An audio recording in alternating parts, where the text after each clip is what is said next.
Te katoa, nau mai haere mai ki tēnei hui o te kaunihere o ngā roto o Rotorua. Welcome everybody, good morning and welcome to this Rotorua Lakes Council meeting. Just a reminder to everyone that this meeting is being live streamed, and so if your mobile phones could please just be on silent or turned off, and we do anticipate to take a morning break about 11 a.m. Before we start though, I'd just like to invite Councillor Kai Fong to open with the karakia. Morena, Your Worship. Morena koutou, ki ono tātou. Tūtawa mai I ronga, tūtawa mai I raro, tūtawa mai I roto, tūtawa mai waho. Kia tau ai te mauri tū, te mauri ora ki te katoa, haumi e, hui e, tā ki e. Ngā mihi nui, Councillor Kai Fong. Is there any declarations of interest today? There appear to be none. I do have an apology from Councillor Brown and also Councillor Kiriopo, who have other matters today. And we do have apology for lateness from Councillor Patterson, who will be here soon. Can I please have a mover and a seconder for those apologies? That's moved by Councillor Maxwell, seconded by Councillor Barker. All those in favour, please say aye. Aye. Any against? That's carried. Any urgent items not on the agenda? I will just mention one. So we do have an urgent update brought forward by the Chief Executive.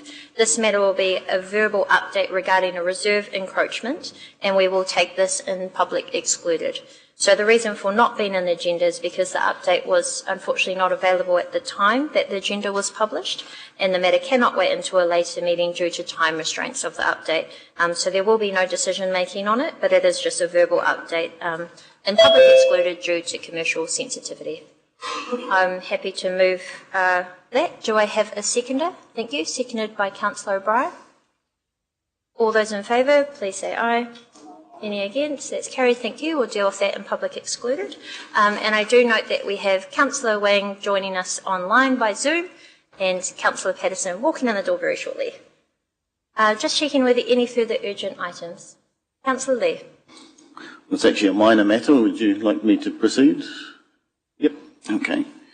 So elected members have received quite a lot of correspondence from Tracy McLeod, and she's raised some issues.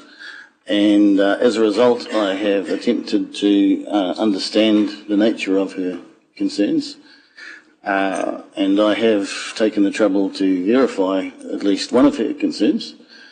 And I have raised this with the Chief Financial Officer last week, and I understand he might be in a position to provide an answer to the public on this. But Tracy had reviewed the Rotorua Lakes, just get it correct here. It's reports published by the Environment Bay of Plenty initially, so that's the Bay of Plenty Regional Council on the Rotorua Lakes program. She's reviewed the annual reports starting in 2008 or 2009 going forward to 2024. And she's added up all of the amounts pertaining to the Rotorua scheme, and it totals up to 33.5 million roughly. And if you put the two Rotorua schemes together, the Rotorua East, which is 56 million, and the Rotorua West scheme at 11 million, you get a total of 67 million. So there seems to be a discrepancy of between how much the ratepayers were charged and how much the ratepayers was reflected in those reports. So I'm interested, and I'm sure the public are interested in understanding that discrepancy.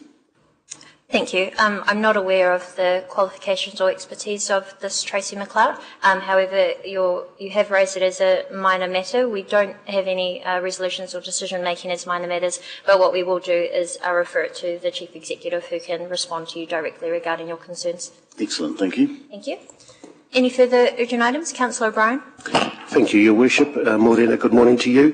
If I may just follow on, because my track of thought was similar to Councillor Lee on this, rather than deal with the Tarawera specifics, which I think we can leave until we address that proposal later on, could I refer my colleagues to comments made by Councillor Thurston at the extraordinary meeting on Monday, where he called for a type of investigation of Ms McLeod's, shall we say, figures Now, I'm somewhat loath that we jump every time someone says we've made a mistake and we spend money and resources on something. But if I can echo what Councillor Thurston said to his colleagues on Monday, there seems to be a traction in the community that this matter seems to have generated. I would just urge, I'm not seeking any decisions today because it's a non-urgent matter. Obviously, the matter was brought up on Monday, but if, as I understand, the project up to the completion of stage 1 is due at in a short time frame, I believe, perhaps then might be the time for perhaps ourselves and Bay of Plenty Regional Council, should that be the choice of their councillors, to perhaps review where the figures are coming from and to make sure that the figures we've reported in the past have been accurate and that we can explain those. If there are discrepancies, that we can explain those. Thank you. I'll just ask the Chief Executive to respond to this matter. Thank you, Councillor, and through your worship. I think it's important to distinguish between the overall Lakes program, which is administered by the Bay of Plenty Regional Council, and the expenditure on the Tarawera sewage scheme, which is under the control of this council.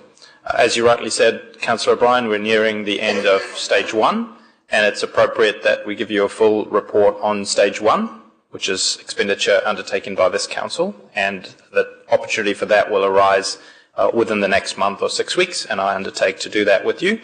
Following that, if you have further questions that can't be answered, then I suggest we approach those questions and the way those can be answered following that discussion. Thank you. Councillor Peterson. Thank you, Your Worship.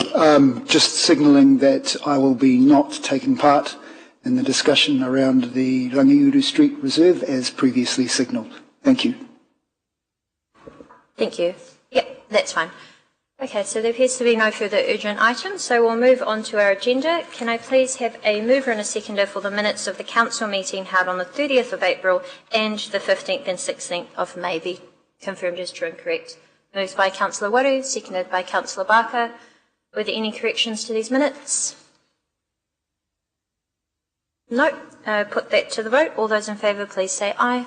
Any against? Aye. Thank you. That's carried. We don't have any requests for public forums, so we will move next to a notice of motion that's been received from Councillor O'Brien. So would you like me to read it out, or would you like to read it out? So the notice of motion for everyone to be aware of, it's that Rotorua District Council resolves to direct the Chief Executive to seek expressions of interest from councils within the Bay of Plenty and Waikato area to begin exploring options for a unitary authority with the following objectives for Rotorua. A, finding of efficiencies for service delivery. B, creating of a vehicle to host investments currently held by Bay of Plenty Regional Council on behalf of Rotorua residents. And C, create groupings of councils with complementary economic development objectives with Rotorua. That's been moved by Councillor O'Brien. I'll just ask if there is a seconder. It's seconded by Councillor Peterson. So I'd like to invite Councillor O'Brien to overview this matter. Thank you very much, Your Worship, and thank you through the Chair. I'll keep this very brief because we've got a big day today. I think the motion is fairly self-explanatory. The reasons behind this, as my colleagues are aware, is that the local water done well, and no matter what choices we make, will have a huge effect down the track, whether in-house or any other option. Once those decisions are taken, that may substantially impact what other services we provide, and I would think at some point, and this is only my opinion, that a government, any government of any complexion, may decide to review how councils operate and also their boundaries. And all I'm asking for is that we ask our Chief Executive and the Executive team over a period of time. I haven't put any time frame down, so it's very broad and very relaxed in that area, for them to perhaps reach out to other councils or other territories within the current Bay of Plenty regional community or outside, but with shared interests that we can perhaps look for either some synergies, some efficiencies, or further stronger cooperation and economic development links. So I'll keep it to that if it's okay with you, Worship. Thank you. Thank you very much, Councillor O'Brien. Just check if there are any questions. No. Was there any discussion? Councillor Patterson. Thank you, Your Worship. I would just add to what my colleague Councillor O'Brien says, that following the changes that are about to be brought in to the RMA and the recent letter which Councillor O'Brien referred to, which I believe is in our minutes, from the Minister of Local Government regarding local water done well. It's quite obvious that the current structure of local government won't be around for too much longer. The way we know it, it's going to change. So rather than have change forced upon us in a manner that is likely to erode our ability to have a voice around the table, especially a meaningful one, it's wiser for us to shape that change ourselves and take the lead on this. So at least then we'll have a better chance of ensuring a stronger local voice representing the people of Rotorua in any future structure. Thank you. Councillor Lee. Thank you, Your Worship. I'll be supportive of this notice of motion only to explore the options. Like Councillor O'Brien, I am concerned about what I've learned about local water done well. It appears to me to be a rehash of Three Waters. They've put some lipstick on this particular pig, and essentially it's the same arrangement that we're moving away from local governance, away from the purpose of the Local Government Act, moving away from democratic local government, and that's a worry. There have been interesting challenges that we've encountered with the Regional Council, so I'm open to exploring all options, having all options on the table, but my heart is with keeping local things local as much as possible. Thank you. Councillor Kaifong. Thank you, Worship. I just have a few questions, or in my mind, not directed at Councillor O'Brien, but one is around the timing of this. The second is the opportunity for councillors to have either an informal workshop or some discussion themselves to understand what we're actually asking for, because we could get something different than what we're anticipating with this motion. We already have work in progress around local waters done well, and I wouldn't like to confuse the work that we're currently doing with the other Bay of Plenty councils around that. As I understand it, the motion seeks to explore the wider efficiencies, but we don't know what those are. We haven't had that discussion. I think that we just need to have the opportunity ourselves before we go down the path of actually reaching out to other councils saying we want to join hands with you, because I'm not sure that necessarily that would be the best thing, but we need to have all the pros and cons of doing that before we're actually going out saying, yeah, we want to partner with you. So I would be supportive, but I just think that a little bit more work needs to be done, so it's a question of timing. So for me, in this instance, I'm not prepared to support the notice of motion as it stands at the moment. Thank you. Thank you. And Councillor Maxwell. Thank you, Madam Mayor. Like Councillor Conan O'Brien said, it's pretty straightforward and it's clear. I too would like our CEO to explore, have a look at some of those things, and I would be very interested how different it is from the original Three Waters. So I'm interested in with the report you'll bring back for us, Mr. CEO. Thank you. Thank you. Councillor Waru. Tēnā koe te manukura. Just if you would indulge me, I do have a question, if that's okay. Just probably to our CEO. What kind of resources would you require to do this? Councillor Waru, given that there isn't a time frame or a specific set of objectives listed, specific set of tasks listed here, I would, if this were to pass, I would manage within the budgets that I currently have and manage with whatever capacity me and the team have, and then bring back probably to the new council, but perhaps some updates to this council if I'm able to make progress on this. I wouldn't be seeking any I don't have any additional resources to put towards this task. Tēnā koe, and lastly, again to you, through you, te manukura.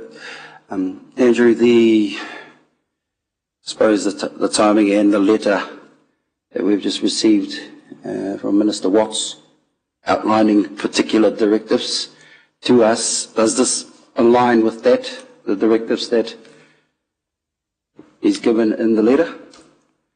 Councillor Warra, through you, Your Worship, I think it's important that we keep these two matters distinct.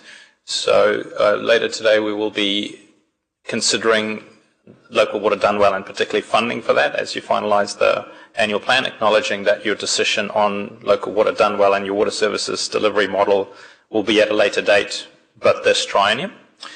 And the Minister's letter, which is attached to the agenda, relates to that matter. I wouldn't want to speak on behalf of either the Minister or Councillor O'Brien to say how those matters are or are not related. Okay, thank you. Thank you, and we'll take a final comment from Councillor Wayne. Thank you, Your Worship, and thank you, Councillor O'Brien, for bringing this notice of motion. I am open to the idea of exploring this and the option of a unitary authority, and I've always been supportive of the idea of a unitary authority. And one of the examples I'd have is exactly what Councillor O'Brien has mentioned there around finding the efficiencies for the service delivery, particularly one of them being around public transport.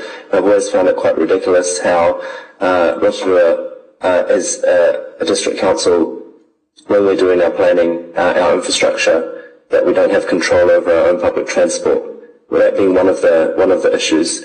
And so on exactly the changes to the RMA, I am very open to exploring that. But on the other hand, I'm also concerned around the timing of this, the potential, the consequences that we haven't kind of really fleshed out. I think actually putting the cart before the horse, and actually, I think we could be opening ourselves up to other complications, such as, the representation model again of this very well could mirror exactly what we're trying to avoid. And so at this point, I am not going to be voting in favour for this, but I am open to this, exploring this idea in the future.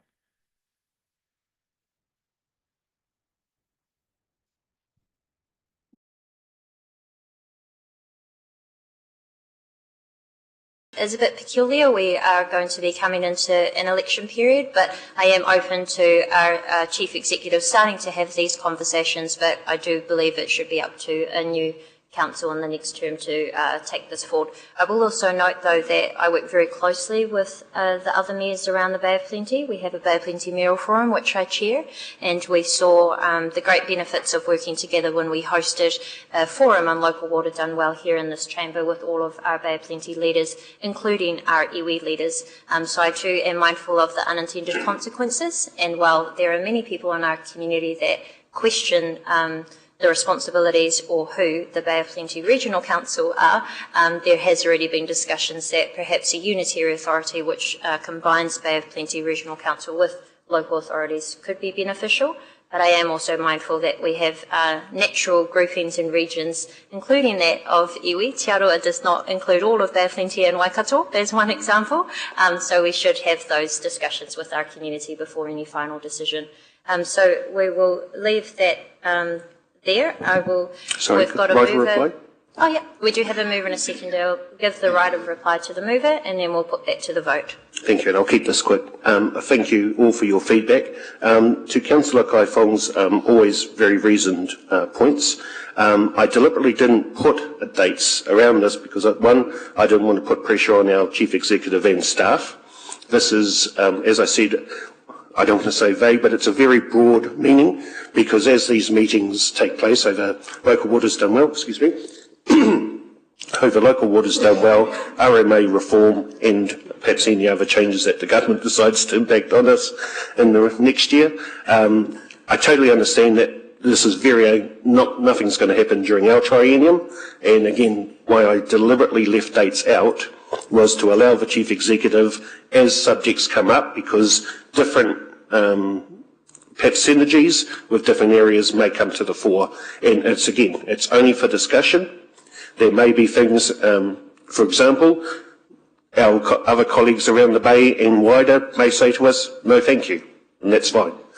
But I would, during these discussions over local waters RMA reform, I feel this would be the time, if our Chief Executive is being spoken to by other councils, for him to be able to approach and discuss these issues with our backing for at least discussion. So again, the thing up there is very broad, and I accept that, hence why I didn't put dates in. I would just say to Councillor Wang's concerns around timing, well, again, there's no dates, so timing really doesn't come into it.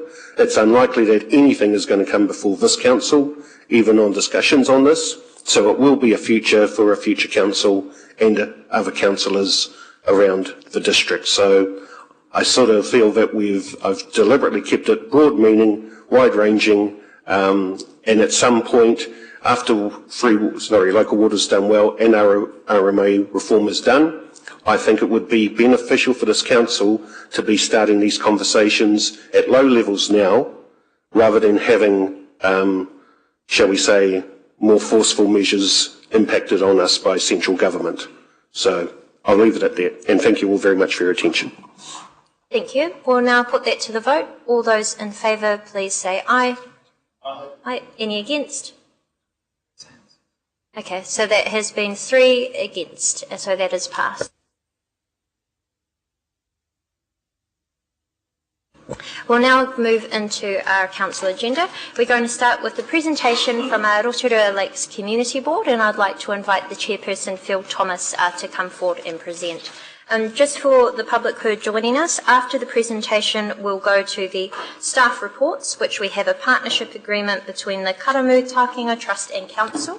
Then we'll go to deliberations on the disposal method of Ranginui Street Reserve, and then start our annual plan deliberations. It is my pleasure to welcome Chairperson Phil Thomas from the Rotorua Lakes Community Board. Phil, you have got 10 minutes this morning to give your verbal presentation. Thank you for your time this morning. Thank you for your warm welcome, your Mayor. I'm out of practice of being here. I did used to remember all the right sayings. Kia ora koutou. It's lovely to be back here and talking to you all. I understand that the Rural Board came in and spoke to you earlier in the year about how they had spent their devolved funding this year, and so I was given the opportunity to come in and talk to you. I'm going to do it a little bit differently because I'm going to talk about the whole 3 years, and the reason for that will come apparent as I talk to you. I know you all have a very busy day today. You've got some big decisions to make towards the end of it. You've got some exciting things happening earlier on, so perhaps I'm your comic relief at the beginning. So anyhow, look, I'll just start straight off on this, and as I mentioned, you know, you're looking at your annual plan later, and often when we're sitting around these tables, we're thinking about the cost of things. We're thinking about how much it's going to cost our ratepayers to provide funding for things. What I'm going to be talking to you about, and maybe shining a little light on, is the huge benefit to our community of those things that we do. And they're often disproportionate to the amount of money we spend. They're often, you know, the effect of them can be huge. And I'm just going to use a quick example from an earlier rural community board where they encouraged this council to start looking at road safety outside schools. And if you've been along Sunset Road, you'll see where the speed limit drops as it's time for the kids to go into school and come out of school. That was something they presented to this council. Council decided it was a great idea and started looking at it for all schools, not just rural schools. That's now been picked up by NZTA as a nationwide program. So you know, a small thing started locally can grow into having a huge impact. So you will have seen this many times in our submissions. The Rotorua Lakes Board has been around for 20 years now, so we're a little different from the Rural Board.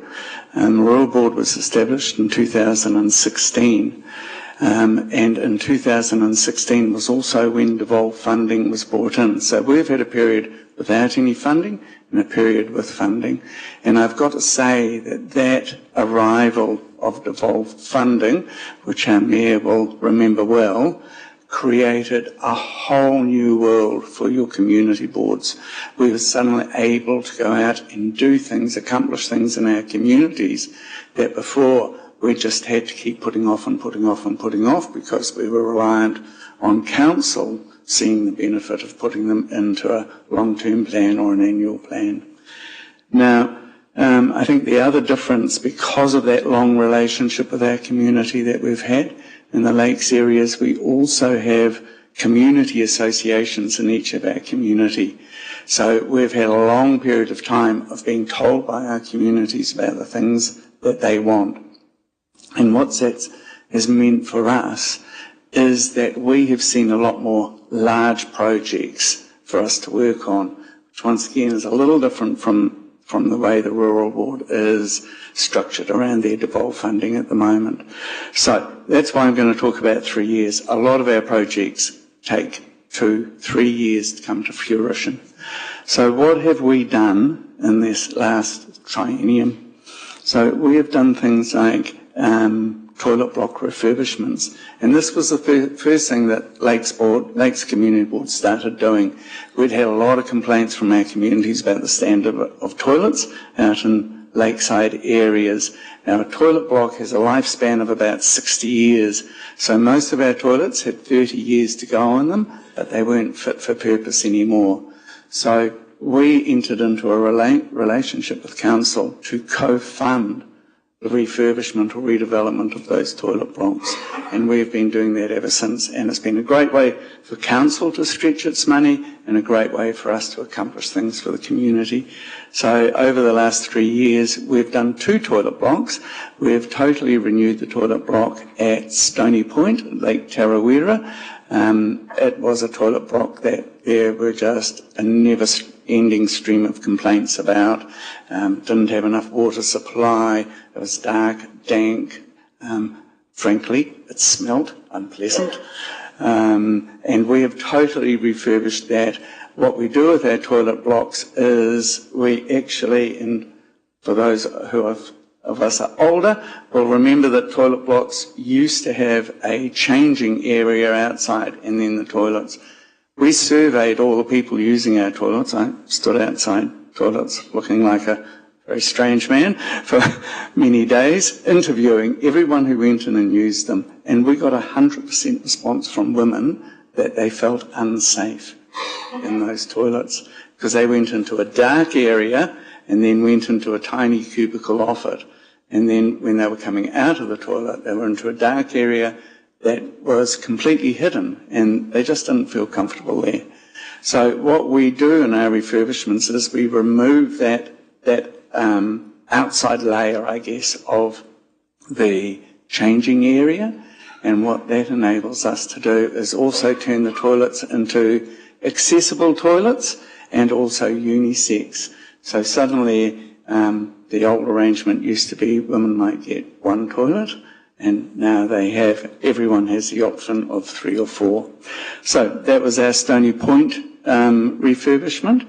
We've also refurbished toilets at Hamarana. In Hamarana there are 2 sets of toilets on the reserve there, and we have an area that is for overnight camping, and the toilet there, once again, had a lot of complaints. And actually, if you huffed and puffed and blew a few times, it would have fallen over. We've totally redone that toilet.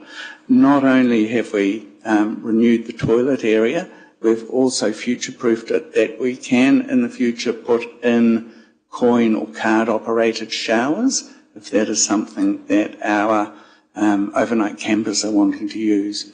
The other thing that we've done, because we were concerned that people were starting to go down into Lake Rotorua and wash their dishes in the water down there. We didn't like them doing that. So we actually also built an area on the side of the toilet where they can wash their dishes, where they can cook their food and stuff like that. So that was our second toilet development of the 3 years. As well as that, we've continued our program of putting defibrillators out into our communities. So we've been doing this over a number of years now. All our communities now have multiple defibrillators. The last one we put in was at Lake Rotorua. We were able to put that in because a cell phone tower was put in at Rotorua. So suddenly the emergency services could be accessed to get the lock, to unlock the box holding the defibrillator. So that was very exciting for us because that was a blind spot in our rollout of them. We also out at Rotorua, we paid for that community to rebuild the kitchen in the community hall. Once again, unlike Rural Board, where all their community halls are council owned, in the Lakes area, very well all the community halls were community built, community funded, community owned. So what we've done there is we helped them rebuild their kitchen to enable them to act as a civil defence or a local emergency hub. So they've changed the stove to gas, they've put in extra things there so that they can actually prepare meals for people in those situations. I know I'm running out of time here, so I'm going to leap through to our best project ever that we've done, and Mayor Tapsell was around when we first started talking about this on the community board with us, and that is putting in, it's called a multi-purpose court. So at this stage it's netball and basketball court going in at Gisborne Point Sports Club, and you may remember because for the long-term plan a number of you went out there for a community engagement evening. Now this multi-purpose court, when we looked at it, we were trying to find something for our teenagers to be able to do. Okay, there's nothing out there for them to do. So we thought, basketball, great idea. Where can we put it? And there was nowhere except for the sports centre. I went out and talked to them and asked them if they'd be interested. Their chair started crying. She said, did you know that we've had a basketball team for 50 years? We've never been able to have a home game. And we've been trying to fundraise for this for 50 years. So the basketball court will be finished in a couple of weeks. I encourage you to come and look at it. It was a long road. When we first priced it, it was coming in at over 200,000. Thanks to the Parks and Open Spaces team, who then developed the ability to pull the project in-house, we halved that cost, which then enabled us to expand what we were doing. We've still had to pool funding over a couple of years in the way that we structured our funding of it. But we're incredibly excited. That community is really excited. It will be an absolute game changer. So this is what happens to the money once it's been raised and once we start putting it out. And I just encourage you to remember that about the money you'll be putting out into the community later today. Thank you very much for your time. Thank you very much, Chairperson Phil. We really appreciate you taking the time to share the great things that the Lakes Community Board have been up to. Thank you. Thank you. Can I ask a question, Madam Chair? Sorry, no, we are quite over time. So we will go to our staff reports now. We're going to start with the partnership agreement between the Karamu Takinga Trust and Council. May I please have a mover and a seconder to receive this? That's moved by Councillor Maxwell, seconded by Councillor Waru. And it's my pleasure to invite Stavros Michael and also Robin to come up to the table. And elected members, this is on page 38 of your agenda.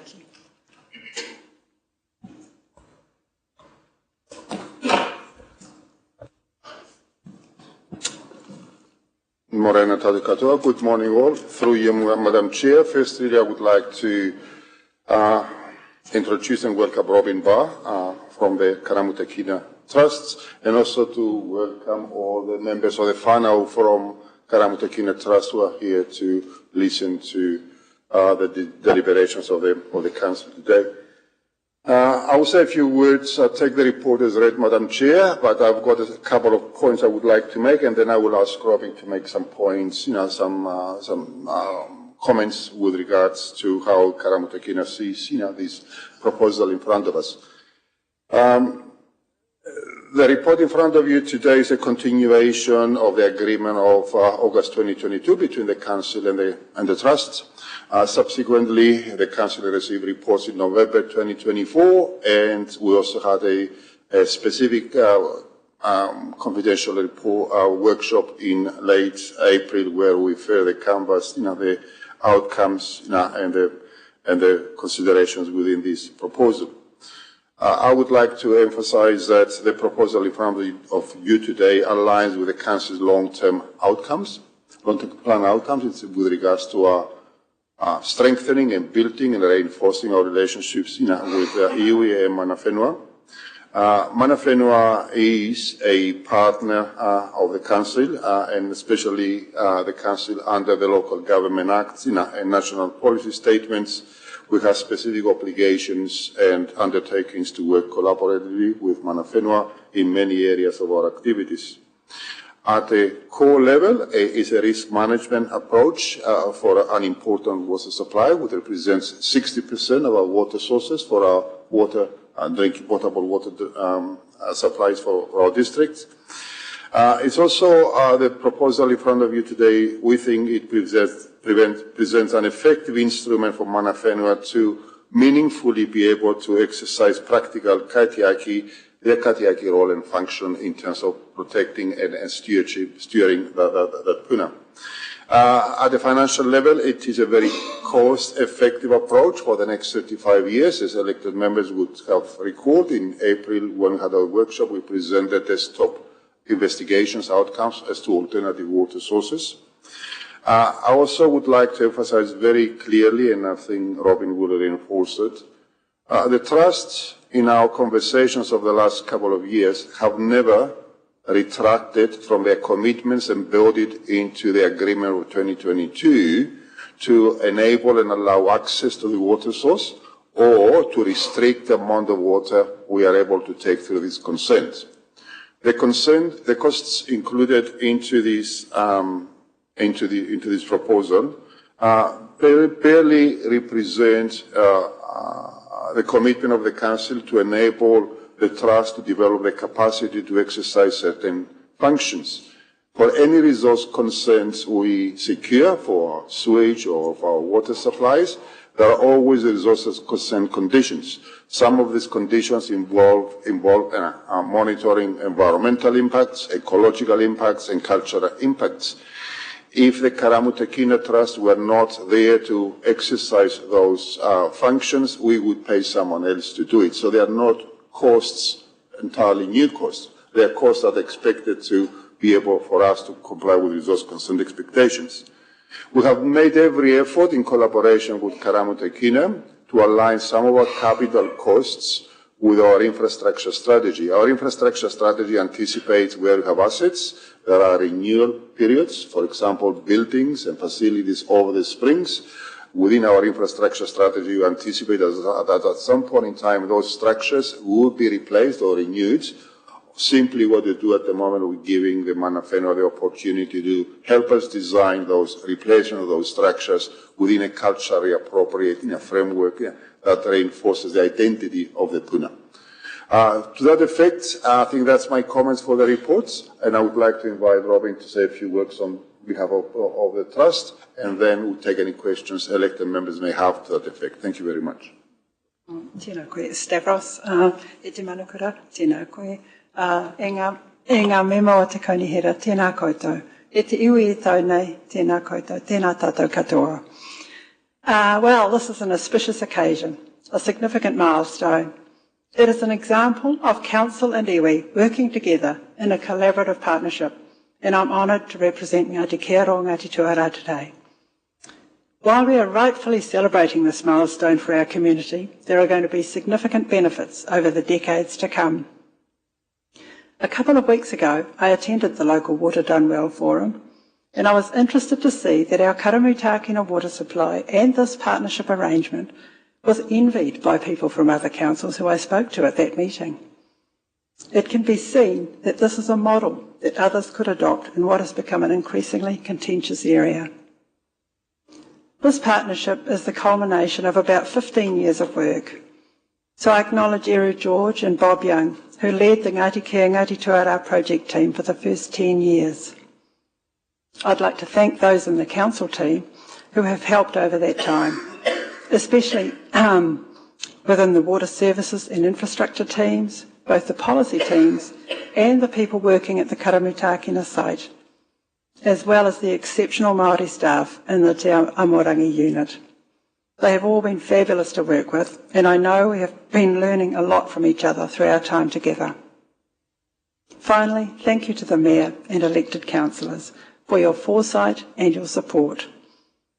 In 1954, our tupuna agreed to provide water for the town of Rotorua to support the council and the growing Rotorua community.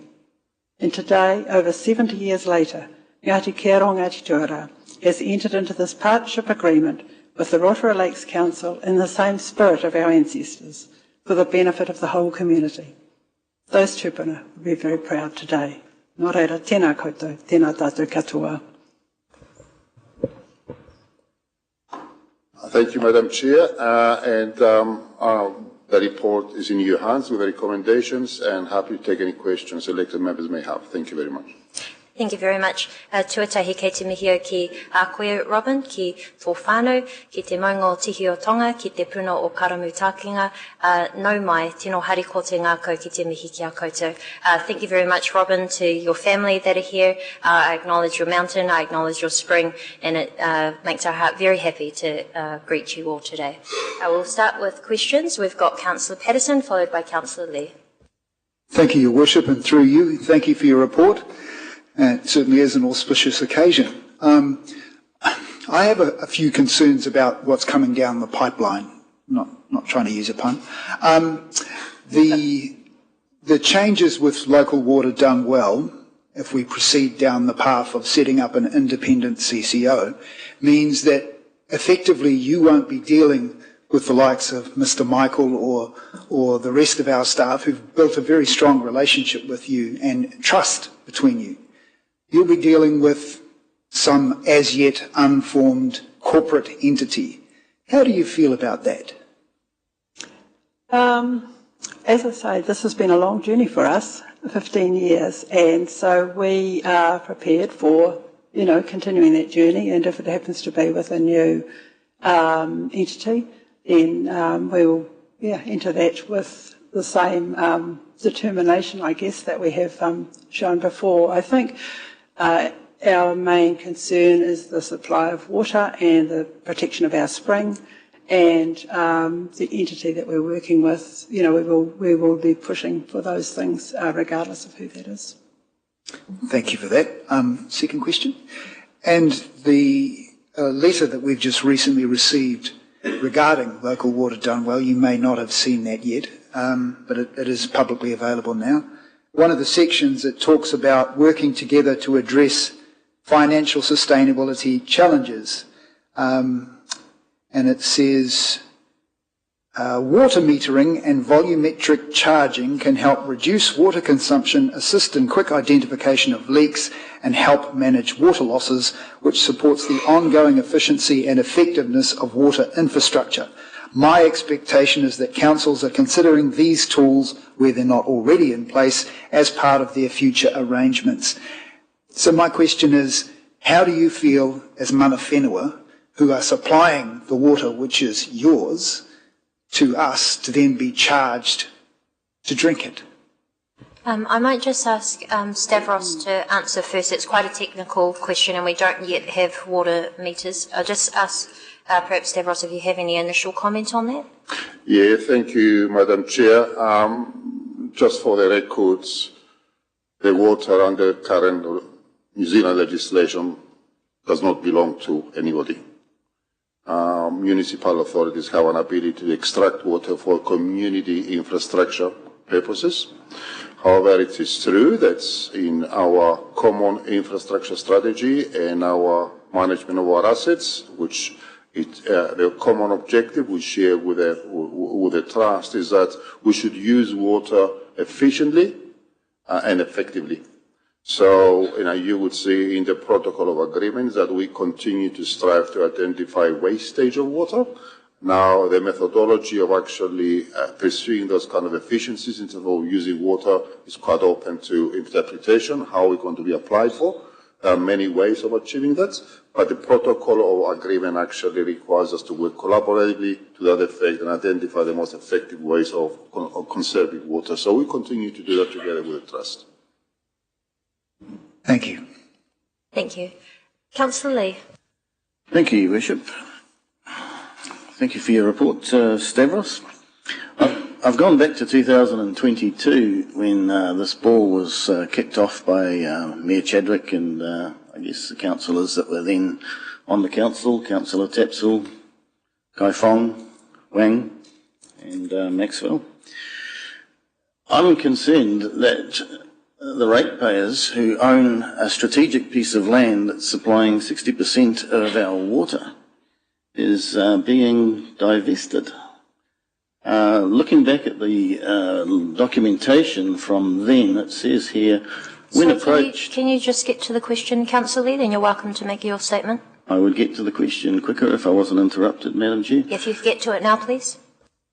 So it says here, when approached by the Rotorua Borough Council in 1954, the traditional owners of the spring agreed to provide water to the city of Rotorua but asked that their land be leased, not purchased. Council officers at that time insisted the land be purchased. That seems to be the gist of your grievance, is that right? So, shouldn't grievances such as this be resolved at the Waitangi Tribunal if indeed there is a grievance here?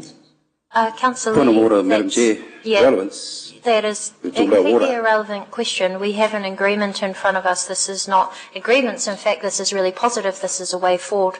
I will just ask if the... No, Chief Executive. Okay. Do you have a question? I just asked the question. Do you have a relevant question? I have another question, and this is a question put to me by a member of the public, and I didn't know how to answer this question, but you've got your hand up. May I very briefly respond to the direction of the question, Madam Chair? I stated in my introduction that in our workings with Karamuta Kinam, the ownership and management of the land around the spring has never been presented to this council as a barrier to us having access to the water. Has never been on the table. The trust has never used the ownership of the land as a tool to restrict access. As a matter of fact, the August 2022 agreement guarantees that council will have ongoing access, to that spring for the needs of the municipal water supply. The land return was a cumulation of recognition that the methodology of the land, that was acquired in the 50s was, let's say, less than clear, and the council, in its wisdom in 2022, decided to rectify that situation. I have no further comment to make about the council decisions made in 2022 through its legitimate ability to do so. But as a result of this land transfer, we're now required to get the permission of the trust for the resource consent that's coming due next year, do we not? No, that is not correct. The trust has already given us permission to use the water embedded into the 2022 agreement. What we are doing in the spirit of partnership is that we are aligning elements of restoration that will be better aligned with cultural expectations, which we do in most of our resource consents anyway. And obviously, when we're going to have resource consents granted to us, there will be conditions. Some of these conditions will be ecological, water usage, water efficiency, restoration conditions, and also cultural, manafenua impact into that. So the trust will help us to achieve, to meet those resource consent conditions. So you're saying that the trust has already given permission or agreed to support our resource consent application for next year. But we still need their permission, although it's already been granted, correct? No, we don't. The Trust has always committed to work with us to renew our resource consent condition. What the Trust says is that, their Mataronga Maori and historical knowledge to be used in order to gradually restore the land and the facility at a state that's culturally appropriately, and the Trust is willing to provide their knowledge and resources to help us monitor and give effect to the resource consent conditions expected for taking that water. So this permission now comes at a cost of $2.4 million capital cost, one-off, plus $284,000 per year, including $10,800 for meeting costs per year. That's going to add 0.25% to our rates bill forevermore. It's interesting that we had the Lakes Community Board just come in and visit us. So that's a duly elected board of members, and they have devolved funding what is of your 100. question? Point of order, Madam Chair. Misinformation. They have devolved funding of $125,000. I will not be getting 2.4 million, whatever it is. Okay, I think we're going to move on, Councillor. We've given you adequate chance to answer a valid question. I'm not hearing very many. So we'll now move to Councillor O'Brien. Thank you, Te Manakura, and through the Chair. Thank you, Stavros. Thank you, Robin, for being here today. 7.3 of the agreement, the Council agrees to make a portion to be confirmed of flow from the consented water take for use at the discretion of the Trust, volume and timing to be confirmed. Could I just clarify, and I address this to Stavros, but if the CE wishes to comment as well, happy for that. Are you confident that any and all agreements, and we have other agreements as well, as far as water goes, if we are, and I won't anticipate what my colleagues will choose as far as the local water done well options before us, but if say, non-in-house option is chosen, either now or in the future, are you confident that these agreements will be, shall we say, approved by the entities that we deal with, such as DIA and the Commerce Commission? And if so, if a wider multi-council CCO is in place, does Council wear the cost of compensating the CCO for any of these agreements?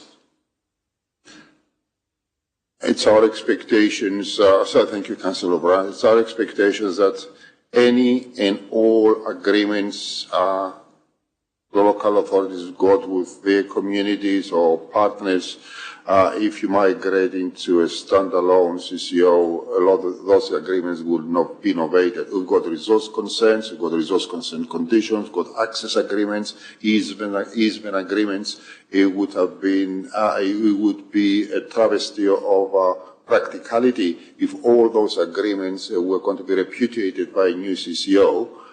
Because on what foundation they would do that. If you enter into an agreement and you innovate those agreements into a new entity, if those agreements need to be changed, there would be appropriate discussion and consultation with the parties to that agreement to see how things can be modified if they need to be not modified. We've got lots of agreements for access to land, for easement of our pipes, for our access to private land, for siting of pump stations. I can't even begin to think how these things can be repudiated by new CCO without actually having a pragmatic negotiation with those parties who are members of this agreement. Thank you. I suppose what my concern is that a CCO comes back to us and says, these agreements are costing us, and our job is to provide, the services as quickly, as efficiently as possible, but also not at the cost of our profit line. So how would that wear? Councillor O'Brien, through you, Your Worship, without wandering into a discussion we're about to have later, I can assure you that everything I've seen indicates that the legislation doesn't allow the CCOs to generate a profit and doesn't allow a profit motive to be part of the decision-making and direction of the board.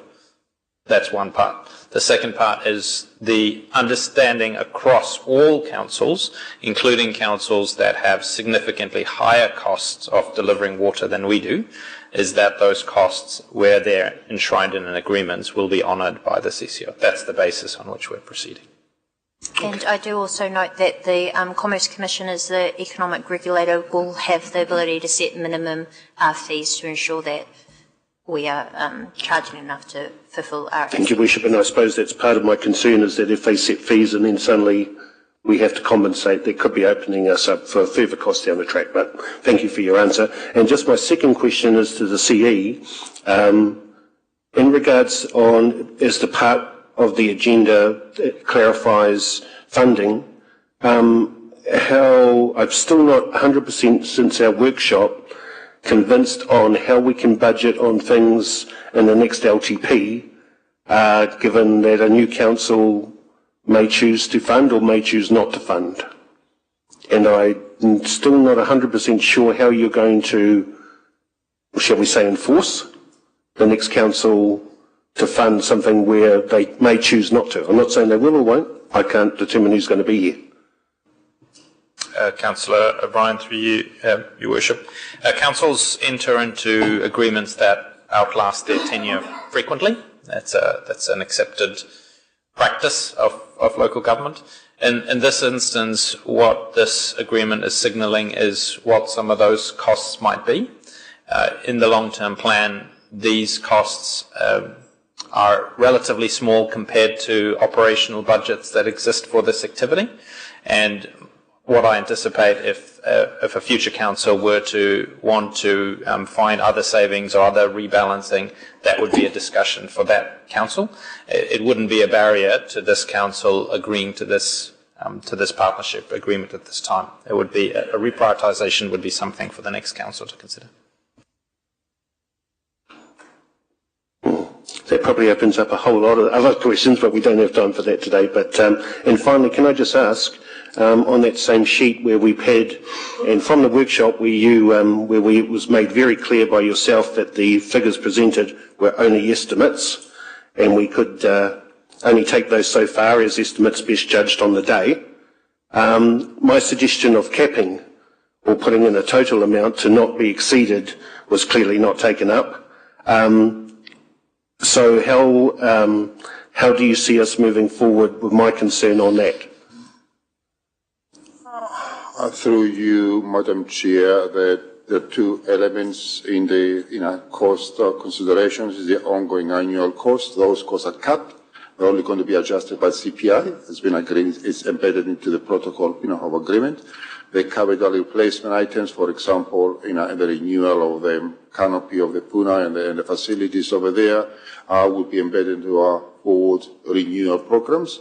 Now, within a renewal program, we've got, let's say, in waters, $4 million a year to do renewal components of all of our facilities. If there are going to be any changes to that, they're obviously going to be adjusted in terms of prioritization within that envelope or level cost conditions. But if I want to elaborate a little bit more, Councillor O'Brien, about commitments, we are just now concluding a comprehensive stormwater consent for all our stormwater systems. Now, stormwater consent requires certain compliance and monitoring regimes over the next 35 years. The costs of these are estimated at the beginning, but obviously as we move forward and we review long-term plans, those costs become more crystallized, and we inform elected members, whoever sits around this table, as to what is more accurate costs. And I can give you a long list of things where we start on the basis of an estimate. But in this respect here, the ongoing $284,000 a year have been capped. It's been agreed to be capped. It will only be adjusted by CPI every year. Okay, thank you. Thank you. And we'll take final questions from Councillor Maxwell and then Councillor Kaifong. Thank you, Madam Mayor. Thank you for the presentation, Stavros, and kia koe te tuahine, Robin. Thank you for your presentation and your kind words. I just wanted to acknowledge these before I ask my questions, but also a big aroha from me. the generosity of Ngāti Kero and Ngāti Tuara is much appreciated. My question refers to the Karamutakina Trust. It says in the report, will support Council's resource consent application for the abstraction. Can I ask Stavros, do I liken this to the successful dual consultation that we had with Ngāti Rangiwiwihi and Council itself to the Bay of Plenty Regional Council? Thank you, Councillor Maxwell. You are correct. It's a very similar principle with Ngāti Rangiwiwihi, and I will remind elected members under the regional management plans for using water.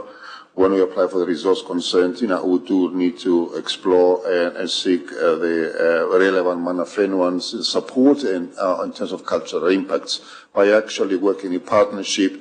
Those kind of support are secure and obviously smooth the ability to secure the resource consent for the next 35 years. Thank you, and thank you for your patience for over 70 years and the working relationship you've had for the last 15. Kia ora koutou. Ngā mihi kia ora koutou. Thank you. Councillor Kaifong. Thank you, Chair. It's actually just more a question of clarification in the proposed recommendation that's up there. In 5, it says that we enter into an agreement as proposed, and then it says, and make provision in the next long-term plan for funding. However, as I understand it from the paper, some of the financial year of delivery is 26 and 27. So 26 has been, as I understand it, provision's been made in the annual plan for that, but we haven't made provision for some of this expenditure, and the next long-term plan won't be till 2028 when we're delivering in 2027. So the question is, should that wording be, I don't know, some kind of enhanced annual plan process, or the wording's not quite right? Thank you, Deputy Mayor Kaifong. I need to distinguish between the funding provision for this specific agreement versus what's in our budgets, in terms of operational budgets and capital expenditure budgets. We've got budgets that are dedicated for renewal, and we've got budgets dedicated to pursuing a secure resource consents and also compliance with the resource consents.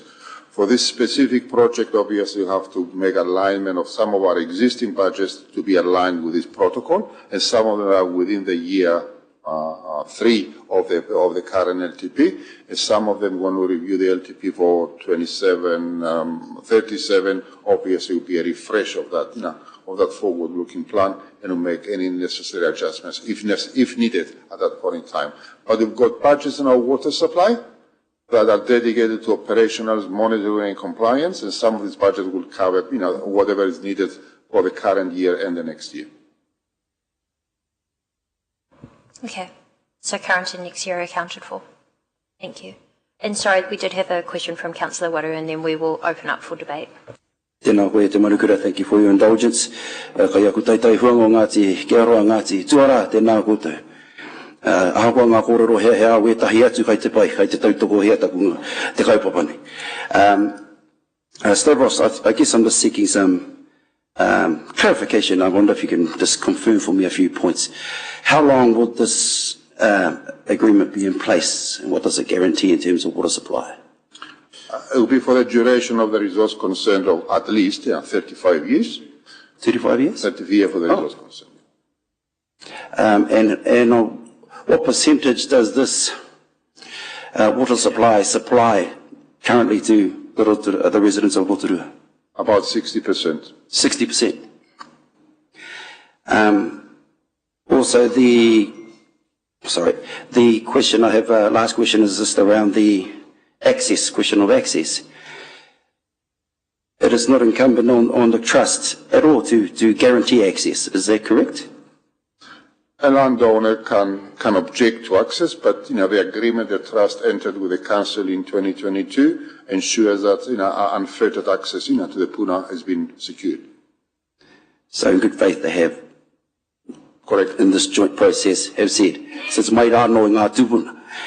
So I think that's pretty, we have to acknowledge that, and everyone benefits from here, especially those who are living in Rotorua Central. And last question, if we weren't to go through with this agreement and we had to find an alternative supply, in your opinion, professional opinion, what kind of costings would we be looking at? An estimate. Well, I presented those desktop estimates in our workshop on the 20th or the 30th of April, I believe. And those are desktop exercise, but they are significantly higher than cost anticipated by this. So again, membihi kia ngāti tuara, or saving the community a lot of unnecessary rate hikes. Ngā mihi nui, kia ora tātou. Thank you very much. So I am happy to move the recommendations in front of us. Do we have a seconder? That's seconded by Councillor Maxwell. We will open up for any debate and comment, but perhaps I'll just start. Look, can I first of all acknowledge, Robin, you and your team for the significant amount of work that you've put into this. As we've just heard, this will secure the water source for the next 35 years for our community, and we are incredibly grateful for not only your generosity now, but also those of your previous ancestors as well. I do want to acknowledge that at a time of great division across our country, I'm really proud that this council is looking to return this land to their rightful owners. We can't change any of the wrongdoings of the past, but we are creating a better future for everyone. So securing that water supply for the next 35 years is hugely significant for us today, and we are very grateful to be working in partnership with Ngāti Kiaro, Ngāti Tuara to ensure that we can continue to supply safe drinking water to our community, and that benefits not only the original landowners and their descendants, but also the wider community who now have that certainty of excellent drinking water. So thank you very much. I'll ask if there are any other comments from our councillors. Councillor Patterson. Thank you, Your Worship, and through you. Yes, I too support this. I think it's a very important asset for the city, and that's everybody.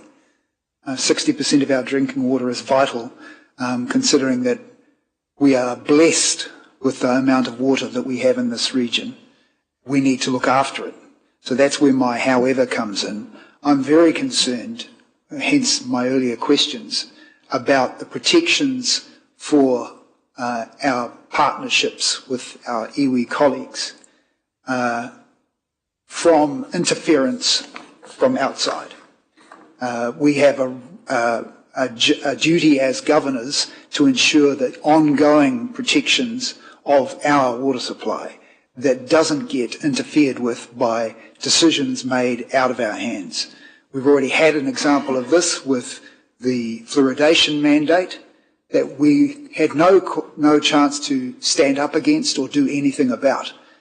I'm concerned that if we hand over our water to a faceless entity and our iwi partners lose their voice, then we will have no say in how to protect them going forward. So if there's any mechanism that we as governors can have to protect our arrangements, our agreements that we have, I implore us to look into that and find out so that we can enshrine them for the next 35 years. Thank you. Kia ora. Thank you, Councillor Patterson. Councillor Waru. Tēnā koe te manukura, just quickly, I think this is a no-brainer. I think it guarantees all residents here, 60% of the total supply. It's a huge, huge amount of water and aroha shown by our whānau there. And I think, I've heard the language used, purchased, land was purchased, when you come from a background like me, if you purchased in the Crown sense means something else. And I just think we were acknowledging that. And I mean, me mihi tātou, me mihi kia Ngāti Kiaroa, Ngāti Tuara, for coming and being so gracious, I te mutunga iho, hei pāinga mō ngā iwi katoa te ao, tēnei tau. So I just want to also mihi to the team, kahurangi mai, who worked tirelessly to put it together. And kia koutou ka iho rangatira, tēnā koutou, ino tonu ki te whakaaro rangatira o ngā mātua tūpuna te waiarātau, ākoa ngā taukumukume ngā taumahatanga.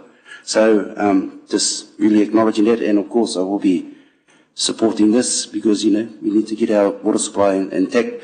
I'm not too worried about what might come in terms of the local water done well kaupapa. I get confidence from the kōrero that Andrew, our CEO, has provided around the existing agreements. That was my understanding as well. And I don't think we have anything to fear right now. We can crystal ball all we like. At the end of the day, I see 35 years of guaranteed water supply and a good, great working relationship with Te Tahi o Ngā Iwi o Te Arawa Waka. Nā rea, kia ora tātou. Thank you. We have had 3 speakers for. Do we have any against? Councillor Lee. Thank you, Your Worship. In 1954, the Council acted lawfully. If there's a grievance or an alleged grievance, then the Waitangi Tribunal seems to be the route that ought to be taken to determine the outcome of that grievance. The Council owned that land in the best interests of the public, of the community, to provide water to everybody in the city. And that's a right and proper thing for Council to own the land for and to purchase it in a properly conveyed, lawful transaction. I sold my house in 2010. It was worth about 200,000 at that time. It's now worth about $500,000. I can't go back and revisit that transaction. There's no basis for me to do so. It seems to me we don't have anything as a council today that we didn't have in 2022. We were able to provide water to our community at that time, and we're able to provide water to community now. The difference is that our rates will go up by around about 0.25% forevermore.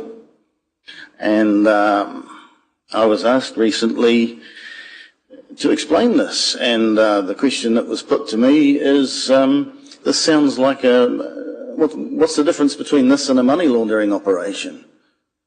And I don't know. Point of order. I don't know how to answer that question. Point of order, Councillor Lee. I ask you to retract that comment. This is not money laundering.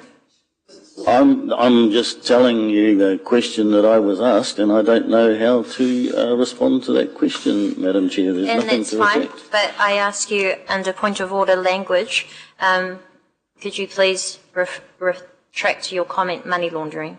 Money laundering is not a word that needs to be retracted, I'm afraid, Madam Chair, so I won't be There is retracting no it. money laundering happening here, Councillor. Okay, point of order, relevance. I didn't say that there was I'm money giving laundering. you- Point of order, I'm relevance. giving you an opportunity to retract the words money laundering. I decline. There's no need to. Okay, It's not you are an now offensive finished, word. Councillor Lee. We'll move on. I do apologise to everybody that this particular councillor has certain views, and I am quite disappointed on the consistency of his negative views and the nature of his questioning, in particular to our iwi and Māori members of this community, of which make up almost half of our community. We do, as you can tell, have deep respect for all people within our community. So I will now go to Councillor Maxwell as the seconder of this motion before I conclude as the mover. Thank you, Madam Mayor, and I wholeheartedly pleased that I'm seconding this motion, and I liken this to what my own hapu iwi Ngāti Rangiruahi went through for over 80 years, waiting for justice, but as you can see, some things still haven't changed from 80 years ago, 70 years ago. Nō reira, I want to highlight the generosity of Ngāti Keoroa and Ngāti Tuara that's in the report here, have lived and worked within the land, springs and waterways at Tihi o Tonga for over 500 years, and now celebrate this opportunity to be reconnected with the Karamu Pākina Puna and surrounding lands. And I'm pleased, I'm hoping that my colleagues, that the majority will take this, will support the motions that are on the floor. And again, I thanked earlier, thank the generosity of our whanaunga for over many years. So with those few words, more than happy that I'm seconding the motion. Kia ora. Kia ora. Thank you very much, Councillor Maxwell. We certainly know that you've seen many great partnerships in your time here in the Council. As the concluding comment, as the mover of this motion, I also want to acknowledge Ngāti Kiaro, Ngāti Tuara, but I do want to just speak to some of the points that have been raised today, in particular around the costs. I do want to note that we've heard a number of times from staff that the costs for this are to ensure that we are complying with the conditions of a resource consent. So let me be very clear, these would have been the costs regardless, but we are fortunate to be working with the right people who for generations have looked after this very special puna, of which 60% of our community will continue to benefit from safe drinking water. We are incredibly lucky in this community that we have excellent drinking water, some of the best tasting in the country, and we can't take that for granted that we have access. I'm very delighted, I'm very proud, I'm very pleased to be able to be working alongside our iwi and hapu in not only this partnership but many other partnerships, and I do want to acknowledge that proper process has been followed, and we are very grateful for their patience as we ensure that we get to this stage, and I do really encourage this council to support this so that we can enter into this agreement that's proposed. So this has been moved and seconded. I will read out the recommendations and then put this to the vote and ask that you please raise your hand. So we do have point 2, that council note the criticality of the central water supplies to the community. 3, council notes the importance of developing an agreement with the Trust Māori capacity. 4, council notes the financial implications of the proposed agreement. And 5, council agrees to finalise and enter into the agreement as proposed and make provision in the next long-term plan for the funding required by the agreement. That's been... Hang on, we'll just check. Applications 3 doesn't quite make sense, sorry. Council notes the importance of developing an agreement. Oh, sorry, an agreement with Trust Māori. I think the intention is clear. That's okay. Sorry. Thank you for checking. So I'll now put that to the vote. I ask that you raise your hands. All those in favour, please raise your hand. Thank you. For those who can't see, Councillor Wang's hand is in favour. And for all those against, please raise your hand. Thank you. That has been passed.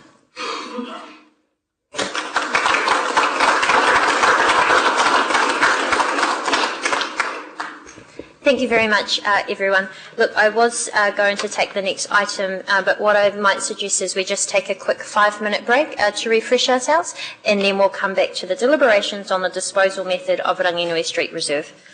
Thank you. We'll be back at 5 to 11.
Welcome back, everybody. Thank you for your patience while we took a short break.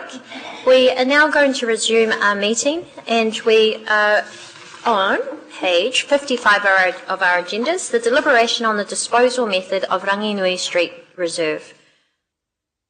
I'd like to invite Rob Pichetley and Mal Barnett to come forward and overview the report, but I'll first of all ask, we have a few points to note first before we go into the decision, that the report deliberations on the disposal method of Ranginui Street Reserve be received, that Council notes that public consultation on the proposed disposal of Ranginui Street Reserve occurred in February and March 2025, and also that the Council notes that at their meeting on 30th of April 2025, Council approved the disposal of Ranginui Street Reserve.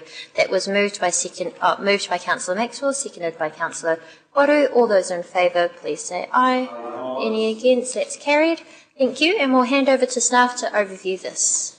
Oh, sorry, Councillor Patterson, you have a question?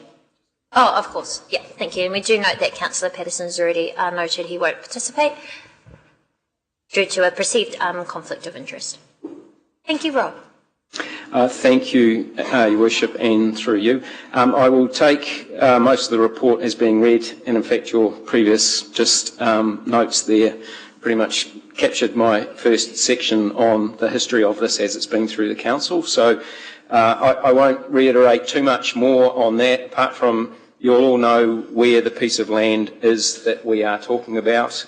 It was recognised a long time ago in a reserve management plan as being questionable as to its value, and we know, its value in terms of open space, and we know from our open space level of service policy that it doesn't actually do anything for our open space network, and we've been through a number of council and committee decisions about it to this point. So now we are seeking a decision from council on the method of disposing the land. So I'll pass through to Mel, and then I'll pick up a few points later on with a slide on the potential options. Thank you. Thank you. As we've briefly touched on, we had a report previously on the 30th of April, so I'll just recap from there. Staff undertook public consultation as per the Local Government Act. We received 107 submissions during that public consultation. We had 96 submissions in support of the disposal, 10 were opposed and 1 was neutral. Though the method of disposal was not the subject of the public consultation, it would be appropriate to consider the views expressed since so many submitters chose to add this into their submission. Table 2 on pages 58 and 59 of today's agenda summarises the themes from the comments. The full catalogue of 107 submissions was provided to you on the 30th of April meeting. And Rob will run you through the options that we would like you to consider today. Thank you, Mel. So we have the disposal methods, or the options for the disposal methods on the slide in front of you now. And just to a very quick summary, the option 1 is to give the land back to the descendants of the original owner. Option 2 is to return the land to the descendants of the original owner while recovering costs related to disposal. Now, we have, prior to this point in time, incurred costs with land tenure reports and market valuations. We have discovered through the submission process that there's possibly some drainage from an uphill house in the property, so we need to do an investigation on that, and we have a potential contingency on rerouting that down a boundary. And then the other key piece that we will need to do in this disposal process will be a subdivision, because the reserve on both sides of the road is one lot, and we would need to subdivide the lakeside reserve away from the Ranginui Street reserve property that we're talking about now. So those would make up the costs related to option 2, or potentially just the future costs of that. Option 3 is to sell the land with first right of refusal to descendants of the original owner, and option 4 is to sell the land on the open market. So those are the ones that are presented before you today to consider, and happy to take any questions on those. Thank you. Thank you. We have covered this in quite a lot of detail prior, but I do ask if there are any further questions on the disposal method options. Councillor Barker. Thank you, Bishop. Just checking, thanks Rob and thanks Mel, just checking the total cost that you expect would be with regards to this disposal, with all those things added up. Could you just... That total cost we expect to be in the order of $32,000 to $38,000. That includes a contingency if we have to do some drainage work of potentially $3,000 to $5,000. Oh, thank you. So it's included in there. Thank you. Yeah, that is. Thank you.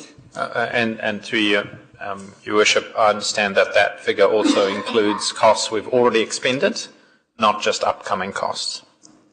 Yes, that's correct, through you, Your Worship. We've already expended the land status report costs and the valuation of the property, which adds up to just over $13,000. So that's already been incurred.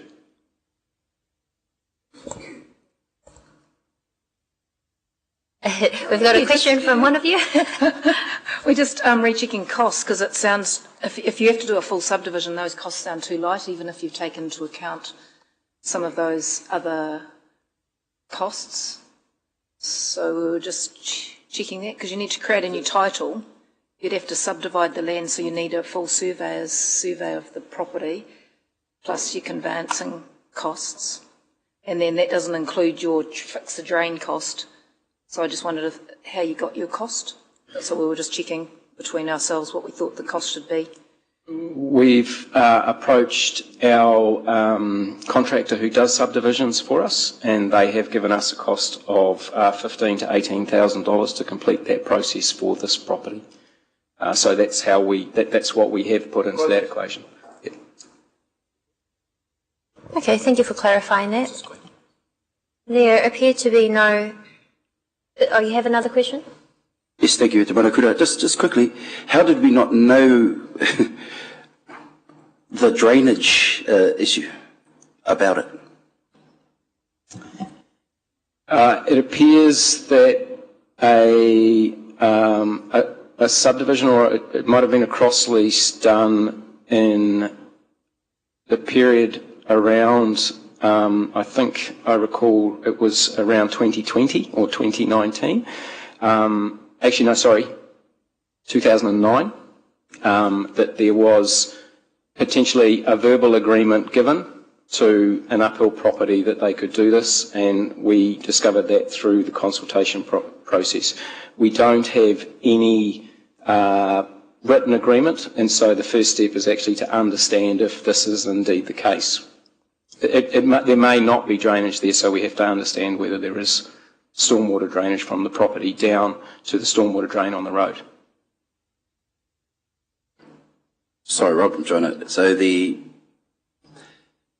agreement, the verbal agreement you're speaking of, was a verbal agreement with council?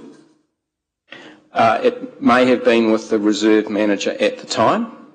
We haven't been able... That's part of it, is to understand if there is actually anything there at all. Houses have changed ownership over the period, and we've been told that this is may be the case, and so we need to investigate that. Thank you. Councillor Lee. Thank you, Your Worship. Thank you for your report. I see 87% of submissions are in favour of returning the land to the descendants of the original owner. Was this consulted on as part of the annual plan?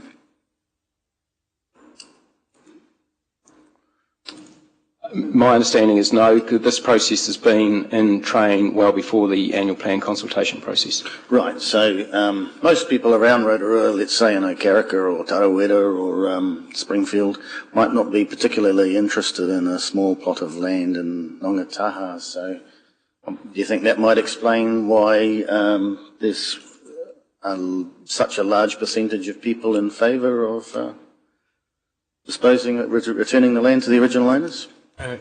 Councillor Lee, sorry if I might ask. I don't know that the staff members in front of you are qualified to speculate on the participation rate of a particular consultation.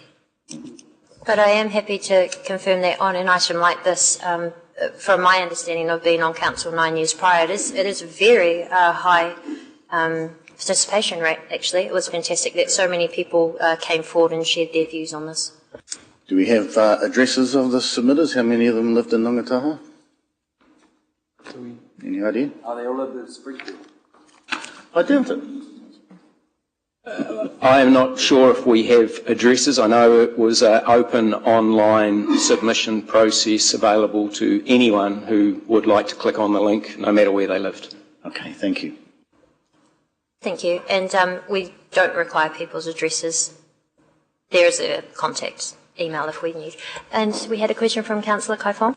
Oh, yes, Your Worship. I was just trying to get a better understanding of the costs, because you just mentioned the property uphill is a cross-lease property, of which drainage has potentially gone across and down to the reserve. Is that what you said?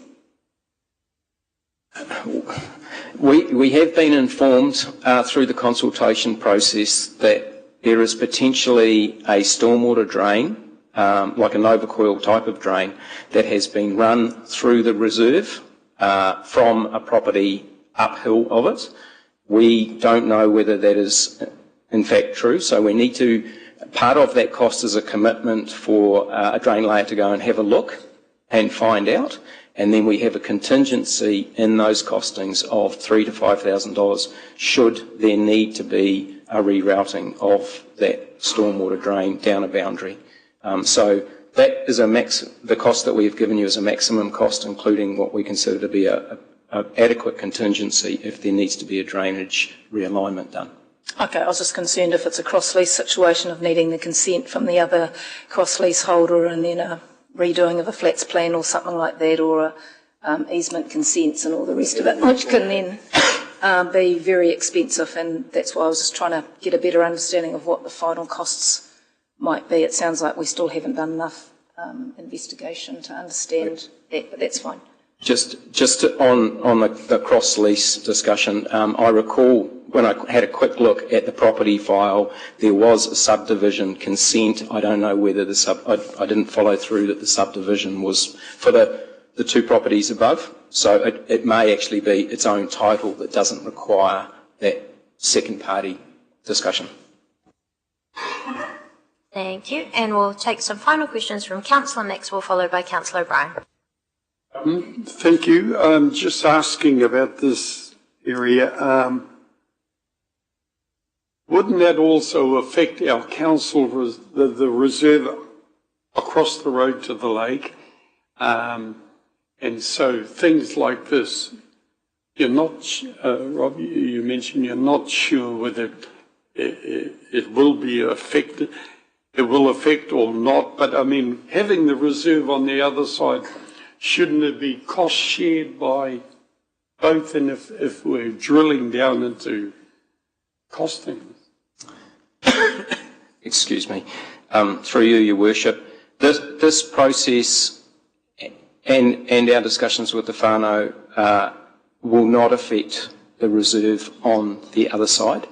I suppose if there is a subdivision, the reserve on the lake side is already recognised as a piece of open space of value. The subdivision process would make it smaller because the title includes the other side of the road. So I don't see that there is any need to try and split that one. And I think we're very confident that the open space qualities of the Lakeside Reserve will be retained, and in fact it provides a very good opportunity to enhance that. And could I give an indication I'd like to move the motions later on? The following motions. Thank you. 4A. Thank you. Note that. And final question from Councillor O'Brien. Thank you, Your Worship, and through the Chair. Rob, could I just ask you, one of the submissions of the 10 that actually said no, I actually found when I read them that some of them actually said no, but they sort of meant yes further depending on the other options. So I take it those 10 that we put down as no, which I perfectly understand, even those numbers may not be fully reflective of perhaps their full implication of their submission.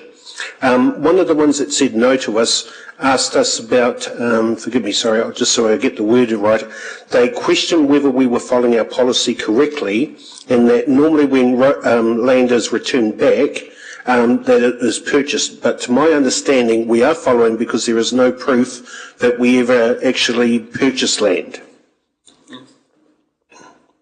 That's through you, Your Worship. The council's land disposal policy has a sellback or a council recommendation to dispose of in another way, which is why we are going through this process to give you the full options to consider if there is a council disposal process in another way. So we have reviewed it against the land disposal policy, and we are following the correct process, which is why we've had multiple meetings to decide on the decision that it's surplus, the decision to dispose, and now we're having a specific meeting on the method of disposal, which will meet our policy guidelines.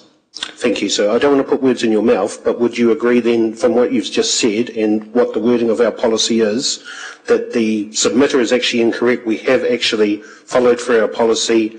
This is slightly different, say, to a public works thing, like, say, the Victoria Street bypass, where we purchased land, we returned it to those that wanted to take it back up because we had a purchase agreements. Unfortunately, there is no purchase agreement history that we're aware of. Is that correct? That is correct, and that is the advice we received from the very extensive land tenure report that we did at the start of the process. Thank you. I just wanted to clarify. Thank you, Worship. Thank you. And sorry, there was some more questions, so we'll take Councillor Waru and then Councillor Lee. Tēnā koe te manukura, thank you for your indulgence. Just, kia ora, Rob. Kia ora. Thank you for the report. Just wanted to reiterate again. Can you just refresh my memory, please? How long have we had this reserve under council management again?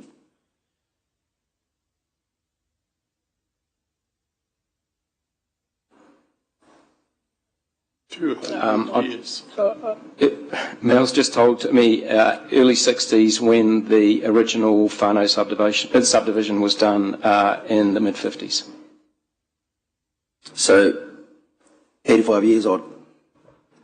And we've been, and the annual costs, just refresh my memory on that one, please, to maintain the section. 8,000.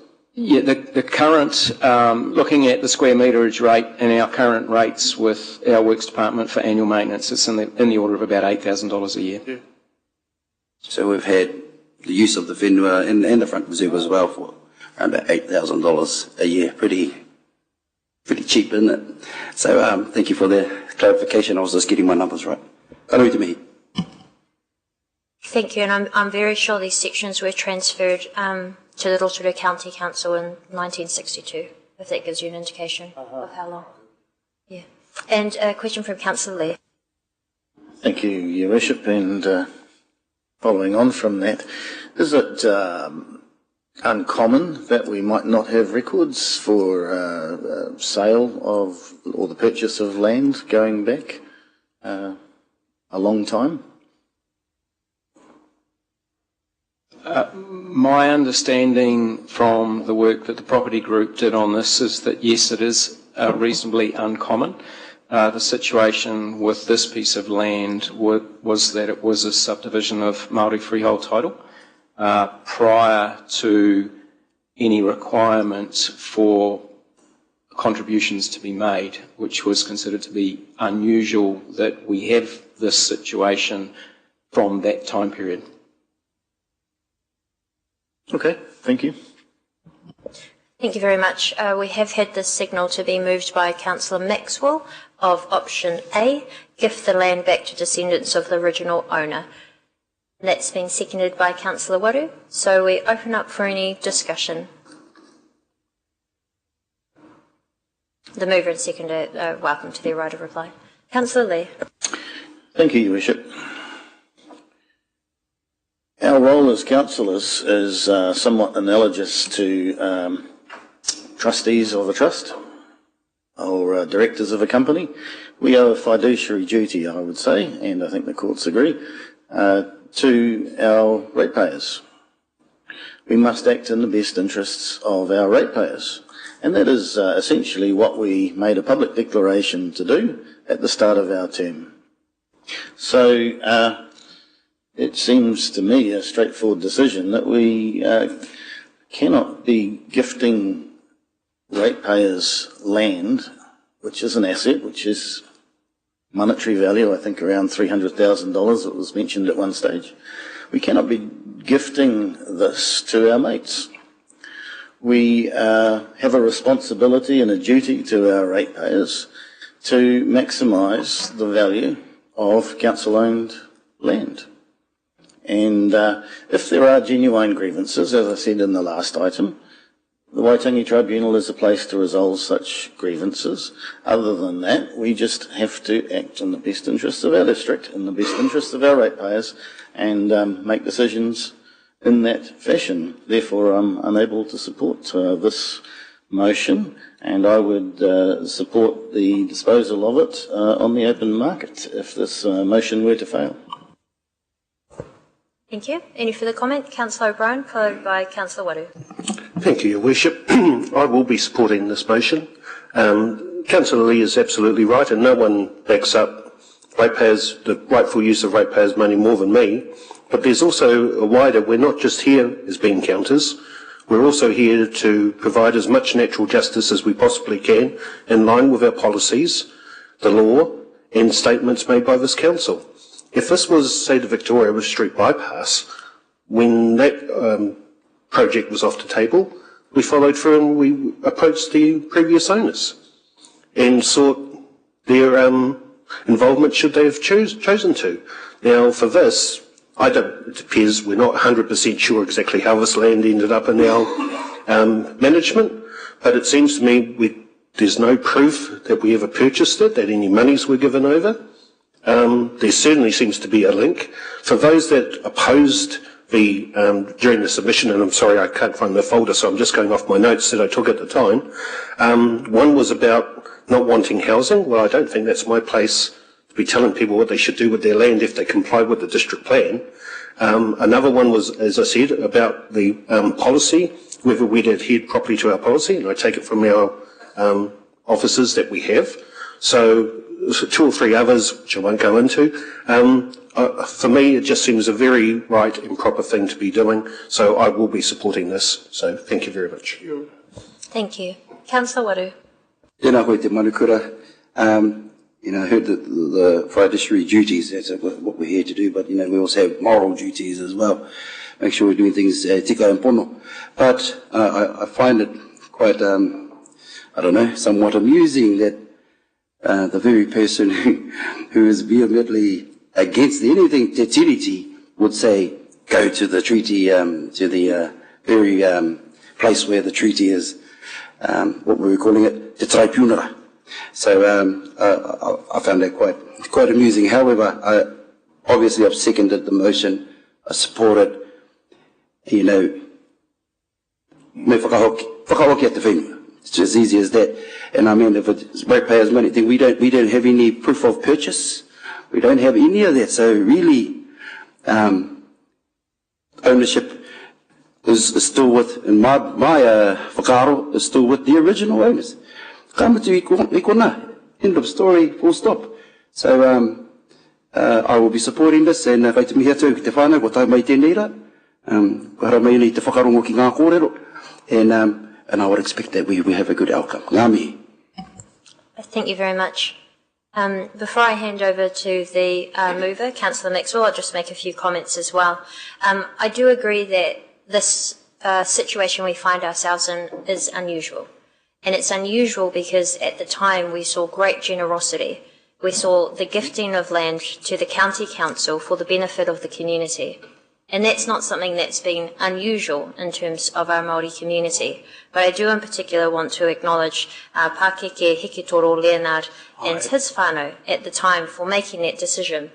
Their whānau, from my understanding, now enjoys living in that surrounding area, and it would give me no greater joy than to be able to return this land to the descendants of the original owner in the same good faith way that was given to us previously. I do note as well that the cost of $8,000 is not insignificant. So while I support gifting the land back to descendants, I do support doing that without recovering the costs. Reason being is we will very quickly see the benefits of not having to spend $8,000 a year to maintain this particular section of land. It's certainly acting in the best interest of our district to return this, and I do note as well that we have the reserve on the opposite side, so that community there does not lose out on green space. We've heard quite clearly from the submissions, we've heard from the descendants themselves when they presented to us, and it's my pleasure to be returning land to the rightful owners. So I'll now hand over to Councillor Maxwell to conclude this discussion. Thank you, Madam Mayor. I wanted to listen to all my colleagues, and pleasingly many feel the same way as I do, gifting the land back to the original owners. Fortunately for me, I know of the original owners. Nani Rangi Nui used to spend a lot of time at our own marae and our own wharenui with my own grandmother, and they were naughty. In a nice way. They were naughty in a nice way. And then Uncle Pakeke Leonard, who was an influence on me many years ago, to stand for council. He was deputy mayor of Rotorua, so it wasn't that they didn't have intelligent things about what goes on here at council. And I was just so pleased to hear comments being made about the generosity. On council on here, I have seen us gift lands back, some similar to what I'm advocating, option 1, 4A.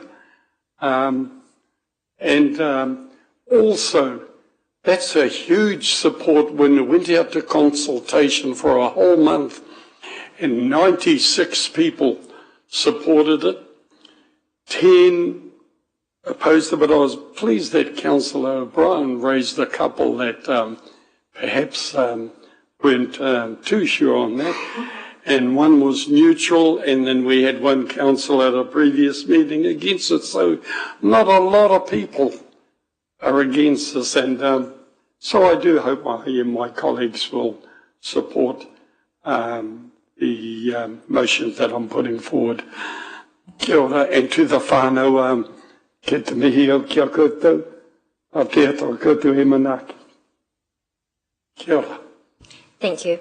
So that's been moved and seconded that Council resolves to gift the land back to descendants of the original owner. I would ask you to raise your hand. All those in favour, please raise your hand. And Councillor Wang also has his hand up. Any against? And that is carried. Excellent. Well, we acknowledge the family of the original descendants, and we look forward to completing this gifting back to you very shortly. Thank you very much for being here in person as well. So we will now move forward into our annual plan deliberations. This is page...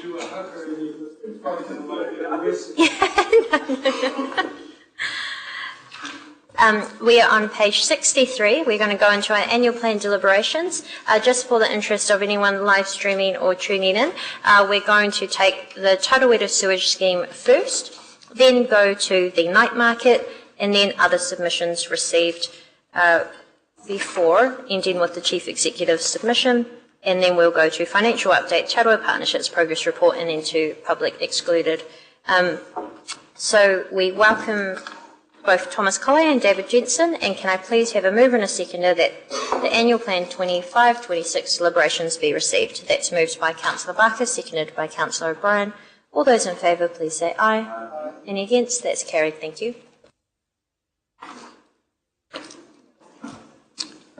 Thank you, Your Worship, and good morning, councillors. Just going to continue on with our journey with regards to the annual plan, and just a brief presentation, just talking about just an overview of the journey that we've been, just covering off the numbers of consultation, and then we'll go into the proposals that we sought feedback on. Just as a friendly reminder, we are talking about year 2 of the long-term plan.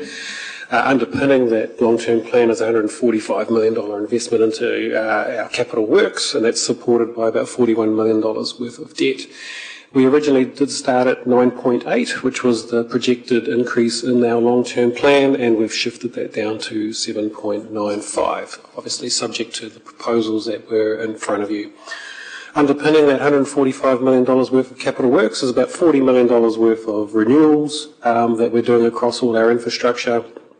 And then the big ones being the wastewater treatment plant upgrade, the stormwater master planning or the IAF, the museum seismic strengthening, and the Tarawera sewage scheme.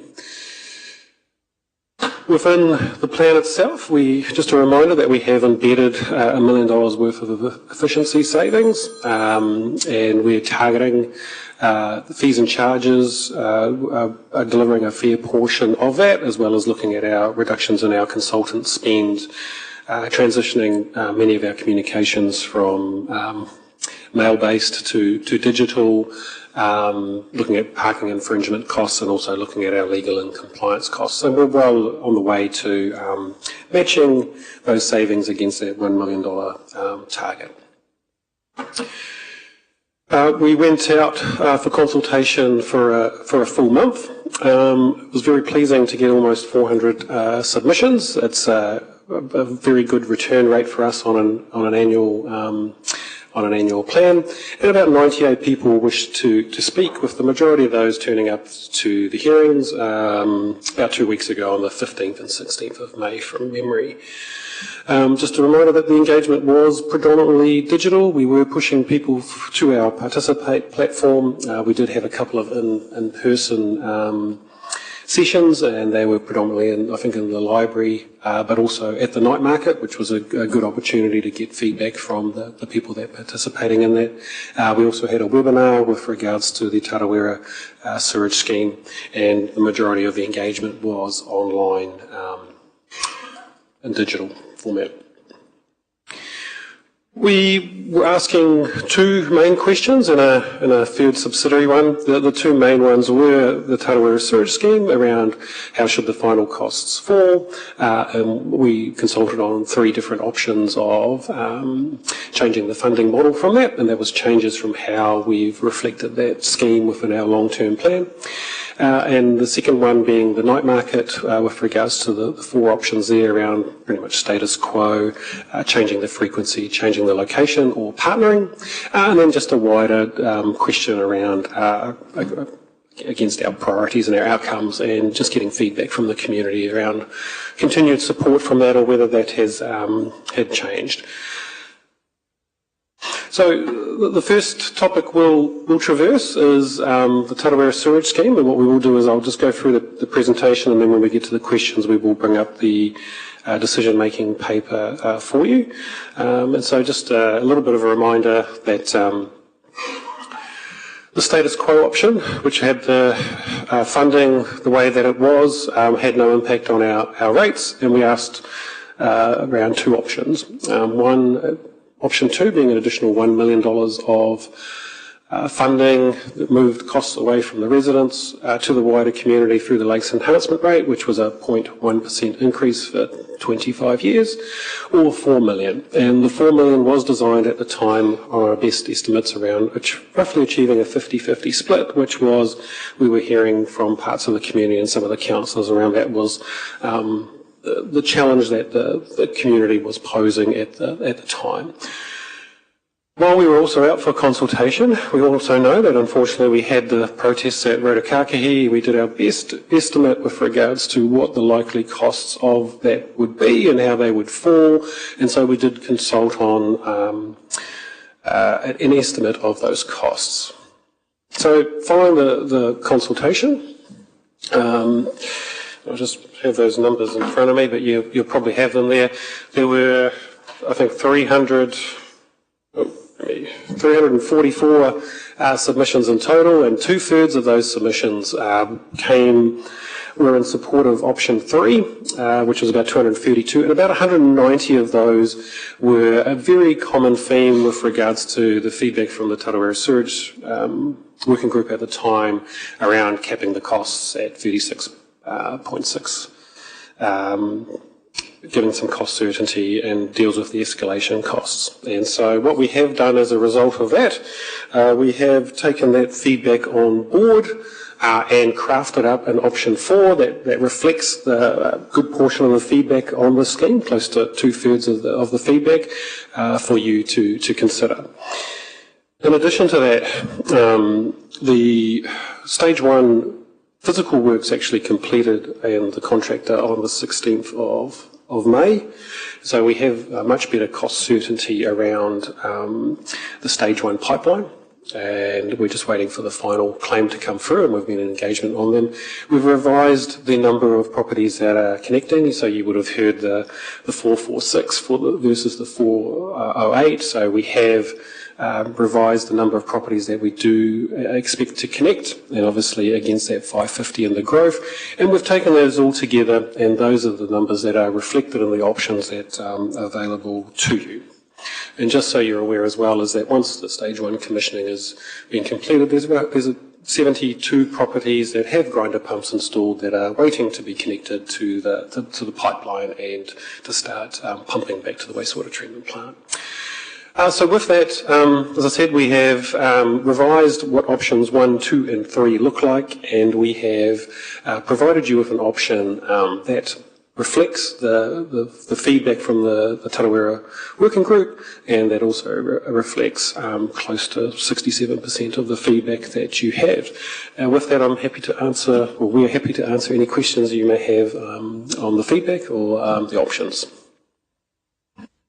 Thank you. Councillor Barker. Thank you, Bishop. Thank you, Thomas. Thank you, David. Just on your previous slide, you mentioned that the protest costs, you know what they were, and that 1.15 million have been excluded and 1.1 million have been included in the project costs. Could you just tell us why you've done that split, please? Certainly. So there's about $2.6 million in total. So from an accounting perspective, there are costs that can be capitalised to the cost of the scheme, and then there's costs that can't be because they're not tied to a physical asset, such as the legal costs, court costs, etc., etc. And so it has been split. So approximately 1.1 million has been assigned to stage 1. And about 1.5 million we're suggesting to you to be expensed and not included into the cost of the scheme.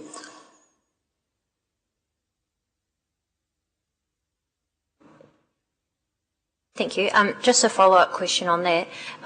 In reading the submissions, of which there were many, one of the usually 3 key points was that any cost of the protest not be put on the Lake Tarawera residents.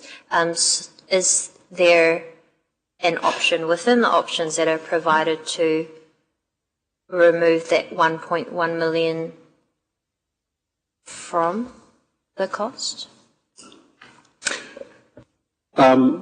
Ultimately, from the cost of the scheme, that 1.1 million would need to be capitalised. It's a decision of council as to how to fund that and whether you wanted that cost to fall on the residents or whether you wanted to leverage an alternative funding like the Lakes Enhancement to make a contribution towards those costs. It's a decision before you with regards to the allocation of the rates to contribute to it. Okay, thank you for clarifying that. We're still open for questions. Councillor Lee, followed by Councillor O'Brien. Thank you, Your Worship. I see from the submissions that on this topic, 93% of Tarawera residents supported option 3.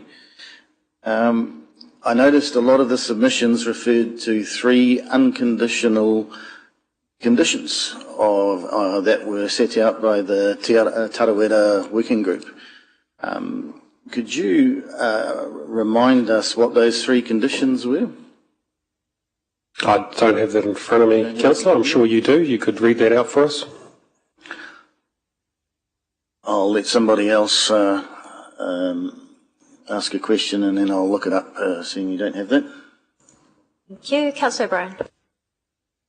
Thank you, Your Worship. Sorry, just can Councillor Barker sort of asked what I was going to regarding the Rotorua protest costs, but could I just ask, is this the appropriate time for us to discuss the regional council and our approach to them, or how do you want to handle? Yes. And sorry, what happened on Monday? Yes, that's fine. I think that would be most helpful. Is there a particular question, or would you like our Chief Executive to I think provide I'll let the Chief Executive talk, as he's been not only in communication with the councillors but also VCE, if that's okay. Thank you, Councillor O'Brien. Thank you, Councillor O'Brien. I reflect on my good fortune to be able to appear before not just one council but two in the same week, and you can imagine how delighted I am with that. If I can just recap on some of the recent encounters we have had both together and with me individually. On the 8th of May, Her Worship the Mayor and myself appeared at the Regional Council to request a $4 million $4 million grant, with an understanding that because of the processes of the Regional Council, they would need to undertake public consultation to turn that into a grant, and we requested that be committed to by this council, even though the consultation might happen under a next council. That was on the 8th of May. On the 12th of May, there was an informal discussion between councillors of this council and a number of councillors from the regional council, where we further elaborated some of the mechanics of how that grant or suspensory loan might occur. On the 16th of May, the Mayor wrote a letter, which we drafted together, clearly articulating a request for a $4 million grant and how that might initially be a loan with a mechanism to consult and convert that to a grant in due course. And yes, and earlier this week, on the 26th of May, there was an extraordinary council meeting called at that by the Regional Council, at which I appeared and reiterated both the requests that council had made previously and responded to their questions around how we would continue to execute that project. At the conclusion of all of that, we can conclude that there is no grant available from the Regional Council. In regards to the loan to turn into a grant, the resolutions that I have been advised of by their Chief Executive don't contain any commitments to convert the loan into a grant or to consult on converting the loan to a grant. They have offered a loan with a number of conditions. The conditions at this point, and based on I haven't had the opportunity to discuss them in detail with their Chief Executive, but what I see from what is written is they pose significant administrative barriers, and on balance, because of the term of the loan, 4 years rather than 10 as we requested, it isn't interest-free until a certain number of properties are connected. The repayment terms of the loan are such that by the time those properties were connected, the administrative costs are not wildly different from what we would incur in servicing the loan if we'd borrowed it ourselves. There are connections to other projects which we have addressed in the past and we don't see as related. So I think, councillors, for the benefit of your discussions, my advice is assume there's no grant. There's no grant from Regional Council as requested by the Mayor and ourselves, and assume that there isn't a loan that provides any benefit over our normal borrowing mechanisms. So that's what I would say to you in terms of my advice to this council about your deliberations here. Thank you. Councillor O'Brien, do you wish to continue? Thank you, Your Worship. Just very quickly, if I can refer to the meeting that I saw on Monday via YouTube, they talked of a loan rate, I think it was 4.25%. I'm sorry, I'm just assuming that what they talked about remained in the actual agreement that they passed. Sorry, I haven't seen a copy. I don't know if you have. But the advice to me was that's correct, 4.25%. Right, thank you. That is what they talked about at the meeting. They also talked about their subsidy of $750,000, which sort of surprised me because I didn't understand that they subsidised sewage schemes. But anyway, they've the $750,000. There was questions about whether that was payable after stage one, and they suggested that we had requested that payment, but then their representative said no, it would only be paid after stage 2 was completed. Are you able to advise me which of those two is correct?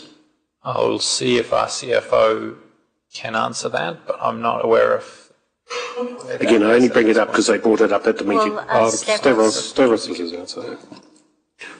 Through you, Madam Chair, yes, we have requested from the Regional Council that as stage 1 was practically completed now to pay their $750,000. We've been requesting that for almost 6 months now.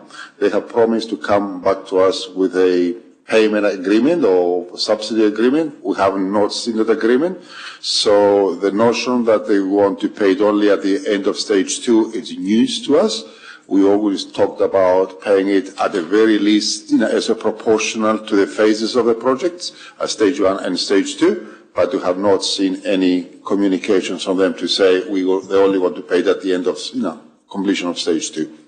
I apologise to be the conveyor of bad news, but I'm only relating what was said on the video that I saw. So, sorry. Thank you. Thank you, and thank you very much, Councillor O'Brien, for raising it to our attention. It is hugely disappointing the direction that Bapeni Regional Council are choosing to take, and unfortunate that they have not communicated that to myself or to you as councillors, knowing that we had this important decision. So we'll carry on with our questions. I have Councillor Lee. Thank you, Your Worship. I actually left my hard copy of the 900 pages of submissions at home this morning, but I've brought it up online here. So the 3 conditions, I'll read them out in reverse. Condition 3 was RLC engages with the Regional Council for funds to match the RLC contributions. We've done that. Unfortunately, the Regional Council have let us down, which is disappointing.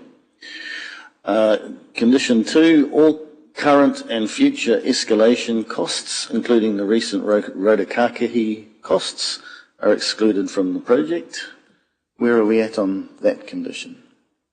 As I said before, Councillor, there's about $1.5 million that has been excluded, and there's $1.1 million that has been included because it's contractual and tied to the actual physical works. Okay, thank you. And perhaps the gnarliest one, condition 1, as part of the annual plan process, Council sets a capital rate for Tarawera ratepayers of a maximum of $36,600, including GST. Do I understand that that amounts to what we have in our paper in front of us as option 4?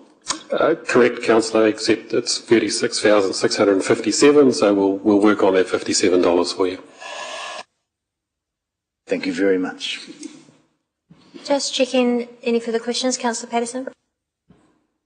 Thank you, Your Worship. Thank you for your indulgence. I wasn't able to attend the meeting that was held recently when a delegation from here went and sat with Bay of Plenty Regional Council. So I was just a little unsure. I wonder if you can clarify for me. Here, when they came and sat in that seat, we had their chief executive state quite clearly, we do not fund sewage schemes. And yet here we have spending of $4.9 million on Te Puna West, Ongari Point and Makatu Little Waihi. So I really don't understand how that was justified. Did they mention that at all during that presentation? Like I didn't see it, sorry. We didn't traverse that matter. We have made the point, Councillor, that funding of $750,000 towards the sewage scheme is funding of a sewage scheme, and requested that that be increased. But I've outlined the processes I've been through along with elected members to seek that funding. Thank you.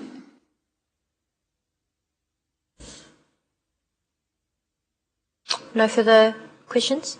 I do just have one question. Both us and the Regional Council will be coming into elections. Their chairperson has already indicated he will not be standing again, including the deputy chairperson. So we will see some new faces regardless in the Bay of Plenty Regional Council. I remain hopeful that with the right people and decision makers in those seats who will take their responsibilities to serve the region, including our Rotorua representatives who I am disappointed do not advocate strong enough. I've only really seen Te Taru White have our support in seeking further funding. Just a question, I know that we must strike the rate for the 1st of July. If we were to get a further favourable result from the Regional Council, or at least get them to consult with the community like we've asked for, like they should be doing, is there an opportunity to provide financial relief in future to the Tarawera residents? Through the Chair, if further external funding was to be found, we are able to reset the rate, to recalculate the rate. Okay, thank you very much. I know that won't be the certainty that Tarawera ratepayers are looking for, but certainly I know that we will continue to be advocating that Regional Council invest a fair amount and meet us halfway, as we have requested. So just please let me know if you have any further questions, otherwise we'll go into discussion. Councillor Waru. Tēnā koe te manukura, tēnā kōrua. Just in terms of the, we were talking about the Regional Council, so I may as well we'll ask, the impact of them withholding and not making full payment, as was, I suppose, agreed to right at the start of the scheme. What does that figure come to? Through the Chair, when we set our annual budgets, we make some cash flow assumptions for when that external funding would arrive. That funding is expected earlier in stage one. So if that funding was to be delayed, there will be, I guess, additional holding costs while we waited for that money to arrive. Are you speaking about the 750 or? Correct, yes. What about the rest of the money that was tagged for this project? Is that all gone in, or have I got my wires crossed? The only money we've by budgeted to receive from them is 750, so we've made no allowances for the requests that we've made that have been declined. Yep. And that 750,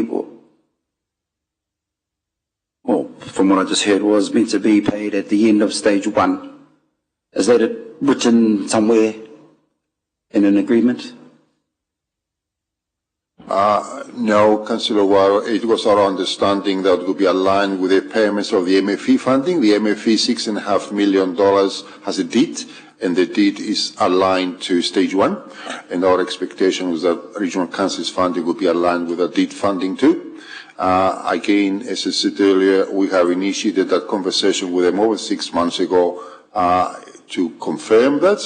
They have never advised us as to their true position. The answer really is that our initial expectations that all external subsidies were supposed to come at the end of stage one, because you create a reticulation network at that point in time, and we haven't heard from them yet. Okay, thank you for that. It's cleared up on my mind. Just in terms of, the options that have been put before us, is there, I suppose, space to add conditions to the funding, i.e., if you sign up by this time, you will receive whatever that we might decide on today? Because my understanding is we could do all this mahi now, it doesn't guarantee sign-up. Yeah. Is that correct? So we are in effect doing that. So remember, we have asked you to do two targeted rates, one for stage one and one for stage two. So every property that is there, that has that pipeline near it and can connect, will pay stage one regardless of whether it's connected or not. And stage two does have the incentive with regards to the application of the Better Off funding. The intention is that if there is a palatable position, that we will get as many properties to sign up and agree by the 30th of June, at which point we set the rate.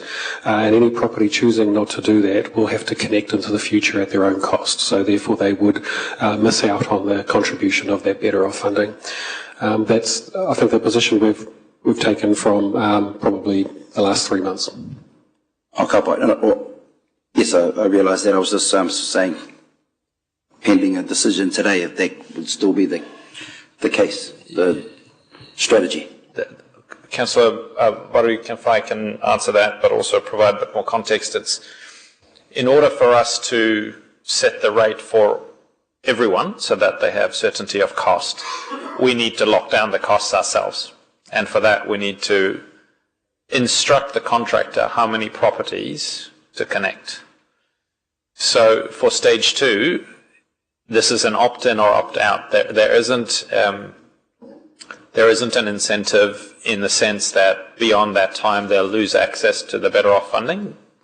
There's a cut-off in that beyond that time it will be up to them to connect. So council and whatever subsidy you may or may not decide in this discussion to put towards that scheme would only go to those who choose to sign up to the scheme before the cut-off date. That allows us to have certainty, me to give you delivery certainty, that the costs that council has agreed to, staff can deliver on, and that will then allow council to give our ratepayers certainty that this is the cost that they will pay. And that needs us to have a decision on the funding model, and it needs residents who want to sign up or indicate that they're going to. Thank you. Andrew, just for last question. So I think the number was, 446 people, I think you used the word, properties expected to sign up. How many are we currently now? I can't recall it from my report. So 408 is the current number of properties. 72 already have signed their locality plans and have grinder pumps installed. And as soon as the full testing and commissioning of the pipeline is completed, the team will go through the process of connecting their houses and getting rid of their septic tanks. So it's the balance that are, I guess, waiting on a council decision, and then we'll mobilise and try and get as many as possible to connect. So it is 408. There's also a further 36 properties that are on currently consented offset systems that will need to come off when their consents expire, and then there's the growth target that's in addition to that makes up that 550. And those who don't, the onus will be on them as the owners to sort it out. So if you were to go forward into the future, their consents expire for their septic tanks, then they would have to, obviously the regional council won't give them a consent, so then they would have to connect to the pipeline at their cost through an approved contractor, and making sure that obviously the approved equipment is installed as well. Thank you. Thank you, Thomas. Thank you. We have councillors Kai Fong, Lee and then O'Brien. Thank you, Your Worship. I've just got 2 questions and a suggestion, so I'll just ask the questions first. The rates rebate and, I don't know what the mechanism is called, postponement or delay, where you sort of pay if you eventually sell the property. Are these options available, or payment plans for anyone that may end up in some financial difficulty, regardless of which option is chosen? So if there are ratepayers who are experiencing hardship, they are welcome to take advantage of the policies we have around postponement. If qualifying ratepayers do get the DIA remission, that will still apply. And if they are welcome to reach out to council staff, and we can assist them through their options if they are experiencing financial difficulty. Okay, thank you. The second question is just the clarity around the Rotorua additional costs. So just in the resolution, the proposal is that council notes 1.5 million of costs cannot be capitalised and will be expensed through the surge activity. So that is 1.5 of those additional Rotorua costs, if I just call it that. And then you said 1.1 million was also Rotorua costs. Are you now saying that that's been put into the costs that would be payable as part of the project by regardless of whichever option, by the Rotorua residents? Yes, so stage 1 reflects 1.1 million of costs that would need to be capitalised and therefore tied to the scheme, and you can make a decision around the funding allocation of that, and 1.5 million has been excluded and will need to be expensed through the P&L and through the sewerage activity, as they do not attribute to the creation of the asset, they attribute it to costs around the legal courts, etc. Yeah, so I think just one of the things that we heard quite clearly through the submissions process was around I'd call it ring fencing of those additional costs, which were not the fault of us, not the fault of the Rotorua residents. So we haven't actually ring-fenced them with the current recommendation that's before us, as I see it. Is that... Councillor Kaifong, maybe I'll try and answer this in a way not an accountant will. If we have ring-fenced the costs so that we know what they are. We haven't separated them out yet. We've separated them into two categories. One is expensed and therefore doesn't turn up in any of the figures you're looking at. That's the 1.5 million. The 1.1 million turns up in the stage 1 costs.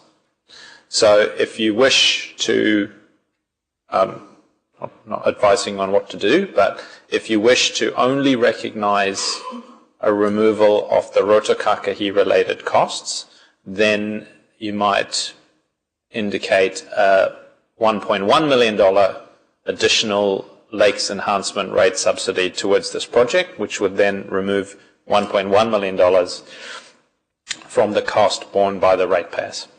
That 1.1 million is still within the figures in there, and so if you add no subsidy from the lakes enhancement rate in this decision, they will pick up $1.1 million of costs. If you want to remove that $1.1 million of cost only, then you would add $1.1 million from the lakes enhancement rate. That's the mechanism. So my suggestion, and I'm just, with your indulgence, Your Worship, is that we complete the questioning and then we break for lunch before we start the deliberations. I just think that there just needs to be an opportunity for us to just get our thinking clear before we get into that process, because that is not how I understood we had proposed options. So I'm seeking your indulgence, Your Worship. I'm just also seeking if my fellow colleagues would find that beneficial.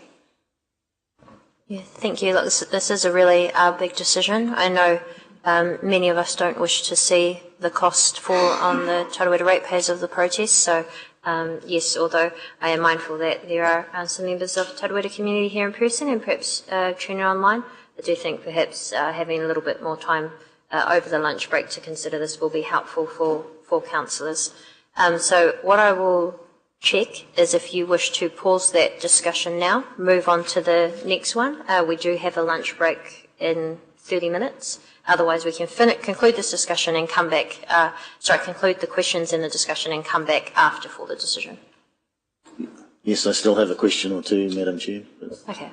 I suggest we're carrying on, but we won't make a decision until after the lunch break, even if that means we need to move on to the next item. Councillor Lee, followed by Councillor O'Brien. Thank you, Your Worship. I think that's a prudent and sensible way forward. It's a very serious matter for our Tarawera residents, and we need to get this right. Do I understand? I just want to thank you, actually, Thomas, and the other staff for the way that you've all engaged with the working group at Tarawera. I've had really positive feedback from council staff's willingness to do that, and well done. Do I understand correctly from the information you've provided to us that option 3 would add $11.20 per ratepayer to the rates bill for 25 years? I believe that's correct, yeah. And if we went with option 4, that would add $12.80 per ratepayer for 24 years. That's possibly correct, yes. It would. The Lakes Enhancement funding would go from 4 million to 4.5, so that math is probably accurate. So when I went to school, that added up to $1.60 extra per Rotorua ratepayer per year to go with option 4 rather than option 3. Does that sound about right to you? Not sure if you can show me your math later, I'm more than happy to confirm it, but... $12.80 minus $11.20 equals $1.60 when I went to school. Sure, Councillor. Yep. Yeah. Okay. Thank you for that. Thank you. Councillor O'Brien. Thank you, Worship. Do you mind if I hold my question, just with what Councillor Kaifong said and what Mr. Kale said? May just change how I want to phrase it, if you don't mind, if I hold on. Yes, it's fine. Sorry, Thank Councillor, were you still, do you have further questions? Just wanted to say, Your Worship, that I'd be happy and would signal that I would support option 4. I'd be happy to move that when we do get back to our deliberations. We'll see how we go. Councillor Patterson. Thank you, Your Worship. Now, I hope I'm not putting you on the spot for casting your memory back, but how long has the Lakes targeted rate been in place? Before my time, so I've been here 11 and a half years, and my understanding was it was created at the time that we started participating in the Te Rotorua Lakes Trust deed proposals, so it's, 15 plus years it's been in place, yep. And so that would have been applied, I understand that up until 2022, the likes of Tauranga, ourselves as territorial authorities, we collected that, and then did we then pass that on to Bay of Plenty Regional Council to administer? No, that's a rate that helps fund the sewerage activity, and recognising there's components within the sewerage activity that contribute to lakes water quality, and in particular the work that this council does is provide reticulation sewerage schemes around our vulnerable lakes, and so it's gone towards ultimately funding those, and ultimately kind of provides the funding for the $2,700 per property that we give now and the $1,500 that we've historically given per property. So in 2022, Bay of Plenty Regional Council took that over. Is that correct? And started charging? No, this is our rate. They create their own rates. Yep. So they have a lakes enhancement rate too? I believe that they may have something similar. Yep. Right. So that funds their activity. Yep. So for over, let's say, 15 years, roughly, the people of Tarawera, along with all of our other ratepayers, have been contributing to a fairly substantial fund. And now it's Tarawera's turn to get their share. They also contribute to the Rotorua treatment plant, to everything, the wastewater treatment plant. Is that correct? Or are they excluded from that? No, they don't. The Tarawera residents predominantly only pick up general rate and the rate for the refuse collection. They don't pick up any of the other service charges. So the cost of running the sewerage schemes in both Rotorua plus all our others is funded from the sewerage targeted rate, which the community doesn't pay. And just as well as historically, the lakes enhancement rate has been $20 per property. It's a fixed fee. So over the 15 years, if it has been in place, then obviously it's a $300 contribution that each property has made to that scheme. With regards to the Bay of Plenty Regional Council, and I'm not an expert on their rates.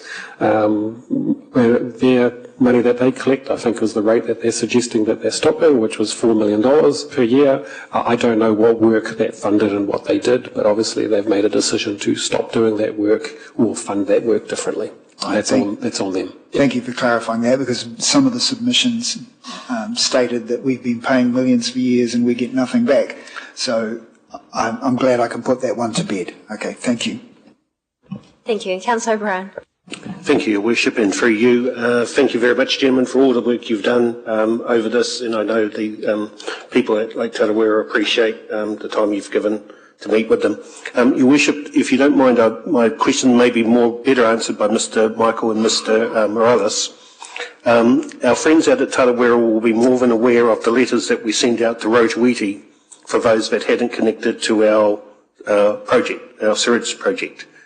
Can I ask you, are you able to tell me what sort of time frame the folks at Tarawera would be looking at getting similar letters? Would that be as their consents end? Or would it be because our scheme is finished, that we would be asking them to join just to help give some certainty? Because obviously during the break, while we consider that, it may be of help to know how soon those letters might be appearing in people's letterboxes. Thank you. Thank you, Councillor O'Brien. There are three distinct phases. One, as soon as the main reticulation system is in place, which it is now, those property owners who have been invited to sign a locality plan and have signed a locality plan, they will start receiving the installation of their own property system, and they will continue to do so. Those properties, and my colleague Thomas said earlier is that given a time frame for the rest of, let's say, a few more hundred people to say, to agree to sign a locality plan, and by 1 July, say, and they haven't done so, those properties who haven't done so by after 1 July, they will start receiving letters that the septic tanks at the moment are non-compliant, and they have to connect.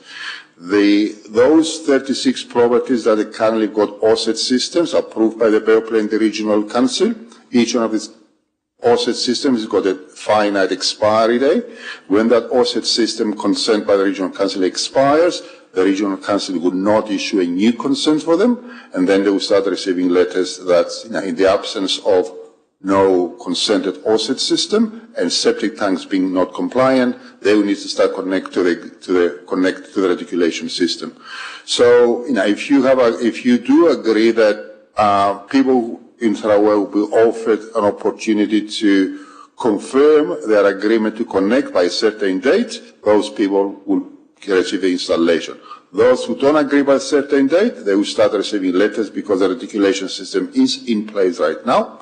And those people who got offset systems, upon expiry of the current consented term of the offset system, they will start receiving letters to connect the reticulation system. Thank you. Could I just clarify, just to make sure I've got this correct? So if I have a septic tank, I will likely be getting a letter next year once the system is in place and operational?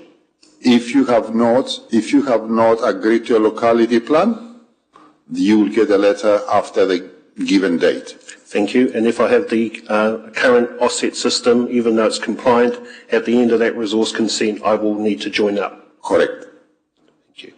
Okay. Because the Regional Council will not issue a new consent for offset systems if the reticulation, whereas the reticulation system is in close proximity to the other properties. Okay, thank you very much. So, forgive me, so for the ones on septic tanks, it is likely that they will start receiving letters next year? If they have not signed a locality plan by a given date. Yeah, so I might just add, shout out to Duncan Evans on the Rotorua Sewerage Group. What we've been working towards is actually, what we've attached is the Rotorua Capital Funding Plan. So subject to the decision that you make, we will finalise that plan, and the intention is to send that plan with a letter to every resident asking them which option they would like to do, and encourage as many of them as possible to agree to connect so we can create that program of work. That is what we're trying to work towards. And then what Stavros is describing, that anyone outside of that hasn't agreed and into the future will fall within those other requirements with regards to your consent for your septic tank has expired, you're not going to get a new one, you need to connect, and then you need to engage with council with regards to how best to connect to that network. Excellent. Thank you all very much for your answers. Thank you. Thank you. There appears to be no further questions on this matter. We are just waiting for lunch to arrive, so what I suggest is we go to our other submissions proposals, and we'll start there and then break for lunch very shortly. I do apologise to our members of the Lake Tarawera community who are here or tuning in, but we may just be a little bit longer. We will certainly be starting back by at least 1 p.m. If those who are watching want to tune back in then. So first of all, we will just take the points that are up on the board, that Council notes the decisions made during these deliberations determine the final work programme and in turn the final annual plan 2025-2026, that the final annual plan 2025-2026 is planned to be adopted by Council on 25th of June 2025. Can I have a mover and a seconder, please? That's moved by Councillor Kai Fong, seconded by Councillor Lee. All those in favour, please say aye. Any against? That is carried. And we will move to our proposals number 3, other submissions received. So this is in the additional attachment that we have. And we will start with the Waikato Regional Council submission. So just a quick summary, the Waikato Regional Council submission noted transport, regional spatial planning strategy, regional resilience and adaptation planning. And the recommendation is that we note the feedback and that the Council refers the feedback to the Destination Development Group for consideration. That's moved by Councillor O'Brien. May I have a seconder? Seconded by Councillor Waru. Just check if there are any questions or debate at this stage. No, it was very straightforward. I put that to the vote. All those in favour, please say aye. Aye. Any against? That is carried. Thank you. We now go to Ngāti Tahu Ngāti Whāia, Runanga Trust. Rates. This is regarding rates impacts and indicative rating examples. We note the feedback, and that's moved by Councillor Waru, seconded by Councillor O'Brien. Any questions or debate? Yes, question from Councillor Barker. Thank you, Madam Chair. There's also, just like to add, there was, excuse me, a submission from Federated Farmers to the same effect, and also there was a submission from another rural ratepayer to the same effect as well. Just there is some misunderstanding in the community, the rural community, around why the difference between the rates impacts for rural residents versus urban and urban residential. So if there's anything we can do to alleviate that misunderstanding would be very helpful. Thank you. And I do note the submissions, in particular from Ngāti Tahu Ngāti Whāia, do note this does not seem to accurately reflect who benefits most from the council activities quote. So that has been moved and seconded. We'll put that to the vote. All those in favour, please say aye. Any against? That's carried. Thank you. And now we go to Roger Lovelace, and that's moved by Councillor O'Brien. I'm happy, seconded by Councillor Wang, and this was regarding the introduction of the accessibility for all management policy and proposing that safety concerns that have been submitted on previously are addressed. We take that Council will note the feedback, and we also refer the request to the Infrastructure and Assets Group for consideration of future infrastructure improvements. Any questions or comments on this one? No? All those in favour, please say aye. Any against? Aye. Thank you. That is carried. We go to Sport Bay of Plenty. This was nice. They commended the Council's commitment to improving physical activity opportunities and encouraged continued alignment with the 2024 Spaces and Places strategy. I'm happy to move that. That's seconded by Councillor Kai Fong. Any questions or debate? No? I put that to the vote. It was very nice. All those in favour, please say aye. Any against? That is carried. We now go to the Rotorua Lakes Coast Guard. This was seeking the Council's support in exploring a full redevelopment of the Rotorua Lakes Water Sports Trust building at 1 Mataia Fair Street, Ohinemutu. That's moved by Councillor Maxwell, seconded by Councillor Waru, and the recommendation is that Council note the feedback and also refer this feedback to the Community Experience Group for consideration. Any questions or debate? No, put that to the vote. All those in favour, please say aye. Aye. And similarly in that area, we have a submission from Te Aroha Waka Trust submitting in support of Rotorua Lakes Coast Guard and also exploring with Council support for the redevelopment of the Rotorua Lakes Water Sports Trust building, and also that the Trust will concentrate on establishing a lock-up facility on the Tū Momo Waka dedicated site to enable growth in waka armour activities at Te Kaura Mawhitiwhiti, otherwise known as the Lakefront.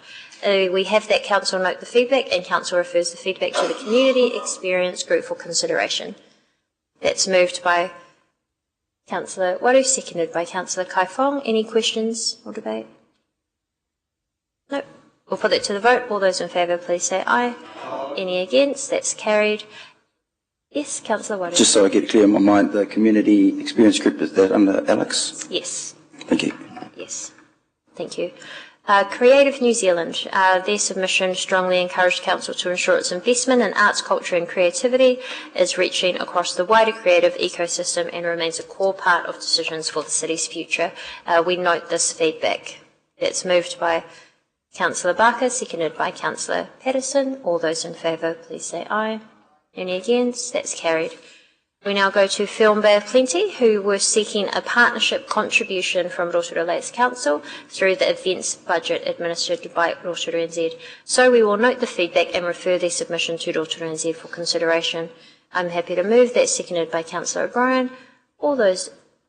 Any questions or comment?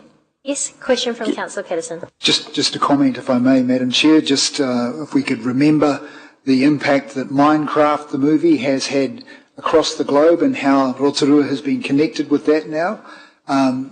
there are many, many more opportunities on the horizon and others that I could quote. I do hope that we get in behind this mahi and grow it for our city's future. Thank you. Thank you very much. So I'll put that to the vote. All those in favour, please say aye. Any against? And that is also carried. May I make up a comment, please, Madam Chair? When the council refers submission, are those people who put the submissions told, and is that communicated that we're going to refer them to whoever? Oh, just to check. Thank you. Yes, happy to confirm that. Thank you. And finally, in other feedback, we'll take Rotorua Trails Trust. So they were seeking council to consider a significant increase in the annual contribution to Rotorua Trails Trust and also reevaluate the current funding, increase the annual contribution to reflect the substantial economic generation of mountain biking and trail running, and also to collaborate with stakeholders. We note this feedback. We do have a point here that council note it does not currently fund the Rotorua Trails Trust, but there is a service agreement between the Rotorua Lakes Council and the Rotorua Trail Trust to carry out forest track maintenance tasks, of which we are very grateful for the significant amount of volunteers that help with that. And we do also note that the current service agreement was signed on the 1st of the 7th, 2024, and is valid until the 30th of the 6th, 2027. Do we have a mover and a seconder for this? It's moved by Councillor Waru, seconded by Councillor Kaifong. I do ask if there are any questions. Question from Councillor O'Brien. Thank you, Your Worship. By the way, I'm supportive of the motion and I'll be voting for, but can I ask, my impression of when they gave their submission and reading it implied that they seemed to be wanting funding more urgently than... So when are we... can I just clarify? We're saying that the current service agreement is valid till obviously June 27, end of June 27. So there's no further room for us to help them out further? Is that just so I'm clear of what we're saying? Thank you very much. Thomas? Correct, Councillor. Many may know that they've recently had a bit of a funding drive online and tried to get more funding. I guess their request is coming to Council and saying, yes, we have that and we're getting this work, but do you want to fund us some more? I think the team, as we say, we acquire services for work. So the question would be, do you want to acquire more services from them, or do you wish to fund them? At this stage, the suggestion from staff is we're okay with where it's at. But if you do want to put more money in, that's a decision for yourselves. Sorry, I'm fully support, as I say, I'm going to vote for this, but I did take from what the submission said that there seem to be some gaps, and I would hate that if we're not going to address this till the 26 AP or 27, wherever it'll fall.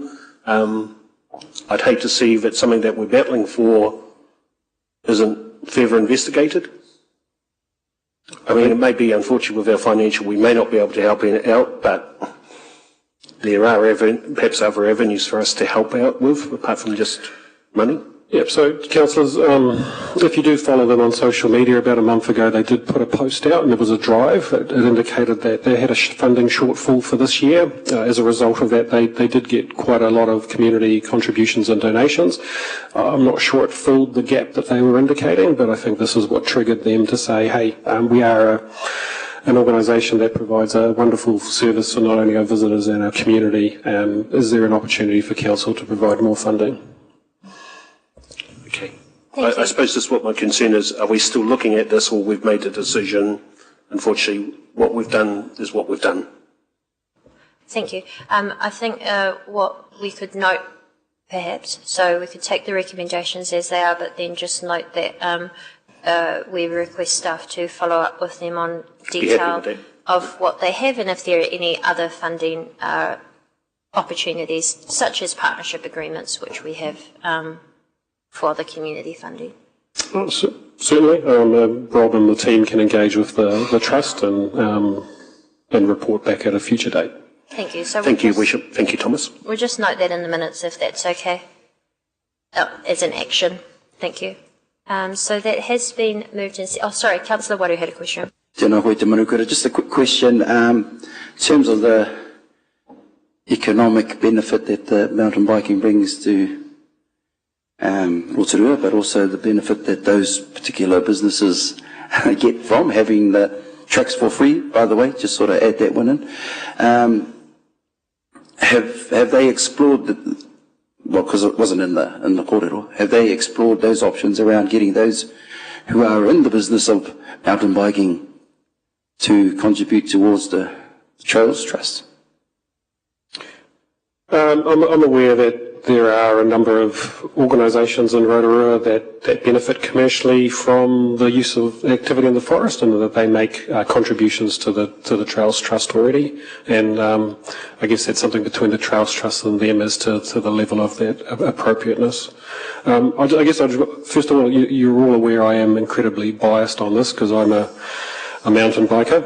And so just to remind yes, the last report from Rotorua NZ was $140+ million economic benefit to the community. And I think, as Stavros pointed out during the PARS discussion, close to 10% of our population also recreate in there, whether it's mountain biking, running, walking or horse riding. So the Trails Trust is seen as critically important, along with probably the hundreds of volunteers that put thousands of hours into there as well. We're acutely aware that we're under considerable financial pressure, and the rates increases are obviously important to you, which is why staff have not suggested at this stage any change in putting more funding into that area, other than that what's already included in our plans. Thank you, Thomas. Yes, don't get me wrong, the mahi they do is awesome. You know, it allows everyone, the nation, to come and use it. Was 222 kilometres of undisturbed tracks going through our beautiful forests. So no, I think it's I'm with Councillor O'Brien. If the thing is urgent, I think we need to address it fairly quickly. Kia ora. Kia ora, thank you. So we do have a mover and a seconder. We have our action point as well. I'll now put this to the vote. All those in favour, please say aye. Any against? Aye. That is carried.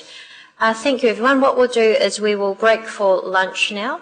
When we return, we will return to the discussion regarding the Tarawera sewage scheme, and then take the final annual plan proposal, chief executive submission.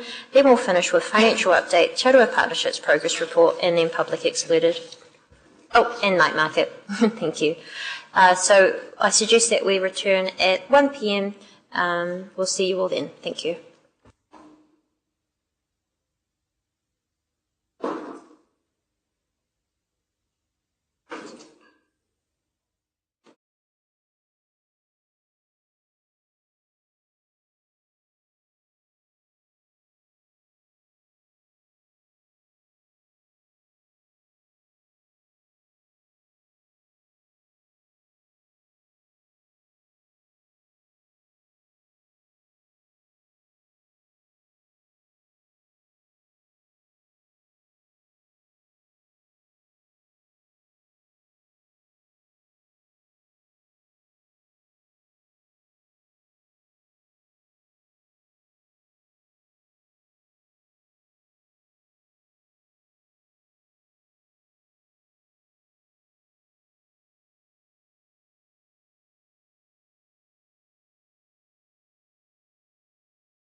Welcome back. I believe we have our Councillor Wang online, so we'll get underway. It's 1 o'clock, and we are now going to return to the Tarawera sewage scheme discussion. So we are still in questions, I believe, so I'll just check if there are any further questions. Yep, Councillor Patterson. Thank you, Your Worship. Just a point of clarification, if I may, Thomas. We were chatting about the Lakes Enhancement Rate, and you talked about a figure of $20. Just wondering, is that still the case? Has anything else come to light? No, Councillor. Yes, something has come to light. Obviously, last year in your LTP, you did put that up to about $57 to support the Rotorua sewage scheme, and I had a bit of a flurry of text messages as well when I explained the rates that the Tarawera residents pay. Yes, there's predominantly general rate and the waste rate, but they all do pick up the Lakes Enhancement Rate, and some of them even pick up some other targeted rates, such as the Business and Economic Development Rate, etc. So hope that's clarified. But that was also, some of that was to go to the Rotorua. Yes, so in year one of when we did the LTP and we settled on the final cost allocation of Rotorua, the cost escalations were funded two methods, one through the sewerage targeted rate and then the $10 million interest-free loan from MFE that needed to be paid back.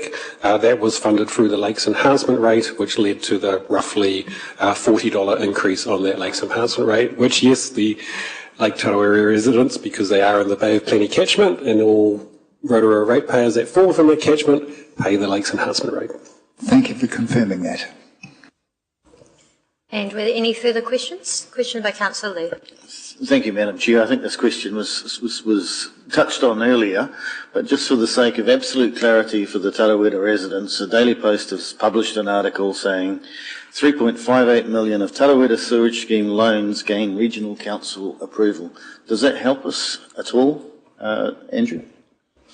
Councillor Lee, as I mentioned at the outset of this this discussion, my advice is it does not help. The reason for that is the terms of lending are at best worse than what we get from LGFA, who we normally borrow from.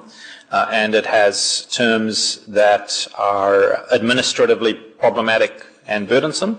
And so, as I've advised you all, please consider this decision strictly on the basis of the lending facilities we already have with LGFA, rather than provided by the Regional Council.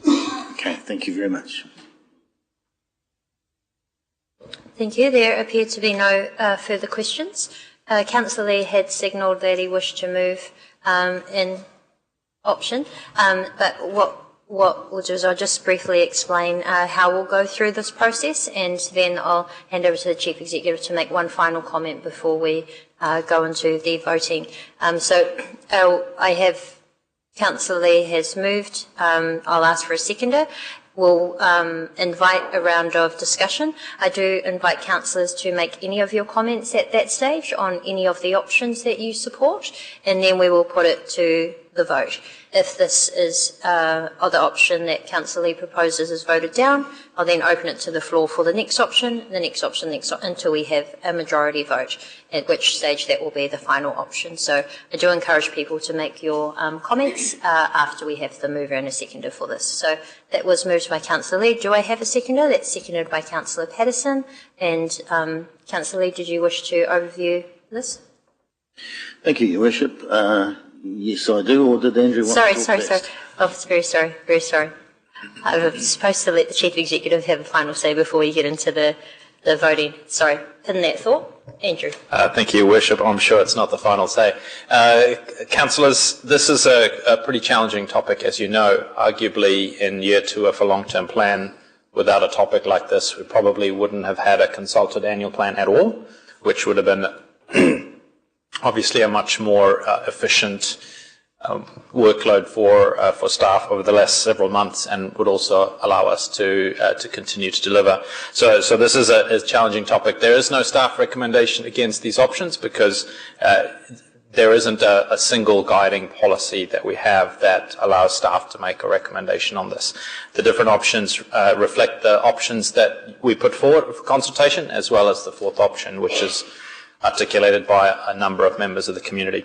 What I will say as you consider this is I'm responsible for executing on your decisions, and if your decision is to install a sewage scheme to Lake Tarawera, I can advise you that at the moment the largest impediment to delivery is signing off locality plans.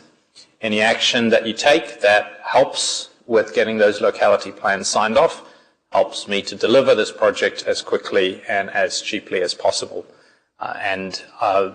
The last thing I'd say is capital projects typically incur cost when they are delayed.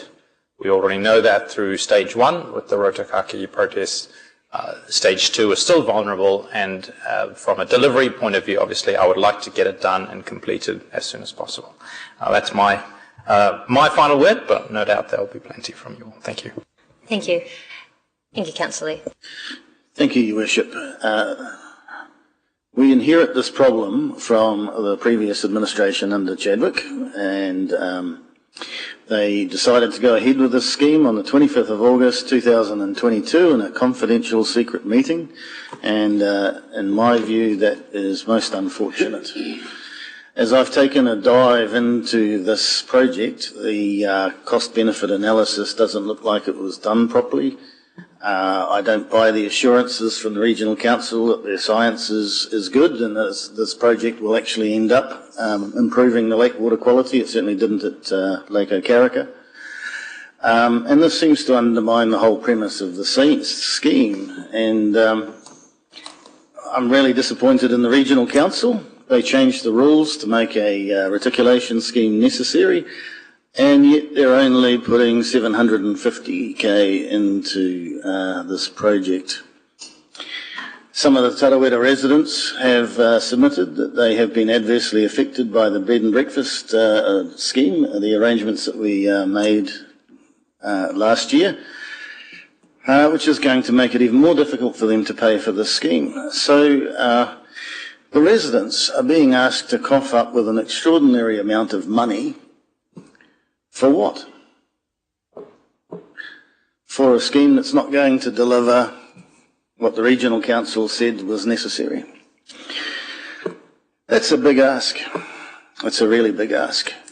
I have met the working group who have also inherited this problem, and they have worked very hard to try and make a pragmatic, reasonable offer, which most of the submitters to this are not happy with, but would reluctantly accept. In fact, the statistics are that 67% of the submissions made about the Tarawera scheme support option 3, but 93% of those are conditional on the 3 conditions advanced by the working group. In other words, 93% of the Tarawera submitters have asked for option 4, or what we today are calling option 4. I think this is an incredibly generous on behalf of the Tarawera community, and this would provide a way forward. I wouldn't say it was reasonable to them, but they're willing to make this offer and this concession so that we can all move forward from there. When I attended the working group meeting at Tarawera on Easter Monday, they were adamant that this was a minimum. This is, maximum. 36,600, that's it. No more. The indications that I picked up while I was out there is that you can expect a judicial review if we don't achieve this. In other words, this scheme, which various submitters have described as a debacle and catastrophic, is likely and predictably going to blow up in our face if we don't take this option. Therefore, it seems to me to be a pragmatic solution, a sensible solution, and everybody can move forward from here. We've been very generous to other people earlier in this meeting, and as I said, as we discovered before, the difference between option 4 and option 3 is $1.60 per ratepayer for the next 25 years. And there were submitters in the who don't live at Tarawera, and they said, we can understand the predicament that the Tarawera residents are in, and we'd be happy with that. The Tarawera submitters have made arguments such as, we've been living here at Tarawera for 10, 20, 30, 40, 50, 60, 75 years. And what have we received? They've received a road. They say they don't have footpaths, they don't have streetlights, they don't have rubbish collection. They don't even have drinking water, so many of the Tarawera residents draw the water and drink the water that is supposedly dangerous or deteriorating. And they're doing quite well. They've been contributing rates all this time, and in effect they've been subsidising Rotorua subdivisions all these years. And now it's their turn to have a reticulation scheme. And it's not a good solution for anybody, but it's the best option available to us. So I would recommend to my colleagues that we accept this very generous offer that's been put to us by the working group and endorsed by 93% of the submitters that support option support option 3. Thank you. Thank you. Councillor Patterson, did you wish to make comment now? Can I reserve my comment, Madam Chair? Yes, of course. Thank you. Is there anybody else that wishes to make comment? And this is your opportunity to make comment on this topic in its entirety. Councillor Barker. Thank you, Madam Chair. Tarawera is a diverse community. They have many young families, they have retirees, they have multi-generational family homes, and they have, of course, what everyone talks about, which is the absentee holiday homeowners. But the community that lives out at Tarawera has, over the years, established a community hall. They have established and run a fire station. They have regular community events, and they have a regular newsletter called The Phantom. They are a connected and close community, and they are not the only contributors to the problems of our water quality in the lakes. They are concerned, and they have shared their concerns very clearly with us at the submissions process. I've been to their meetings, both of the working group and the Lake Tarawera Residents Association, and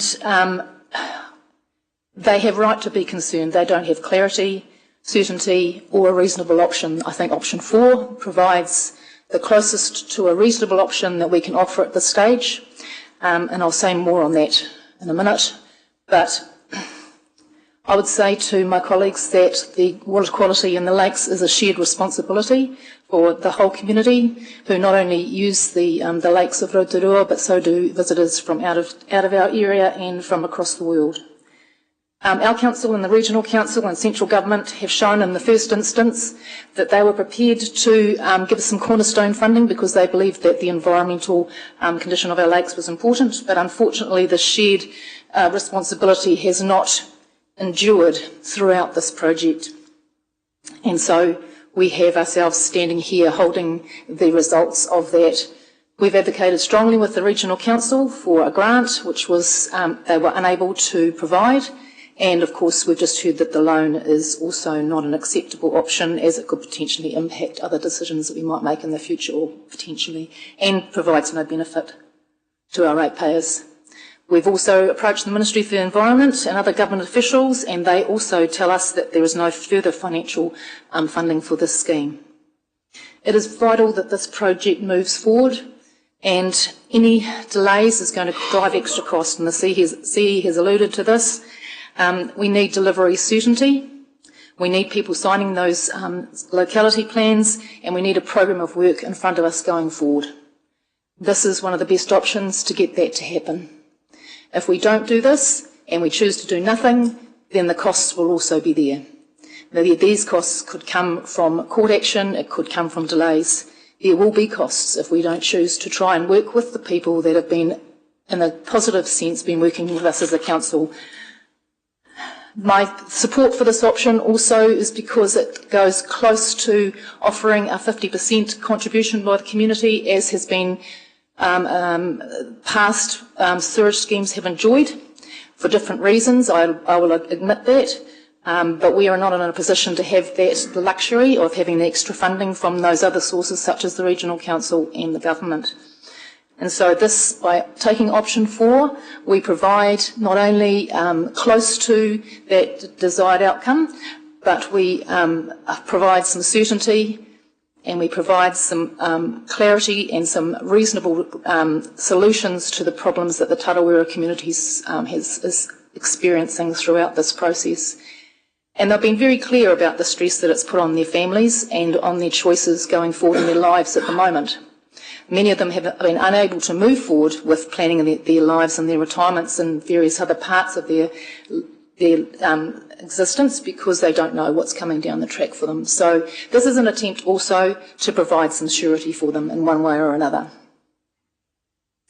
In saying this, it is a funding burden that the Rotorua ratepayers are going to have to carry, and that is not particularly palatable, even though it possibly is a 0.4% increase, and it is small but ongoing.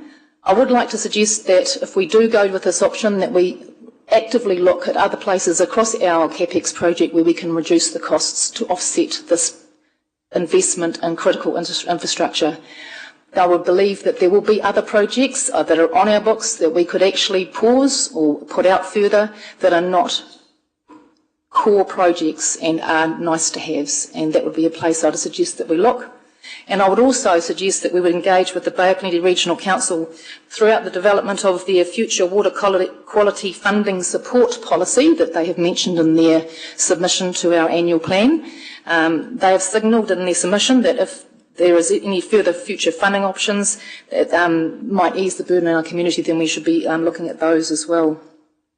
So I suggest that if this option is taken, it may not be the end. There will be other attempts to gain extra funding to take the burden away from our ratepayers, but I suggest that it's a very important step forward in helping to make this stage 2 of this project come closer to a efficient and cost-effective conclusion.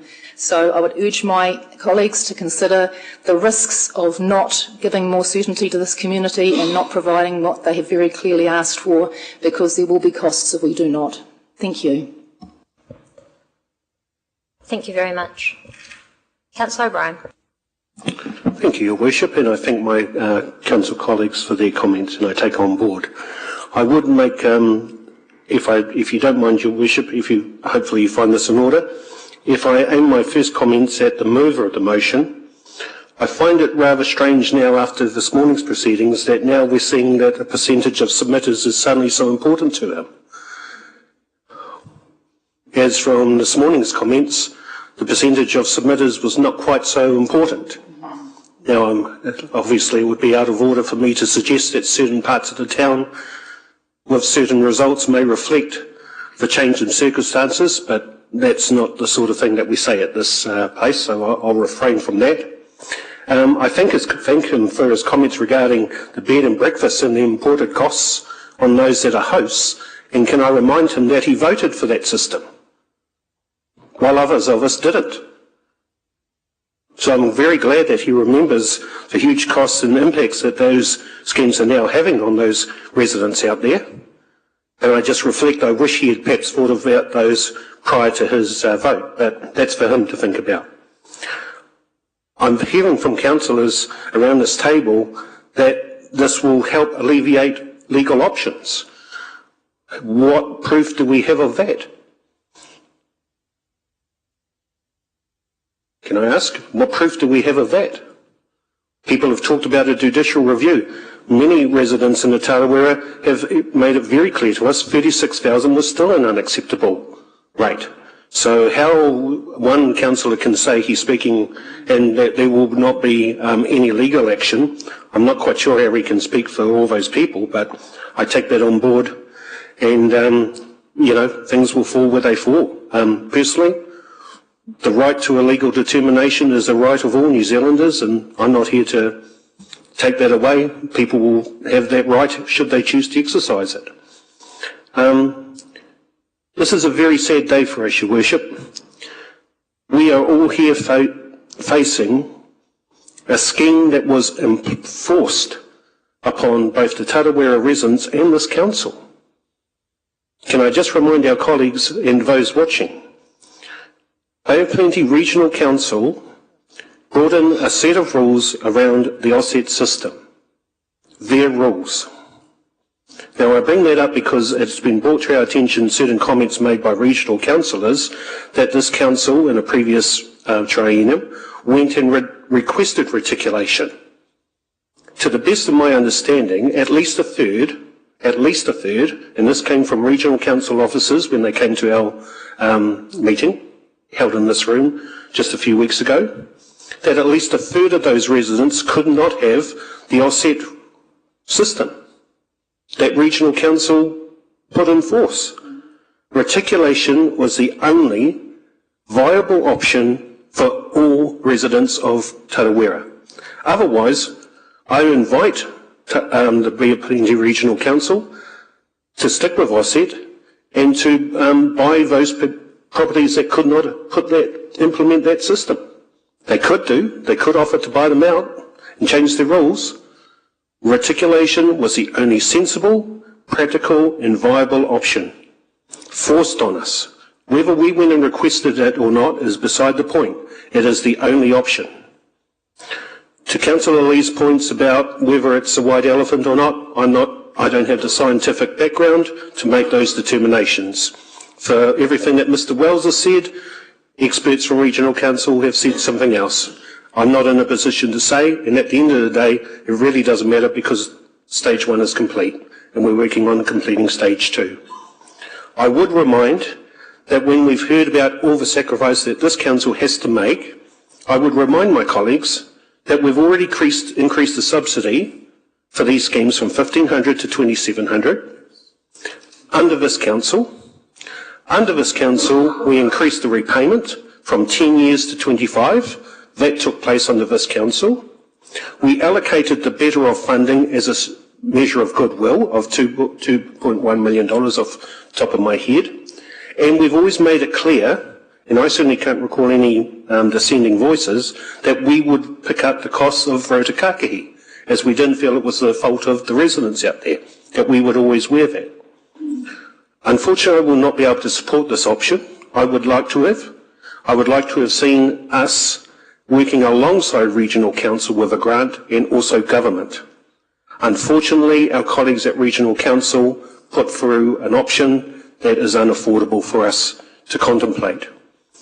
Could I just remind my colleagues too, if this takes place, if you decide that you'll fulfil the gap, what happens the next time if there's a scheme in Mamaku?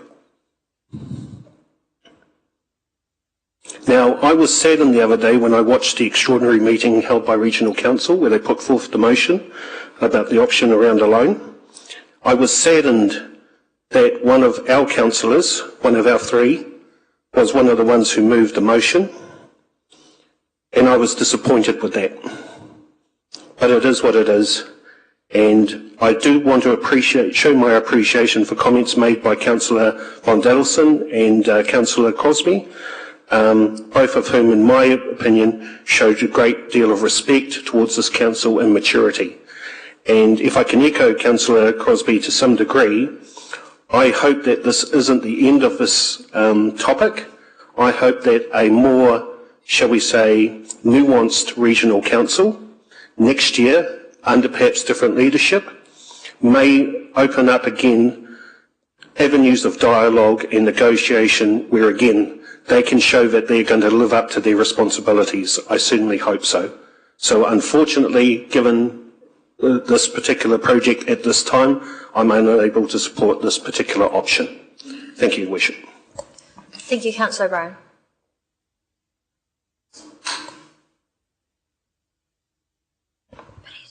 Councillor Patterson. Thank you, Your Worship. And yes, I'd like to thank my colleagues for their learned views. I'm taking a little different tack. My concern with this whole thing is how divisive this project has been on this community. I've been in the spot where these people have been. I know what it does to you. You worry about the sword of Damocles going to fall on your head and you don't know when it's coming. And that eats away at your gut. It's a horrible thing. So I feel, I guess, a kindred spirit in some way. I understand how you feel, not financially as much as what you're being threatened with. Now, pain, angst and worry are known carcinogens. How many people have we put them through, put through this stressful period unnecessarily because of poor decision making way back when? So, as Councillor O'Brien pointed out rightly, it was the Regional Council who decided that this was the way forward, not us.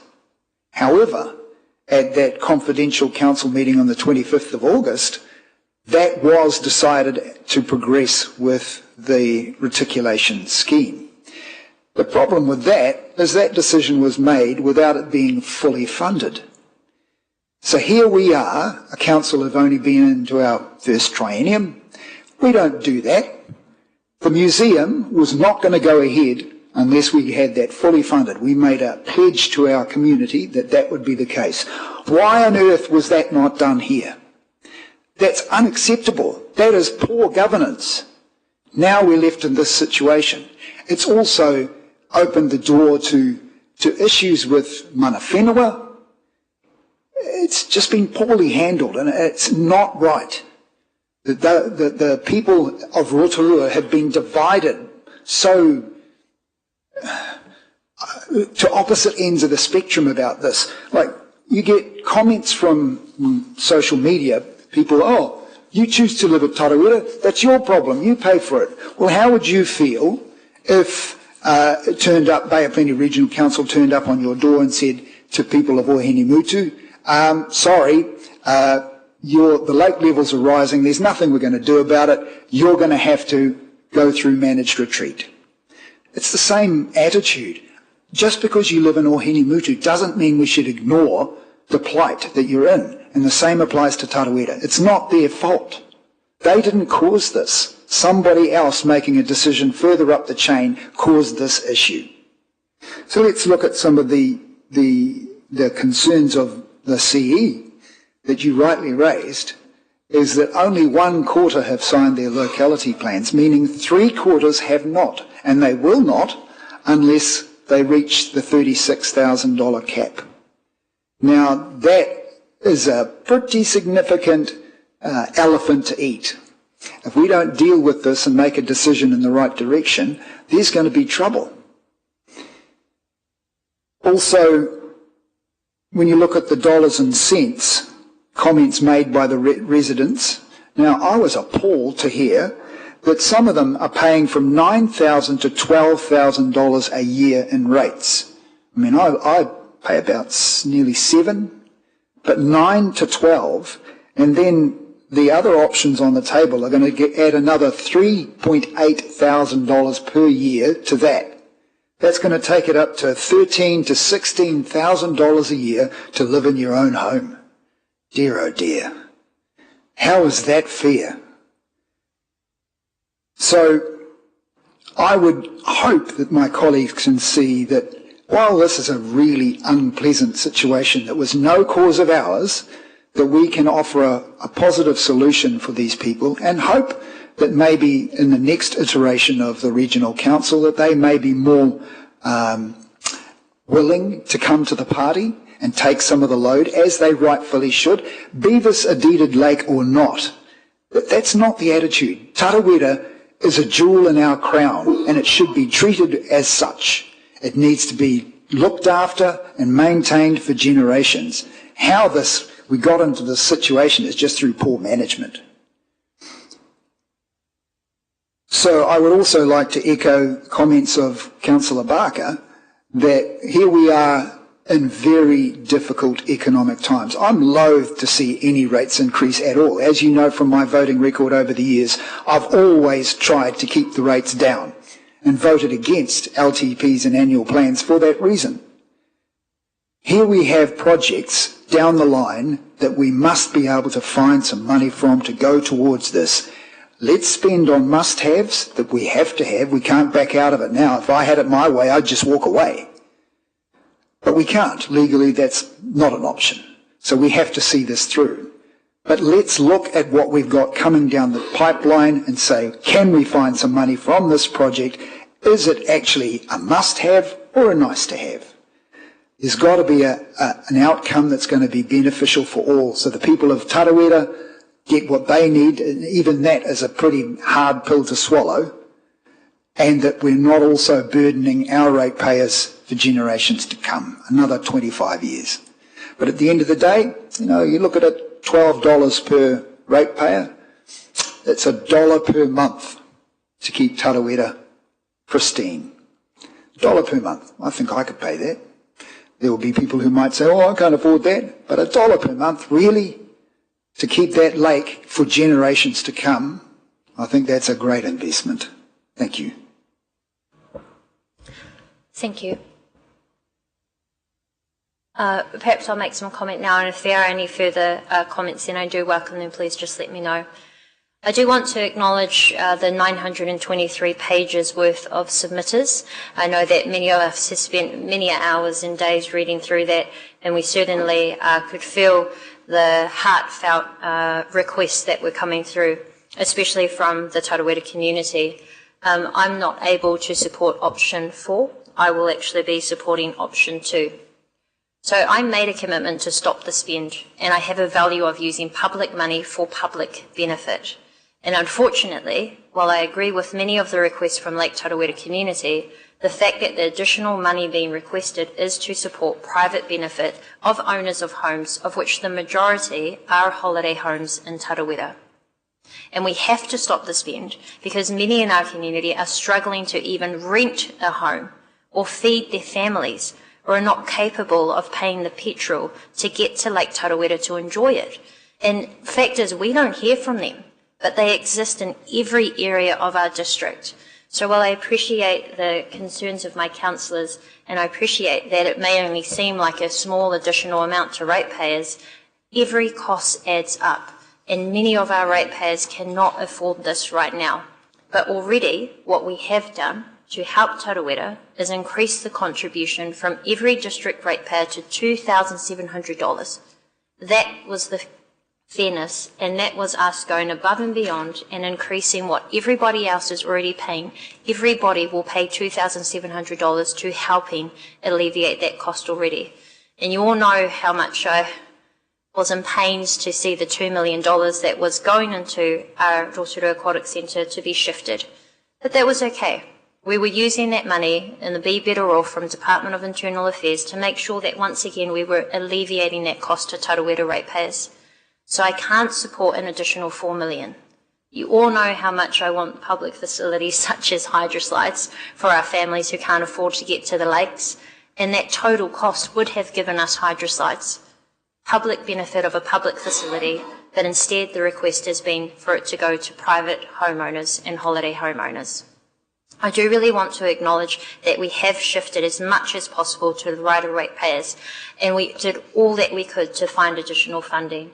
Even just recently, I've had conversations with the Associate Minister for Environment, Andrew Hoggard, and of course our local MP, and there is no further funding for government for this. Unfortunately, and very disappointingly, as you saw, we tried our best to convince the Bay of Plenty Regional Council to do the right thing, to consult their community, and importantly, to increase their funding and their grants into this matter. They should have said yes. If not to a grant that we asked for, then of course to a loan over 10 years.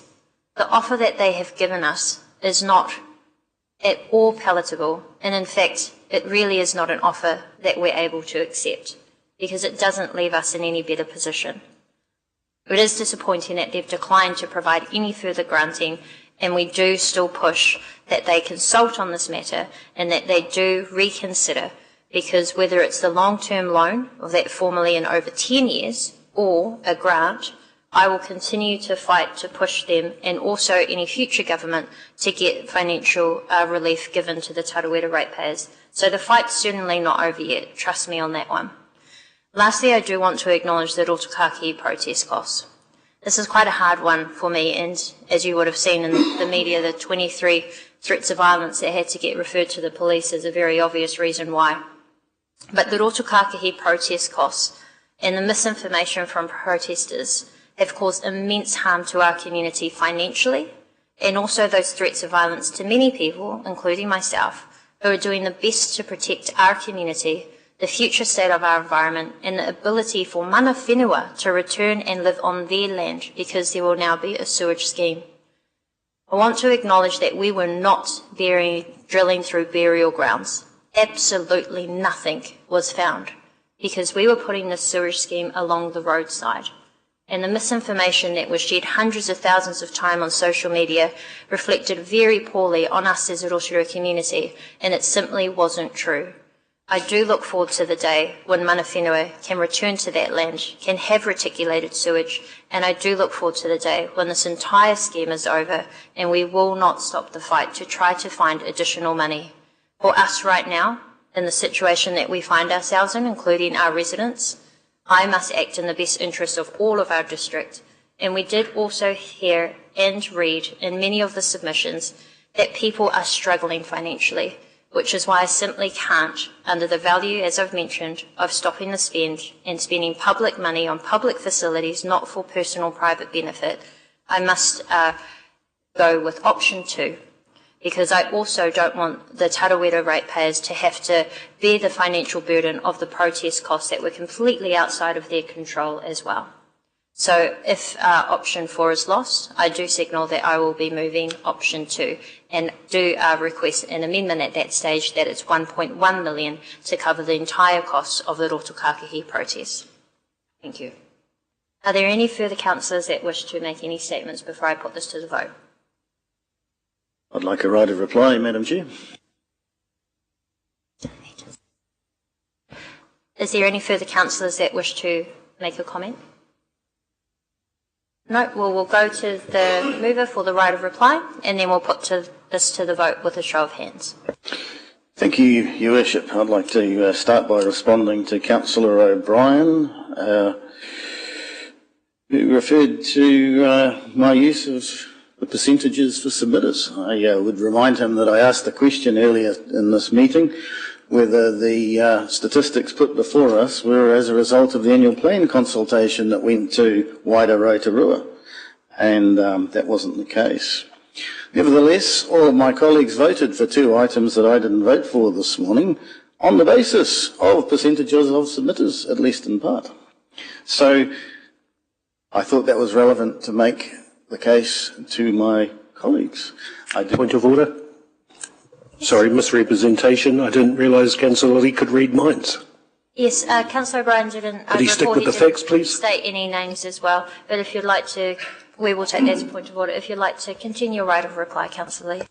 Sure, and as far as the bed and breakfast issue that Councillor O'Brien made, the initial bed and breakfast proposal that went out for public consultation was significantly trimmed by the time it came back to us, the decision that we opted for, and that was on the advice of some of the people in that industry who endorsed those options because they're actually willing to pay something, but we made a mess of that whole process. Anyway, putting that aside. Suppose, hypothetically, there were 50 residents out at Tarawera instead of 500, and the cost of the scheme would end up something like $500,000 each instead of 50,000 or 36,000, 40,000, whatever. Those residents would be able to go to the court and say, hey, this isn't reasonable. And I think they would get the support of the court. If, on the other hand, there were 5,000 residents out at Tarawera and it was going to cost $5,000 each, I think we wouldn't be here today arguing about all of this.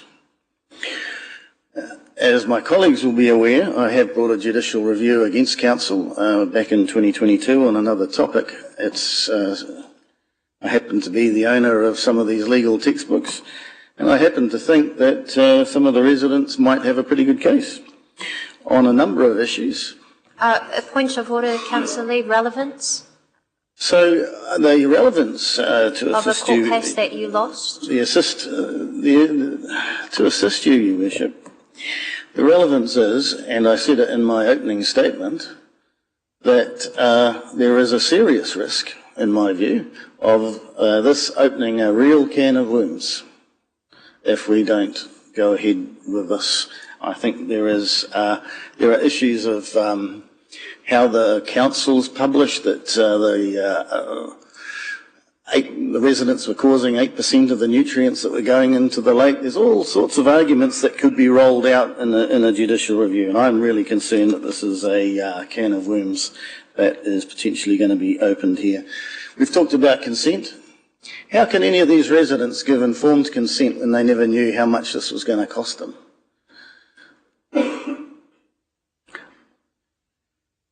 We've been told that there's 160 properties that supposedly can't connect to the scheme, but the Regional Council have refused to identify which of those properties they are. Well, that would certainly come out in the discovery process of a judicial review. The Regional Council would certainly come under scrutiny with a judicial review as to the merits of their decision in 2017 to change the rules and whether that stands scrutiny. But really, we have to look backwards and say who decided to go ahead with this without getting funding first. And we have only 3 or 4 elected members who are still here from that time who contributed to that decision, and that is then Councillor Tanya Tapsell, Deputy Mayor Kai Fong, and Councillor Wang and Councillor Maxwell. They're the ones who made this decision to start this without the necessary due diligence, without actually getting the funding organised first. It's too late now, the scheme's already done. Point of order on misrepresentation. That scheme has always been allocated funding. The matter was whether who was going to pay it. I also point of order you on misrepresentation on due diligence. The due diligence at the time had been done. This is the usual process for the schemes. It is unfortunate it's been delayed. You may continue. Yes, well, we'll see how that stands scrutiny if that's how it transpires. I note the irony that Mayor Tapsell says, and I got elected on the Stop the Spend platform, but this morning we saw her give away ratepayers, voting to give away ratepayers money and to pay for various partnerships that are of her pleasing. Point of order, misrepresentation. We did not give away any money. We returned land rightfully. You may continue. You have 1 minute left. So, I will, of course, be voting for option 4 because it is the most pragmatic and sensible way forward from a disastrous, catastrophic cluster situation that we find ourselves in. And I'm disappointed that we don't have the support of the Mayor or two-tier Tanya, as I've heard her called. Sorry, can you just repeat those words, Councillor Lee? Which ones, Madam Chair? Point of order. I think it's disrespectful. Yes, you've had a point of order on disorder. I'm going to take that as disorder, Councillor Lee. Draw and apologise. Thank you. Okay, so we're now at the point where we must vote. Just to reiterate, what we will do is we have had a mover of Councillor Lee, seconded by Councillor Patterson of option 4. I ask that when you vote, you raise your hands. If this is lost, I have signalled that I will put forward option 2. We will vote. If that is lost, the floor is open for one of the other 2 options. So I will read out option 4. that Council resolves to proceed with the introduction of the capital repayment for the Tarawera sewage scheme to be recovered by the ratepayers of Tarawera and 4.415 million recovered from the Lakes Enhancement Rate. Projected resident funding total $15,521,499 or $36,657 including GST, lump sum or $2,840 annually including GST or $710 per quarter including GST for 25 years, inclusive of better off funding allocation. This would increase the Lakes Enhancement Rate by $12.80 per ratepayer for 25 years. I ask you to please raise your hand. All those in favour, please raise your hand.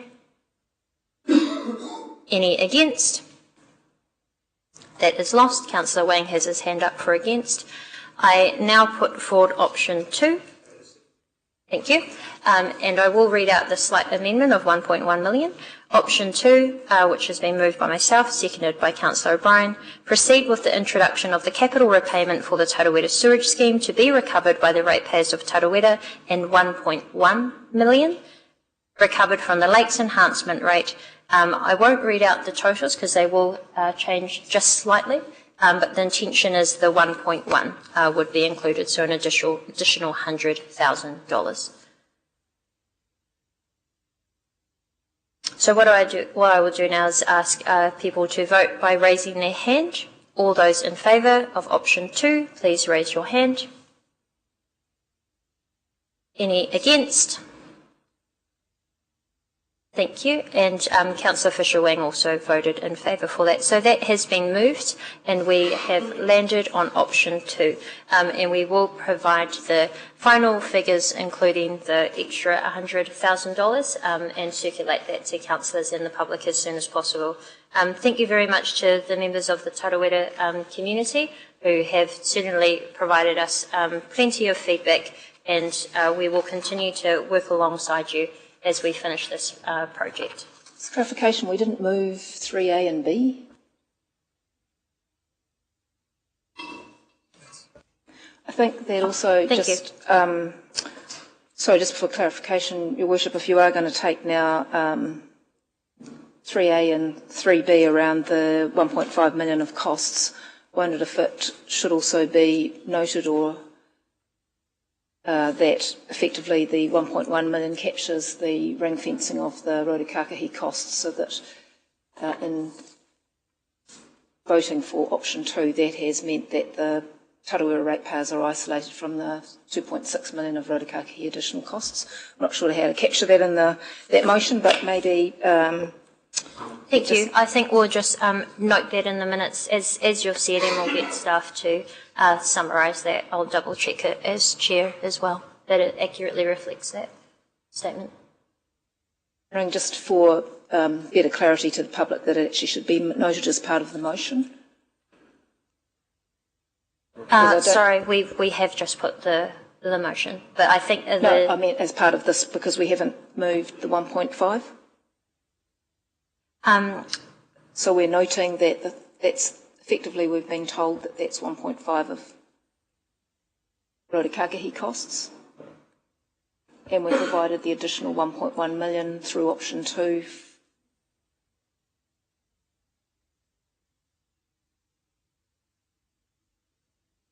Hang on, we'll just go. We'll pin that. I'll just go back one step. We did have 3A and 3B that also need to be moved, which was the noting. So we'll start with that and move that. And Happy to second, Your Worship. Thank you. I'll move that, seconded by Councillor O'Brien. And are you suggesting that point D include? Honestly, I think noting it will be plenty. There needs to be a clear note around 3A so that we have communicated the ring fencing of those additional costs.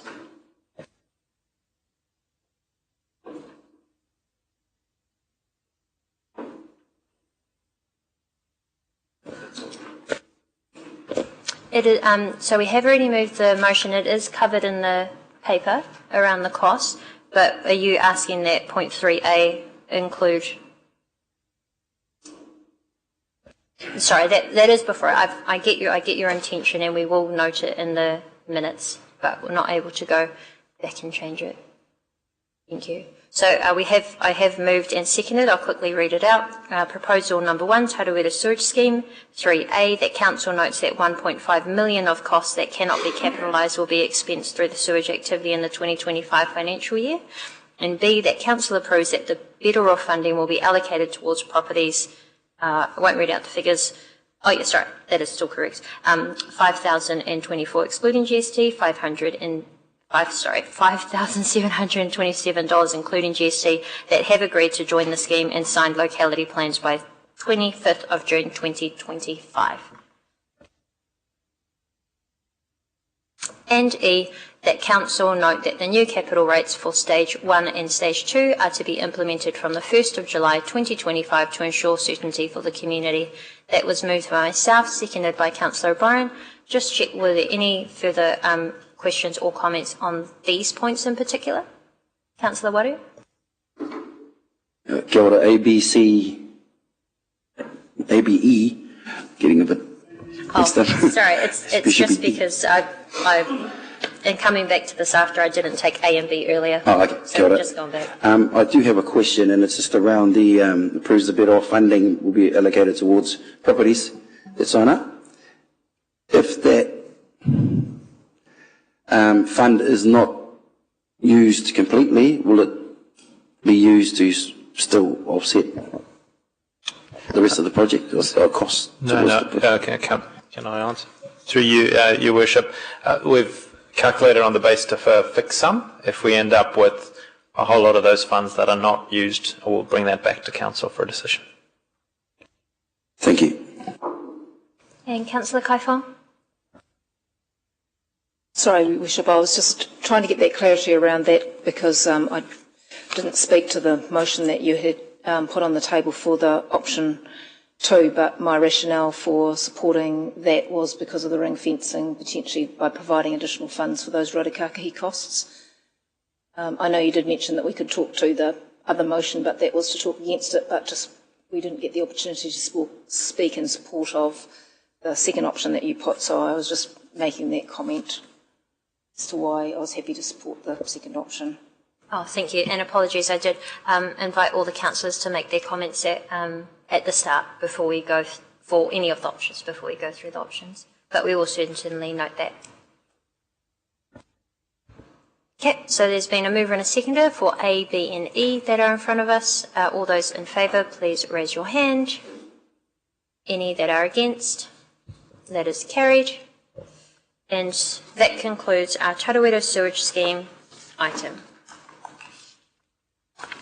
We now move to proposal number 2, night market. Following that, we'll take the CE submission. So this was the attachment 3 that was distributed separately. And I will hand over to David and Thomas to overview this. Thank you, Your Worship. Just kind of skipping ahead. You'll recall we posed 4 options to the community. The first one was to remain as the status quo, asked the question around moving the night market to a more seasonal, so that would take out the winter period, which is prone to wet weather interference. Option 3, moving the night market to a suitable alternative location without really identifying one, but seeking feedback on that. And option 4 was actually council taking a step out and finding a community group or some other entity that would take over the running of it. You'll see in your feedback page, which I don't think I have on here, is that the feedback was pretty spread fairly across all those 4 options, and so just on that, just happy to take any questions the elected members may have on this. Thank you. I've got a question from Councillor Kaifong and then Councillor O'Brien. Thank you, Your Worship. My question is probably more to the councillors, is that there are, I think, a widespread of feedback, and that this option probably does need more investigation. And so I'm just signalling at this stage that I would like to suggest that there be further investigation about moving the night market to an alternative location with the potential for someone else to take it over. And given the decision that we're making potentially around rates, that there be no funding support for sponsorship. So I'm just flagging that now. Thank you. We'll come to that after the questions. Councillor O'Brien. Thank you, Your Worship. Thank you, Thomas and David. Excuse me. Through the chair. Gentlemen, could I just ask, one of the, at least once if not twice from the submitters, who I think out of the four who were night market vendors, they mentioned during their submission, their verbal submissions, if it became necessary for them, perhaps as a collective, to take over the entity, I think the number 4, if we want to put it that way, they were talking about having access to the full costs to see why it's costing us $200,000. Do you see any particular problems with giving us an exhaustive list as to where those costs are? Oh no, we've shared that publicly before around the setup costs, the traffic management, etc. So any one of the, I think, 4 entities reached out to express interest. We can share that with them. It's not a problem. Great, thank you. Thank you, Wish. Thank you. I do have a question as well. If we were to go with option D, investigate potential for someone else to take over running the market, Councillor Kaifong has signalled that could potentially be without the 80,000. But would we be setting expectations of them that they would have to deliver on, or would we just completely hand over all assets and responsibilities and it's no longer the role of council? It depends on those negotiations and what you wish to achieve. So that could be an option that you'd ask us to explore. I think there are other markets within Bay of Plenty that have a similar model. So we just need to work through and understand what that looks like. I think just probably recognising that if council was to reduce a subsidy as per se, it's likely therefore that the cost for the vendors to be there would probably go up, and that would probably be similar to what these sorts of events and the vendors are charged elsewhere at other locations. Thank you. And I do just want to note that if we were to investigate the potential for someone else to take over, then they may wish to also make a decision on where the night market is. So at this stage, it's not a final decision on the night market, it's just investigating potential. Question from Councillor Maxwell. Thank you. Could I go back to the previous slide, please? Yeah. The one looking at option 4, was there any thought given to length of time of whether it be sponsorship or leaving the figure out, but also was there a time how long we would want it to be running a foreigner? No, I guess the option 4 in the way that it was worded was to just seek expressions and see what the community would come back with. Ultimately, if you do decide to go down an option 4, we'd have to go reach out to the people that reached out to us. We'd probably have to go do an RFI to make sure that we'd capture the wider community, and then have a discussion with each of those around what that looks like and so forth. So I would just say, just to help Your Worship, I think we've kind of locked in the vendors for the winter period, so for the next 3 months. So the sponsorship as well with regards to Unison, it slipped my mind, is in place for a period of time as well. So as those things progress to their conclusion, it does give us an opportunity to work through with potential operators, exploring options, exploring what is the right alternative location, fleshing out more details with regards to what an option 4 could look like, etc., and then bringing that back to you for a future decision. Thank you. Councillor Lee. Thank you, Your Worship. I think it's really important to give clarity to the stallholders. If we were to go with option 4 today, the market would continue into Tenakai Street until further notice, would it not? While we worked through a suitable alternative location, if that was the wish of the council to also move it to an alternative place. Yes, until future notice, until council got around to making a further decision that would stay in Tutanekai Street, right? That's all. I just want to let the stallholders know that. That's all. Subject to the decision you make today, yes. Yep. Thank you. Councillor Waru? Tēnā koe te manukura, kia ora anō kōrua. Hey, just in terms of the 80k sponsorship, is that a one-off? It could be ongoing as well. I think, as I said, this was an option that we put forward and really would seek your direction on that. If you do wish for us to go further and investigate someone else taking that over, that you frame up what those guardrails are that you would like us to operate in, and we would go out for an RFI and seek expressions of interest and come back to you with a solution proposal. Kia ora, just a subsequent question. The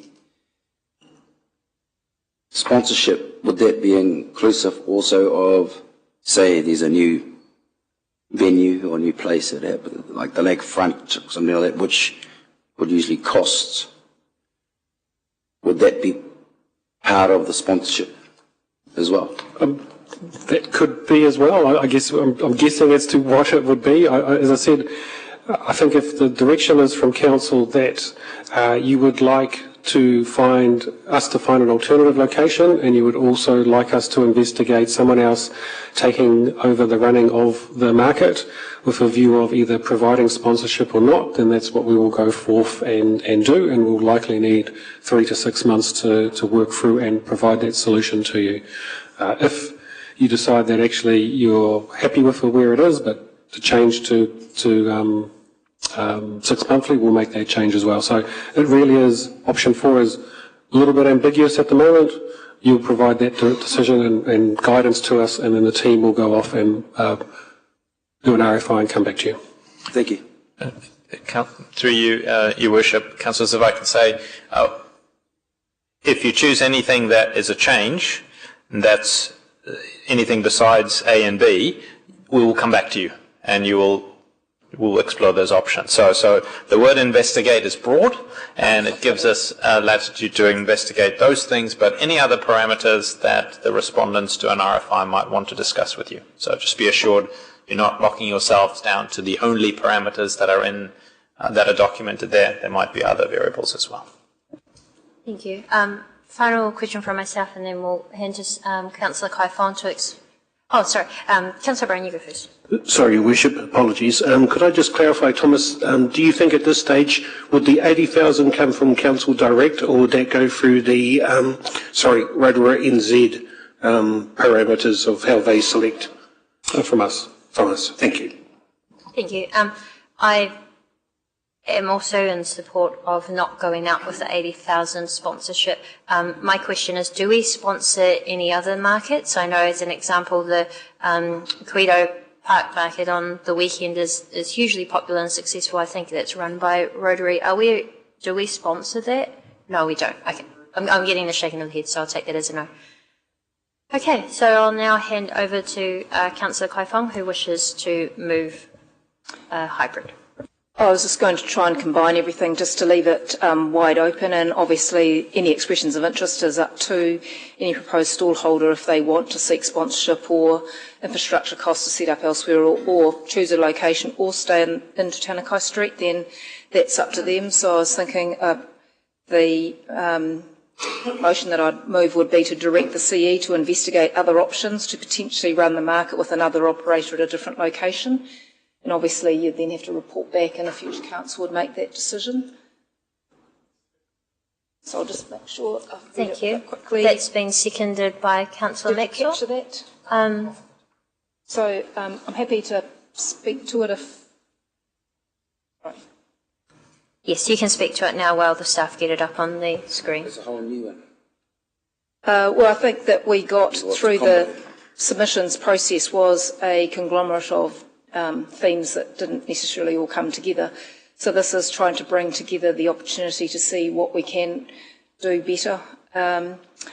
I think the universal feedback was, yes, the market did bring vibrancy and economic benefits to the inner city, but was there an opportunity to actually make improvements to it and have it elsewhere? Because obviously parking is an issue, and there are significant costs to the general ratepayer in paying, around 200,000 or whatever it is to block off car parks from lunchtime on a Thursday, which actually from an economic perspective is not beneficial to those shopkeepers and retailers who rely on foot traffic. And we know that Rotorua people like to drive up and park outside the shop they're going to, and Thursday is pretty much out of the question.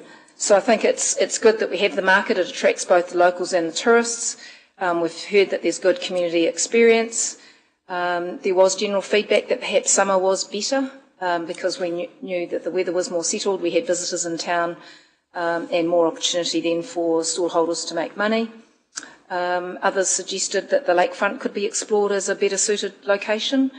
There were suggestions that council should or should not run a market, and that's a question to be decided as well. Should council be in the business?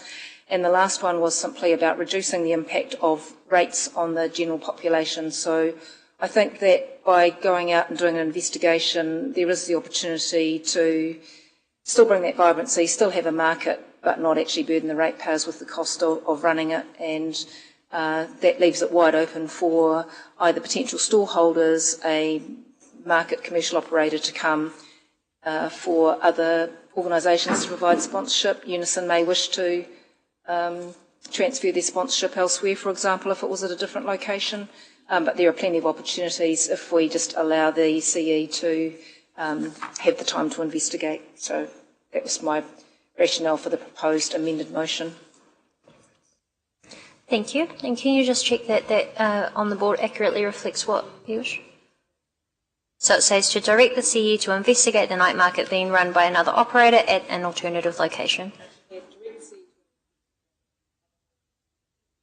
And that potentially then leaves the door open if they did say that they wanted to still run it into Tanakai Street. So we're not foreshadowing where the night market would need to be.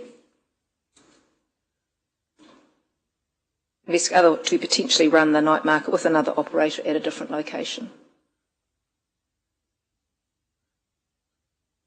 Perhaps if the word potentially was put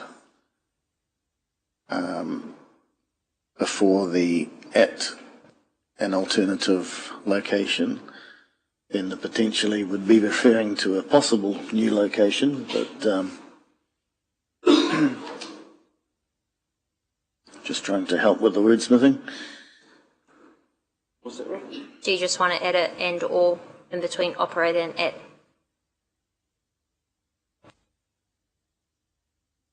Oh, that doesn't. Oh. I think that it's wide enough that it includes both options. Yeah. Councillor Maxwell. Thank you, Madam Mayor. Just continuing on and supporting of the motion moved by Deputy Mayor. I was thinking of some things that have been changing of recent times. Even the marathon now that's held changed to finish down on to Tanakai Street, running through each street, and went down there and I saw the vibe that was happening. Stalls were set up on the lakefront, people coming in, and it just created another kind of atmosphere, and I think it's something they're wanting to do further, but I think the idea of just letting it, thinking outside the square, see what other ideas and that are there, but I'd love to still retain our night market somehow, and I was quite impressed with the presentation given by Margaret Teron, talking about what it really means for the immigrants who've moved into our city. And yeah, it made me think about that, a place for them to gather with the community. So kia ora. Kia ora, thank you. Are there any further comments? I would like to suggest a wordsmithing change because I don't think the potentially is in the right place.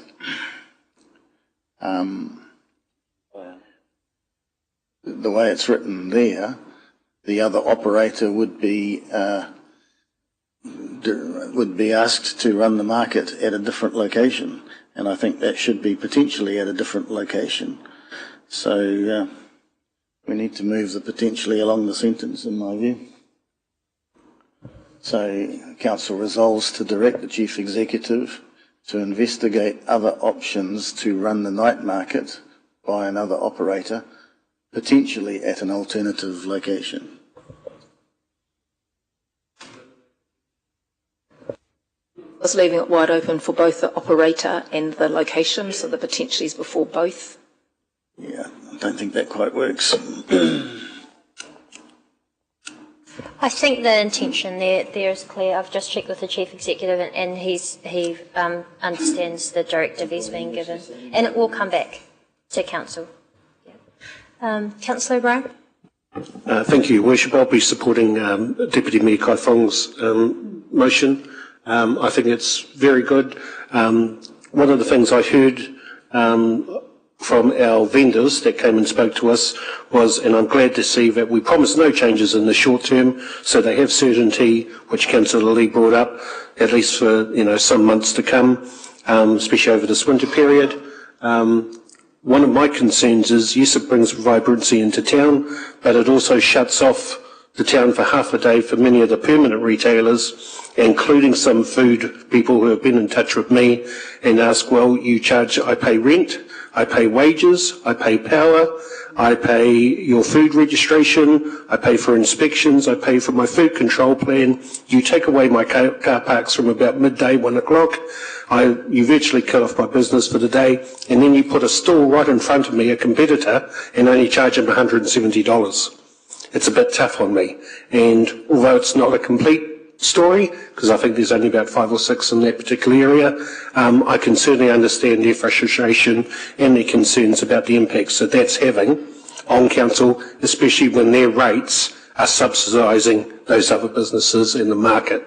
So I'm happy to support Councillor Kai Fong that we ask the CE to investigate other options, whether it be those vendors. It may be that maybe Thursday night, maybe there's room for another one. Maybe there's room in the week for 2 nights.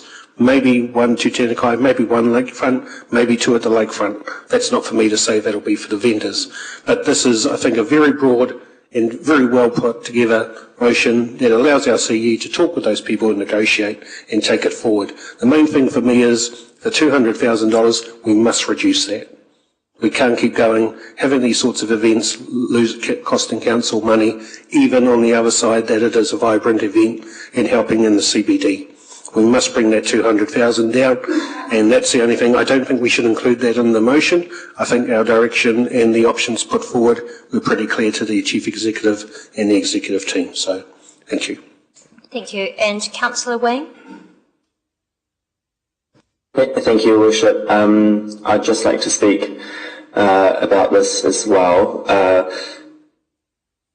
I spent one of the consultation sessions at the night market out there with the team, talking to a lot of the visitors, the locals, and also the stallholders, and also some of the businesses onto Tēnā Street.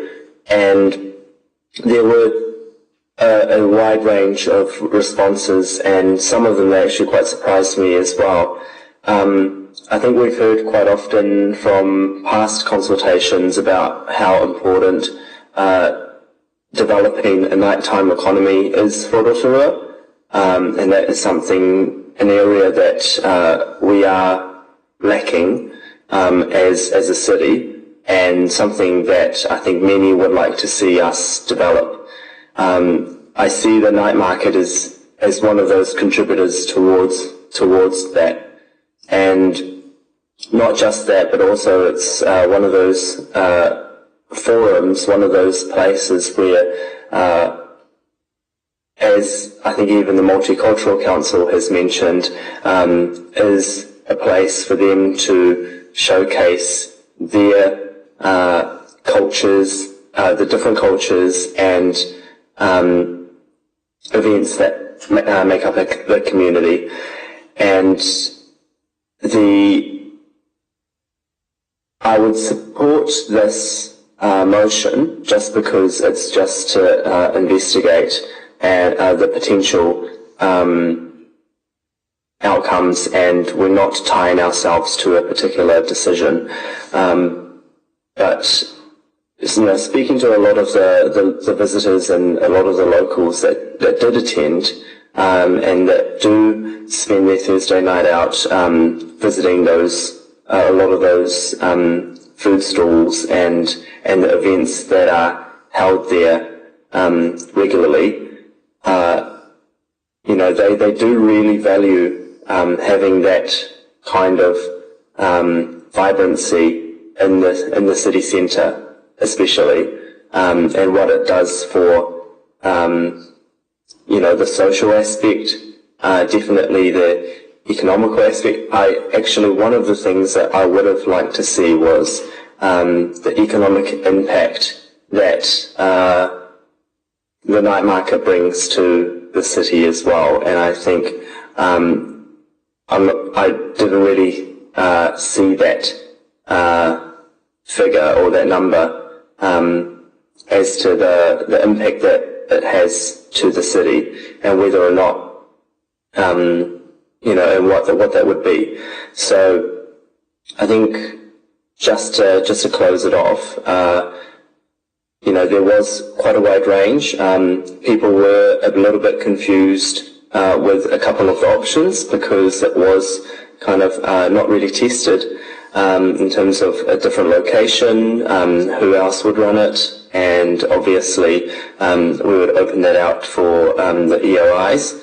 But I would support retaining, definitely keeping the night market running, but just to look at these other options, and I guess it would do no harm to have a look at how we could do better, more efficiently, and deliver a better, vibrant market for the community as well. So I will be supporting this motion based off that. Thank you. Thank you. And we'll take one final comment we'll take two comments, one from Councillor Lee and then Councillor Patterson, and then we'd like to put this to the vote. Thank you, Your Worship. I'd like to acknowledge the stallholders who have built up considerable goodwill with this market over many years, and deserve to be congratulated for their contribution to Rotorua. For that reason, I would be reluctant to move it, but I'm glad option 1 and 2 are off the table, and the stallholders should be very happy about that. I want to say that I was really heartened to read the submissions where stallholders were suggesting that they take over the running of the market. And that strikes me as being a wonderful solution to this problem. And I don't know exactly how that will pan out, but I think that might entail some of their own getting traffic licensing qualifications or something, so that they can put out the cones all by themselves without paying fees for that. Who knows? But I am very interested in hearing what ideas they've got, and I'd like them to have the option of staying in Tutanekai Street if they think that's a good idea, and I'd like them to have the option of looking at other sites around Rotorua. But I'm pretty sure that they're the best people to be running the market. I have confidence in them. Therefore, I will be supporting Councillor Kaifong's amendment. Thank you. And final comment from Councillor Patterson. Actually, a point of clarification. Does the Chief Executive have time in 6 weeks to come back with this so that the 200K that we're talking about will be out of the annual plan? No. Unlikely, Councillor. Okay, so we'll be carrying on as per usual. So what annual plan? This is supposed to be an annual plan decision. So at the moment within the annual plan draft, we have option 3 modelled, which has a $25,000 reduction in rate funding towards the market.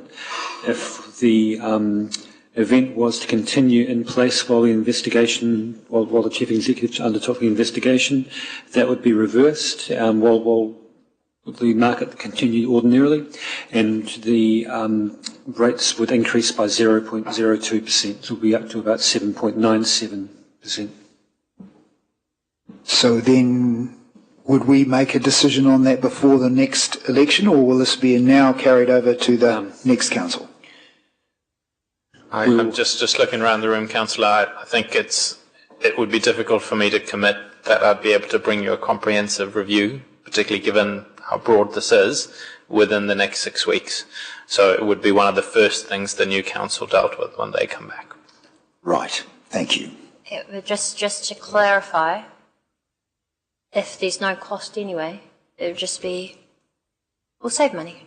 We'll save $200,000 if someone wants to pick it up without the $80,000 sponsorship. You wish that is one scenario.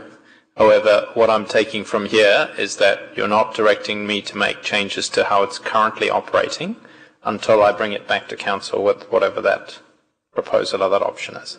And if I do that, then I need to continue incurring the costs we're incurring until such time as I bring that decision back to you. Can I just clarify when the expressions of interest can and will go out? It might need at least a couple of weeks to get them together and get out. I think we've got a good idea of what some of the options are and some of the groups, but I don't want to try and rush this and get it wrong and try and bring it to you before your election period and not get it right. But if there is so on that understanding, that's my understanding of this option. Okay, thank you. I have heard that we are locked in for the next 3 months, and I hope that we can provide certainty on it moving forward, whatever that may look like. And we do take on board the feedback, and I would like to see the expressions of interest out as soon as possible. We never know. There may be someone who's been watching this consultation and is already keen to put their hand in to take over what is a fantastic opportunity for their future. So thank you. We will conclude that there. I'll just check, does the mover want to make any final comments? No. So I'll read that out. Proposal 2, night market. Council resolves to direct the Chief Executive to investigate other options to potentially run the night market by another operator at an alternative location. It was moved by Councillor Kaifong, seconded by Councillor Maxwell. I ask you to raise your hands when you vote, please. All those in favour? Any against? Thank you. That was all in favour and 1 abstention. Thank you. So we now move to our final proposal to consider, since we've already moved through the other submissions received. This is proposal number 4, Chief Executive's submission.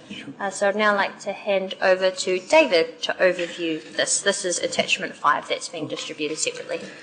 So through the Chair, this proposal covers some costs associated with local water done well that were not known at the time we put our draft annual plan together.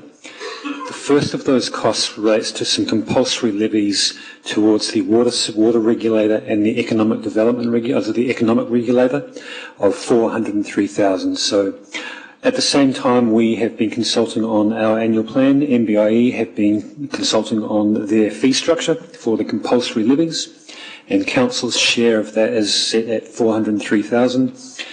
Essentially $300,000 to Taumata Arowai, which is the water regulator, and $100,000 to the Commerce Commission as the economic regulator.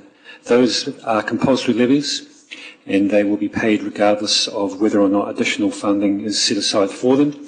So if no additional funding is allocated through the annual plan process, we will be looking to rescope the existing budgets and the work programs to make sure that we can fit that budget within that levy within the budget.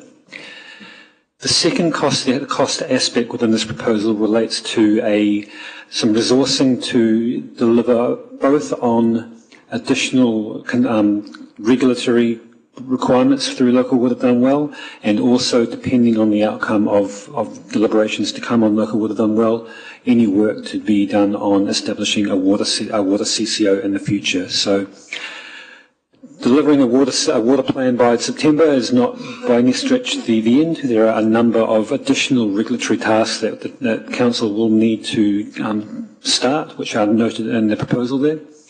And should Council direct the Chief Executive to continue to work on a CCO, resource would be required for that. So within this proposal, there are three options. The first option one is to allocate no additional funding, and which that would mean that, as I mentioned, we would be rescoping budgets to fit that levy. We would be reallocating existing staff away from tasks to deliver on the regulatory side, and no additional work would be done on establishing a CCO. Option two is to fund the levy. David, can I just jump in just to be clear? Because this is a mandatory levy, option one is effectively cutting $400,000 out of our water services budget. So option two is to fund that compulsory levy only. That would enable the existing budgets to be used for their intended purposes, but would mean that the existing staff members would need to be directed away from tasks to work on that regulatory work, and also any additional work that may be required for the CCO, should that be the decision of Council. Option three is to fund both. So option three funds both the compulsory levy and also enables Council to have the resource to deliver on the regulatory requirements of the Local Water Done Well legislation and deliver on pursuing any CCO options, should that be the decision of Council going forward. Thank you. Are there any questions? Councillor Patterson. Thank you, Your Worship. Thank you, David. So the report that's due in September, how crucial is having the resources to look into the CCO option before that report? Is it necessary? Councillor Patterson, this is a really interesting discussion because it's sort of foreshadowing what's coming next month in terms of the substantive discussion. To answer your question, if Council next month were to decide that the water services delivery plan that you submit in September only had one option and only had one pathway, and that was only to look at an in-house delivery model, then not having this resource allocated will not substantially change that plan. However, if what you want to approve to go to the DIA in September includes any work either before or after that date on developing the notion of a water services delivery plan, of a water services CCO over a period of time, then we would not be able to do that work without these additional resources. So you ask a question about, will it affect the plan in September? The answer is, depends what your decision next month is. If the decision is only do the in-house business unit, the answer is no, it doesn't affect it. If your decision next month will be involve in some way exploration of a water services CCO, then yes, it would affect it. So to be clear, the reason we're bringing this to you now is we need to finalise the budgets. The explanation the undertaking I'll give you is, obviously, if you approve these funds and then next month decide not to do anything with the water services CCO, those funds will not be spent. They'll be retained. They'll go into our. They'll show up as a surplus at the end of our a year, and they will not be spent. So all of this would be OPEX, right? That's correct. All of this is OPEX. Thank you. Thank you. Councillor Kaifong. Thank you, Chair. David, you said that the additional 400,000 would, because it's unbudgeted, would just come off, if we didn't make this provision, just come off other water services delivery budgets. Is that what you said? That's correct. So is there an opportunity to take it from another budget line that's not related to water services delivery? So if Council says water delivery services are essential or a priority, but there are other budget areas which are not quite so high priority, is there an opportunity for further efficiencies or savings to be found in other departments to fund the 400,000?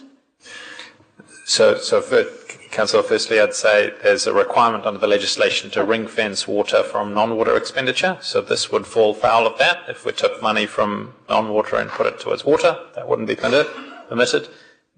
But taking it away from other water services is a $400,000 cut in our water services budget because this is mandatory. So from an accounting perspective, you could take 400,000 from another line, which is not water services, and increase the budget for water services for 400,000? Through the check. Because it just... We have a revenue and financing policy which is clear on how we raise funds and how it is spent, and raising money for a purpose in another area but spending it on water would fall foul of that revenue and financing policy. And is that the same for the salaries then? Essentially, yes. It's a water services activity. And I might say, councillors, this is precisely what the legislation is targeting. We have a policy, but the legislation strengthens our requirement to keep these separate. Thank you. We'll go to Councillor Maxwell very shortly. I too was considering whether or not we could find efficiencies elsewhere, even if they're not specifically targeted to this. So the reason being is I do want to see and support the option of approving additional funding of 403,000 because I do believe, we have to for the water economic regular levies, but the 300,000 towards the establishment of the potential CCO, although it increases rates by 0.5%, I was wondering whether or not we would be able to find additional efficiencies elsewhere to help offset it. So I do appreciate what you are saying about it being specifically ring-fenced. We're not taking money from elsewhere for it, but in the understanding that this will be additional money, is there the ability to find cost savings elsewhere and to be specific elsewhere in areas that this council may not see as being our core function or priorities. I know in the past things like education services have fallen into this category where at annual plans we've really questioned whether that was the responsibility of council, whether we should be spending that money. So through the Chair, if we were to increase the specific water budgets to allow for this and reduce the budget somewhere else, we would need a firm direction on where that would come from before we struck the rates. And given that the Chief Executive already has a $1 million efficiency target priced into the annual plan, not having a specific place where this would be funded from would make that quite a steep climb. Your Worship, as David's much more elegantly put, I'll remind councillors that at one point we were looking at 11.6% rate increase, which we have reduced down to 7.97 now, it looks like. And it's because we have taken the opportunities to find savings, but also, frankly, commit to savings that I haven't yet found, but I'm committed to finding over the annual plan year. So I don't bring these additional costs to you lightly, but they are, as you've seen in the letter from the Minister to us, government is certainly looking for us to move in a certain direction, and if this council wants to proceed in that way, then I need to be resourced to be able to do that. Thank you. We've got Councillor Maxwell, followed by O'Brien. Thank you. This is a curious question for me. Is there no funding left over from anything that was set aside in Three Waters or somewhere that can come and offset this 400,000? I'm afraid not, Councillor Maxwell. That no, those funds have been well and truly allocated. Thank you, Councillor O'Brien. Thank you, Worship. Apologies, I'm taking a moment. I'm just replaying something the Prime Minister said about us getting back to basics and saving money. Sorry, for some reason it jumped into my head. Can I just ask, foreshadowing the changes of local water done well, I take it water rates will also be contributing to this increase? So I don't want to speak for the farming community, but since Councillor Barker only about half an hour ago was about ready to put in $4 million, I'm sure there's probably something we can probably find from the rural and farming communities in terms of water. Through the Chair, as the Chief Executive has covered, the intention of the legislation is to ring-fence water, so any expenditure on water will be covered from revenue by water. So the additional OPEX in the submission would be covered through water rates, essentially. So if this were in, say, 2 years' time, we set up another division for some reason, this would actually be covered by water rates to a large extent? Well, there will be even now. So when you say water charge, water rates, so those who pay for water services through the various water services rates we have. Yes. Okay, thank you for that. Thank you. And Councillor Waru, followed by Kai Fong. Tēnā koe te manukura. Just I guess it's Mr. seeking clarification really. Earlier we made a decision, what we resolved the motion or whatever you want to call it, to direct our CEO to find other options for this might be CCO thing. I'm just trying to see how does that connect in with this, what's been asked here? With C, option C. Councillor, are you talking about the notice of motion, or are you talking about? Yes, I suppose, because that's what's. I know it's the unitary thing, but yeah, how does? So they're quite separate, because what we're looking for here is next month we'll be bringing you a water services delivery model consultation. One of the options in there is to explore setting up a multi-council water services CCO. In order to do the work associated with that, we're looking for some resourcing to do that, which is specifically to do with water in the context of legislation that's already passed. My understanding of Councillor O'Brien's notice of motion, it is being called that now, Councillor O'Brien's notice of motion, is much broader than that. It's around, my understanding is of other services outside of what's covered under the water services legislation. Okay, thank you. I just wanted clarity around how that all worked. So also I have a question around the.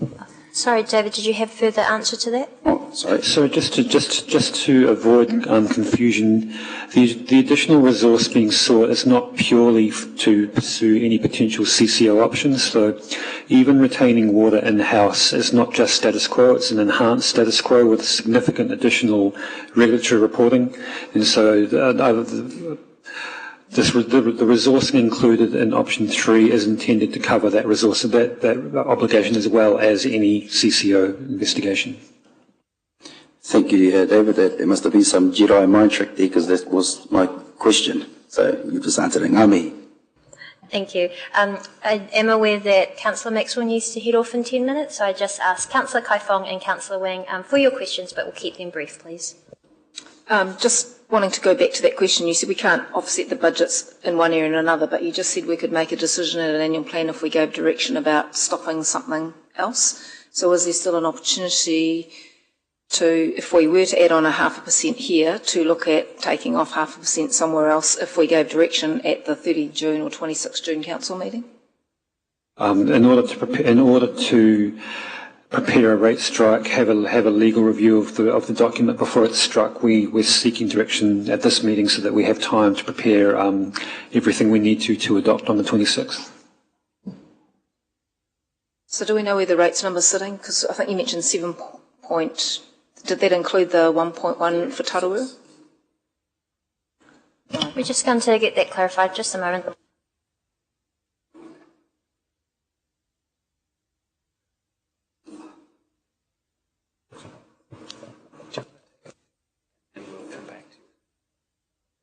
Do you,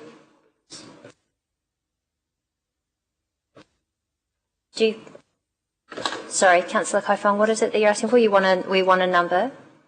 where we were with the rates number, given that we were 7.95. I don't know whether 0.2 is at the night market, then we've added on the Tarawera number, and I don't know what that percentage. Okay. And then another 0.5 here. So through the chair, in the draft annual plan we had 7.95%. The decision on Tarawera was essentially option 2 is 1.1 million, which would be a 0.1% increase. So we're now at 7.96. The decision on the night market.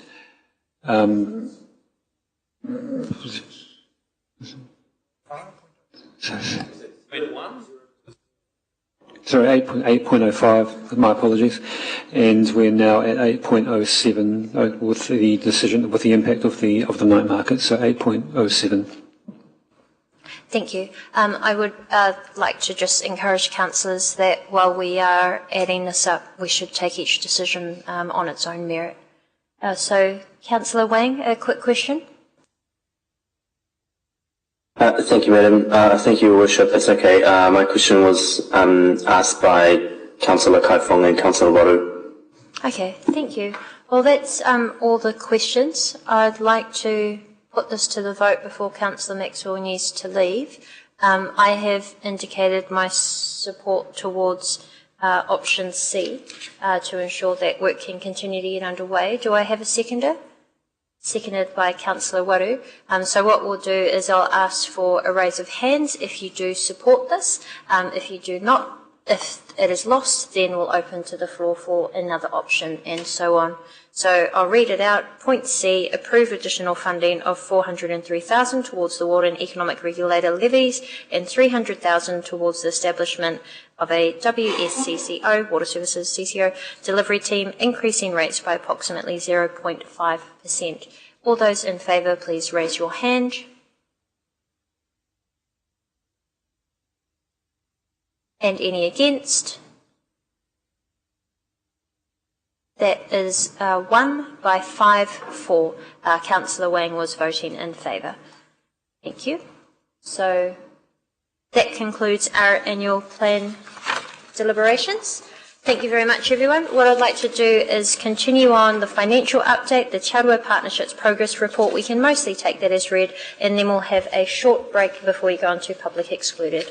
So, financial update. I'd like to invite Michelle Overbeek to join David, and we'll hand over to you for the financial update. May I please have a mover and a seconder to receive this? That's moved by Councillor O'Brien, seconded by Councillor Barker. All those in favour, please say aye.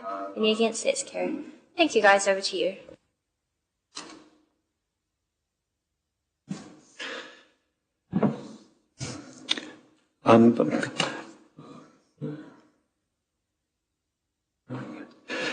I'll take the report and largely as read, but there are some important points I would like to focus on in this update. Firstly, with regards to our likely year-end position, and secondly, a bit of a deep dive on development contributions and a bit of a variance explanation for why we are behind budget. So firstly, in terms of our revenue, we are driven again by our capital subsidies being behind budget, overall income being 10.4 million behind budget. Our expenditure is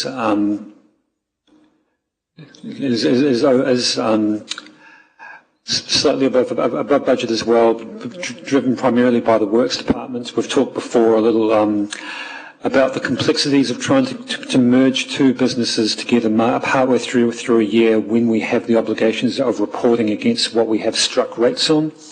So in terms of Council's core operating position, we are sitting at an operating surplus of $407,000, but behind that $407,000 there is a little as we've shown before, the mixture between Core Council and the RLC Works Department, some complexity that will be tidied up from the beginning of the new financial year. Capital expenditure is $22.3 million behind our year-to-date budget, sitting at $88 million compared to a budget of $111 million. and our net debt at $455 million is about $20 million behind where we had forecast our total debt to be at year-end in our annual plan. So we are forecast to be slightly under our debt budget at year-end, driven primarily by underspends in the Capital Works Department. So as we've shown before, we have significant, some lower capital subsidies, primarily around the IAF stormwater, lower development contributions, which I will touch on shortly, just for an explanation for why that is behind budget. Our RLC Works Department is in a deficit position of $444,000, so that is an improvement on last month. We have talked before in previous meetings how in the statement of intent at the beginning of the year there was a forecast deficit of $3 million. We've refined that to a forecast between $800K to $1 million, having brought things in-house and gained a bit of cost control over the operations. And currently we are at a deficit position of $444,000 in the RLC Works Department, and looking to see what we can do to close that gap further for the remainder of the financial year. And again, a small operating surplus.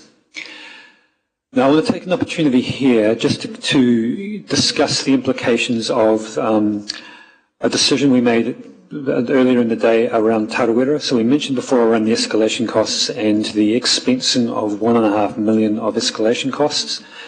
Those are not currently included in the in Council's profit and loss because they are currently capital in nature, and at the end of each year we do a bit of an assessment to see what can we call capital, what, as Thomas covered earlier, what have we spent money on that unfortunately won't result in an asset, and those legal costs and some of those associated things with Rotorua that of 1.5 million will come through as a expense in the P&L at year end, which means that we will not have an operating surplus showing when we come to the end of the financial year as a result of writing off that $1.5 million of Rotorua costs.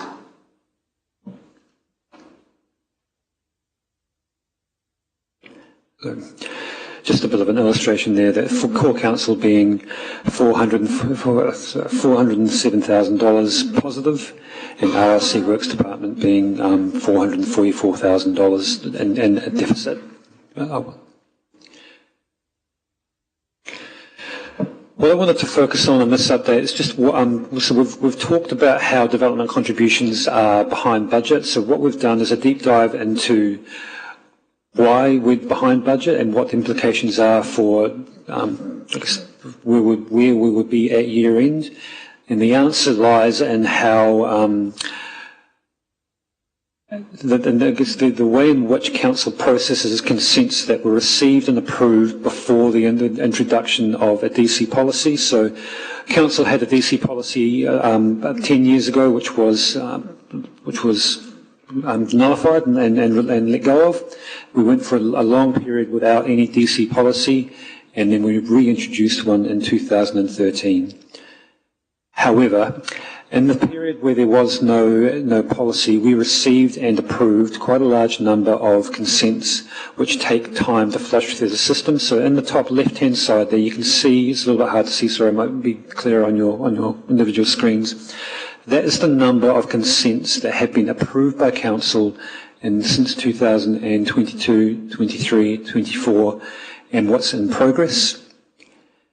And if you follow the arrow down to the bottom right, that shows of the consents we are processing, do they relate to a year in which we have had a DC policy in process? So when a developer comes to Council, submits their first information for a consent, and we approve the consent, that first consent year becomes the reference year for any further work on the development. So if it's a multi-year development and we first approved the first consent in a year that we did not have a policy, any subsequent consents relating to that specific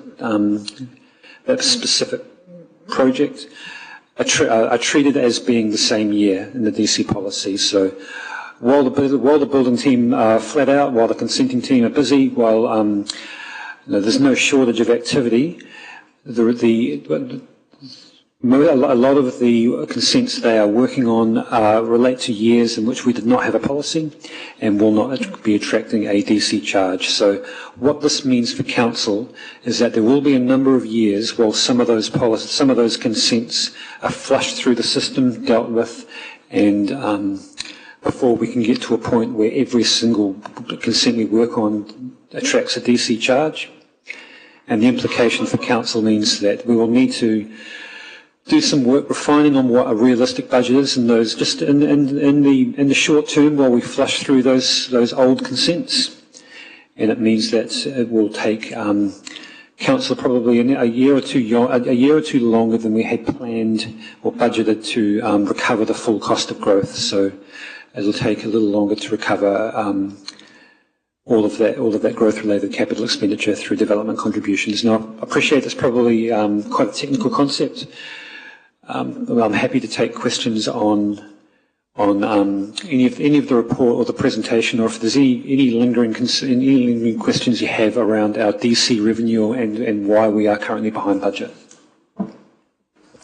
Thank you very much, David, and we do appreciate the level of detail being presented, because I know certainly the 5.9 million behind year-to-date budget has been concerning, but we appreciate the significant amount of work that's been undertaken. So questions now, Councillor Patterson. Thank you, Your Worship. Thank you, David. So just to be clear, how long will it take to flush through? It depends entirely on the developer. As I said before, if it's a large development and a first consent was granted and approved in a year in which there wasn't a policy, they may have multiple stages.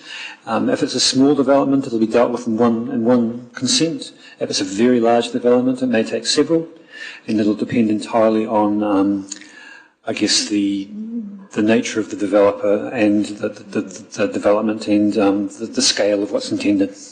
Thank you, and we'll just get JP to add to that answer too for you, Councillor Patterson. Just to help David out, when you do a subdivision consent, so something like Wharanui stage 1 to 3, it generally takes between 3 and 10 years for someone to execute those consents. So, and that becomes part of so in effect every lot then has an allocation. So if they then subsequently, having created that lot, put one house on it, they've got their one credit, so no DCs are due. So if it was in that period when there was no DCs policy, generally we see houses built in a period of sort of 1 to 3 years. So where people are adding additional dwellings or redeveloping, as we've seen across the city over the last couple of years, that is generally picking up either our first iteration of the DCs policy or the second ones. You know, remember we had a price increase that came through there. So the issue that David's highlighted is the wash through. So a lot of those subdivisions have been put in place and are now being concluded, and generally we're either picking up on secondary dwellings being placed or a redevelopment of the site, but it can take between 3 and 10 years to wash through. But having said that, we've seen the bulk of that wash through already occur. Thank you. Just a subsequent question. So one of your early slides, you showed that, am I correct, you mentioned 1.5 million from the protest will end up impacting our P&L. Is that correct? That's correct. So we heard about a chunk of cash substantially larger than that that's also going to impact our bottom line. How much of a hit are we going to end up taking? So, Councillor, if I can, I think you're referring to a briefing I gave you. So that, just to be clear, that's not cash. That's an accounting treatment. It's not cash flow. This one is a bit different, so I might get David to talk about this in terms of P&L. With regards to any other, we'll be discussing at Audit and Risk, I think, the impact of any further write-offs. But say, for example, if it was a legacy project and it was, well, the money has, so the cash has been spent in previous years, it is sitting I guess, in limbo in terms of our balance sheet. So it's not quite, it hasn't been called an asset. It's still we're still determining whether it will be an asset or whether it will be written off to the P&L. So it'll be a journal paper entry to write that off. But it would the cash has already been spent in prior years, so there's no cash. It's just a journal entry. Thank you. Thank you. Councillor Kaifong. David, just where did you say we were going to get to at the end of this financial year with your crystal ball based on the current deficit on the DCs? Will still be current deficit. So based on trend to date, the fact that we are we've got 2 months left to run. Where we are at the moment on DCs, we're projecting a under recovery, under budget DC revenue of around 6.5 million. But the total, everything altogether. So the overall operating deficit to council the operating position of council before any write-offs, we are looking to be positive. After any write-offs relating to Rutakakahi or any other potential write-offs for legacy projects, we may be in the ballpark of a deficit of around 7 million. 7 million. So then how does that look going forward? Because we're taking forward potentially a $7 million deficit, and the flush through of the rest of the shortfall of the DCs means that... Sorry, that's after including the DCs. Including the DCs. So are we really needing to rebudget? I mean, I'm not seeing where we're potentially going to be saying we've got a huge shortfall of proposed revenue that we thought was coming, but it's definitely not coming, and we know it's not coming now, or it's going to take a lot longer to flush through. Where are we doing the savings on the other side of the ledger to kind of make it balance if we end up at the end of this year with a deficit? Through the chair, making our forecast clear. So we are projecting the operations of council to be positive. At year end, there will be an array of accounting entries that are made. We have revaluations on our land and buildings. We have revaluations on our art collection, our landfill. There will be a series of tests that are done on all our asset classes that will result in an array of accounting entries that will occur after the fact and agreed with audit. But in terms of council's ordinary operating, we are still projecting to be in a surplus position. So if we're in a surplus position for operating expenses, it means that we've got bigger budgets and there is room to manoeuvre, so there is an opportunity to make sure that going forward the operating budgets are actually reduced and there's not so much of a... Kevin, through the chair, when we set an annual plan or a long-term plan budget, we budget to break even. There are movements throughout the year that we can't always control, or events that timing issues or environmental issues that change, but we budget to break even, and we don't budget to make a surplus. So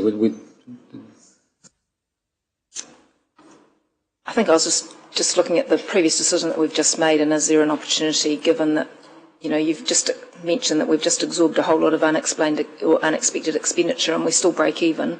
So is there an opportunity to do that next year without the additional rates rise for the other unexpected additional expenditure in the water services delivery space?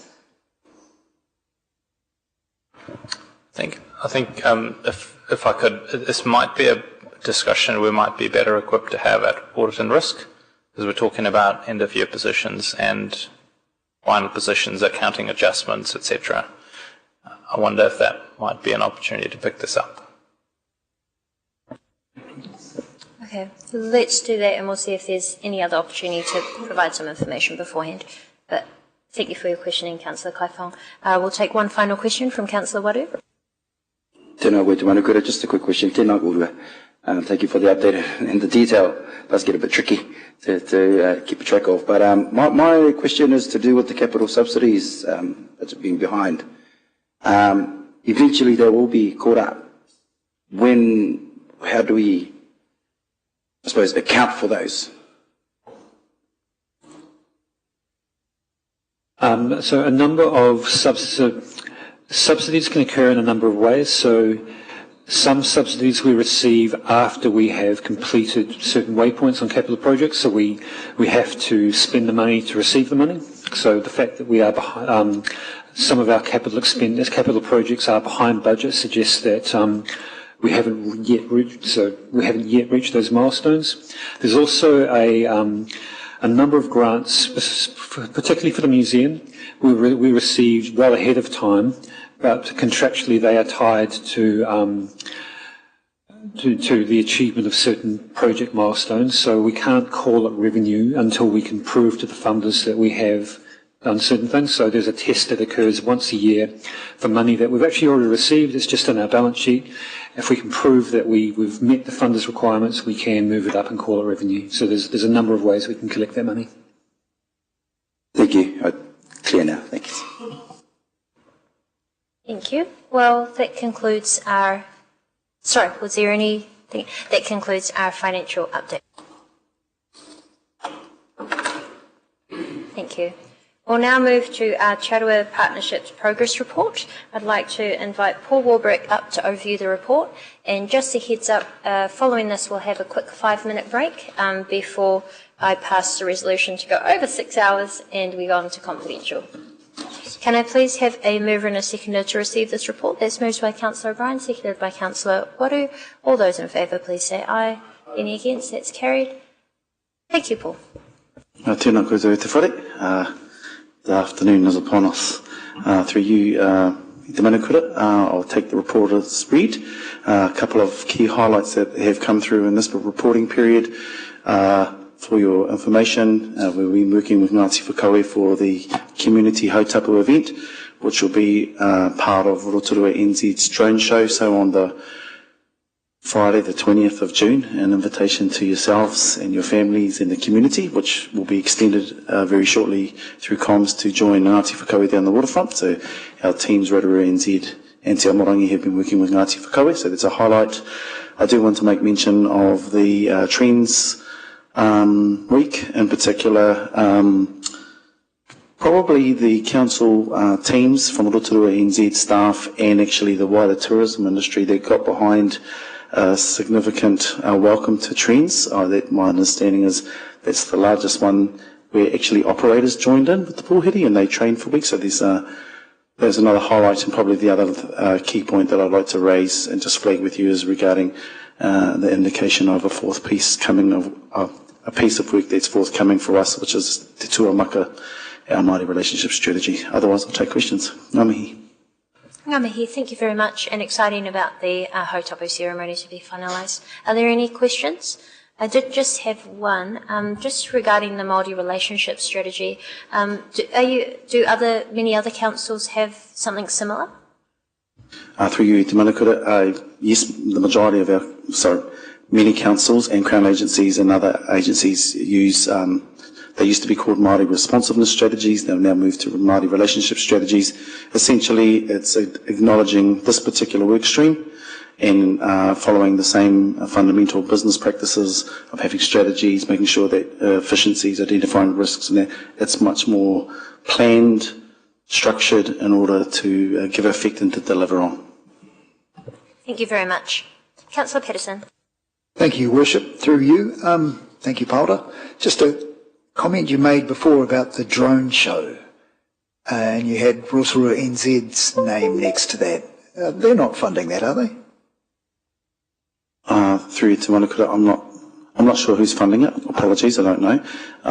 But certainly Rotorua NZ is working with Te Aronui and other groups to deliver that show, which is over that week, or on the Thursday, I think. And then part of that ties in with the early hour Friday morning ceremony down at the lakefront. Kapai, thank you. Thank you. Councillor O'Brien. Thank you, Worship, and through the Chair. Thank you for your report, Paul.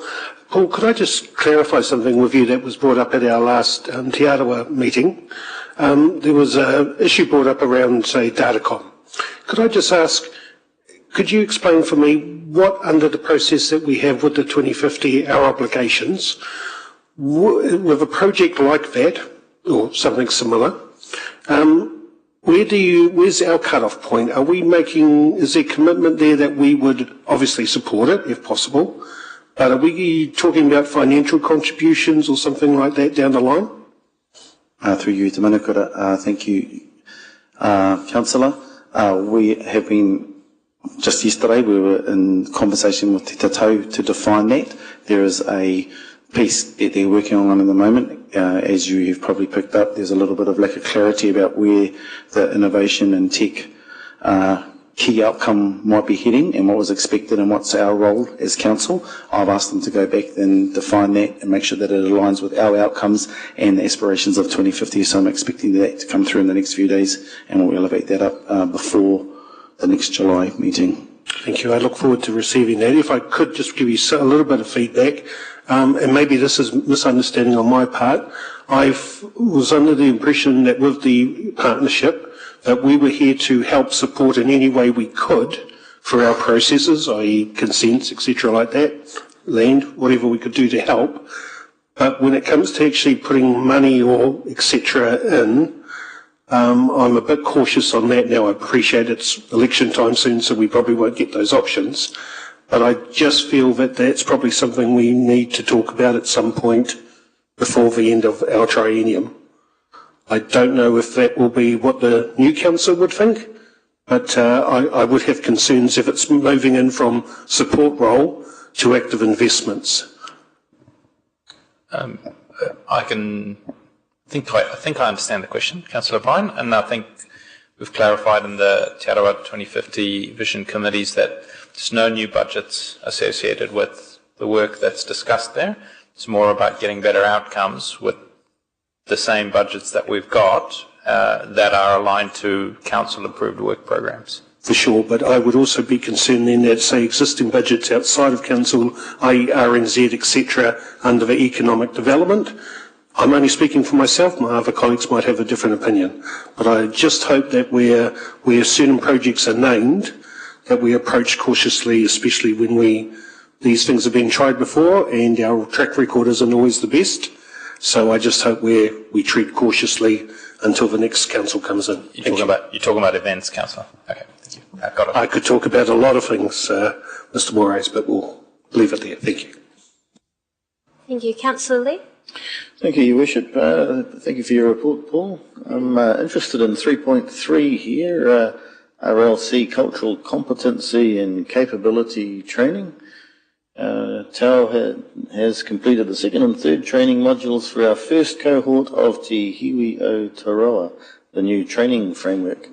Now, I did have the pleasure of attending a noho marae as part of our induction. I'm wondering whether this would be open to elected members. I know between you and me, one or two of my colleagues, I'm not entirely convinced whether they're fully culturally competent or not. So they might benefit from something like this. Through you, Te Manukura. Councillor Lee, absolutely. This Te Hiwi o Toro is a cultural competency program with 5 training modules. They start with the noho marae, which you've indicated you've attended, and then we sweep into a whole bunch of other foundation, information sharing and workshop style courses where staff work on projects. They're 100% open to elected members. I'll make sure that the next cohort is shared with you so you can register. And to be fair, it's open to staff, elected members, partners, community board members, and when I say partners, even I guess partners of council where they would benefit from doing that training too, so that they can work closer with us as well. So the door is open, so absolutely, 100%. Is it compulsory for staff? Not at present. Not at present, okay. Thank you very much. Thank you. And sorry, did I see another question? No. Okay. Oh, yeah, sorry. Councillor Waru. Kia ora, te Manukura tēnā koe he paora. E rawe tō reporter. But detail. Been busy. So tahi kau te mihi kia koe for putting those things into place, those initiatives, Te Hiwi o Toro and all that stuff. Sounds like it's getting some good traction and there's some good feedback that I've heard anyway. It's along with the Māori classes, the real Māori classes. This in terms of a couple of questions, in terms of the translation and requests, how often do those come your way? Through you, Te Manukura, translation requests happen regularly. We operate by, because we don't have a qualified translator on staff, and no one sits in that function, complex translations get outsourced to externals, and we use te tautawhiri qualified translators that reside in Rotorua, and small, easy ones sit with the team. In terms of the, seems like just from reading, there's a lot of internal requests. Is that sort of in your portfolio, I suppose, does that have a budget line to it at all, or is it within the other units? If it's translation work required for a te Amorangi output, then that would sit within us. If it sits within another work stream, so I'll use governance, for example, if there's a public-facing document that requires us, or we want to do the opening part in Te Reo Māori, then governance will pick up the costings of that. So it's expected on each work stream to budget for that.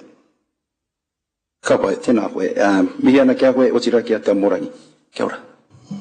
Thank you. Well, we will conclude that session there. Thank you very much, Paul and your team. So I will just take the resolution to extend the meeting duration first. Thank you. That's moved by Councillor O'Brien, seconded by Councillor Waru. That Council resolves to extend the meeting by more than 6 hours. I've put that to the vote. All those in favour, please say aye. Aye. Any against? That is carried. And what we'll do now is go into public excluded and then take a short 5-minute break. I wish to advise that there are 3 items for consideration in public excluded session. That's moved by Councillor O'Brien, seconded by Councillor Waru. The reason for public excluded is for Council to carry out commercial activities, positions or negotiations as detailed in your agenda. We will be taking item confidential minutes of the ordinary Council meeting held on 30th April, the parking services contract extension of term, and also a verbal update of reserve encroachment. That's been moved and seconded. I'll now put that to the vote. To go on a public excluded. All those in favour, please say aye. Aye. Any against? Aye. That's carried. Thank you. We'll just take a quick 5-minute break so that we come back fresh to take our final items, and we'll return at 3:15 in 5 minutes. And then finish as soon as possible. Thank you.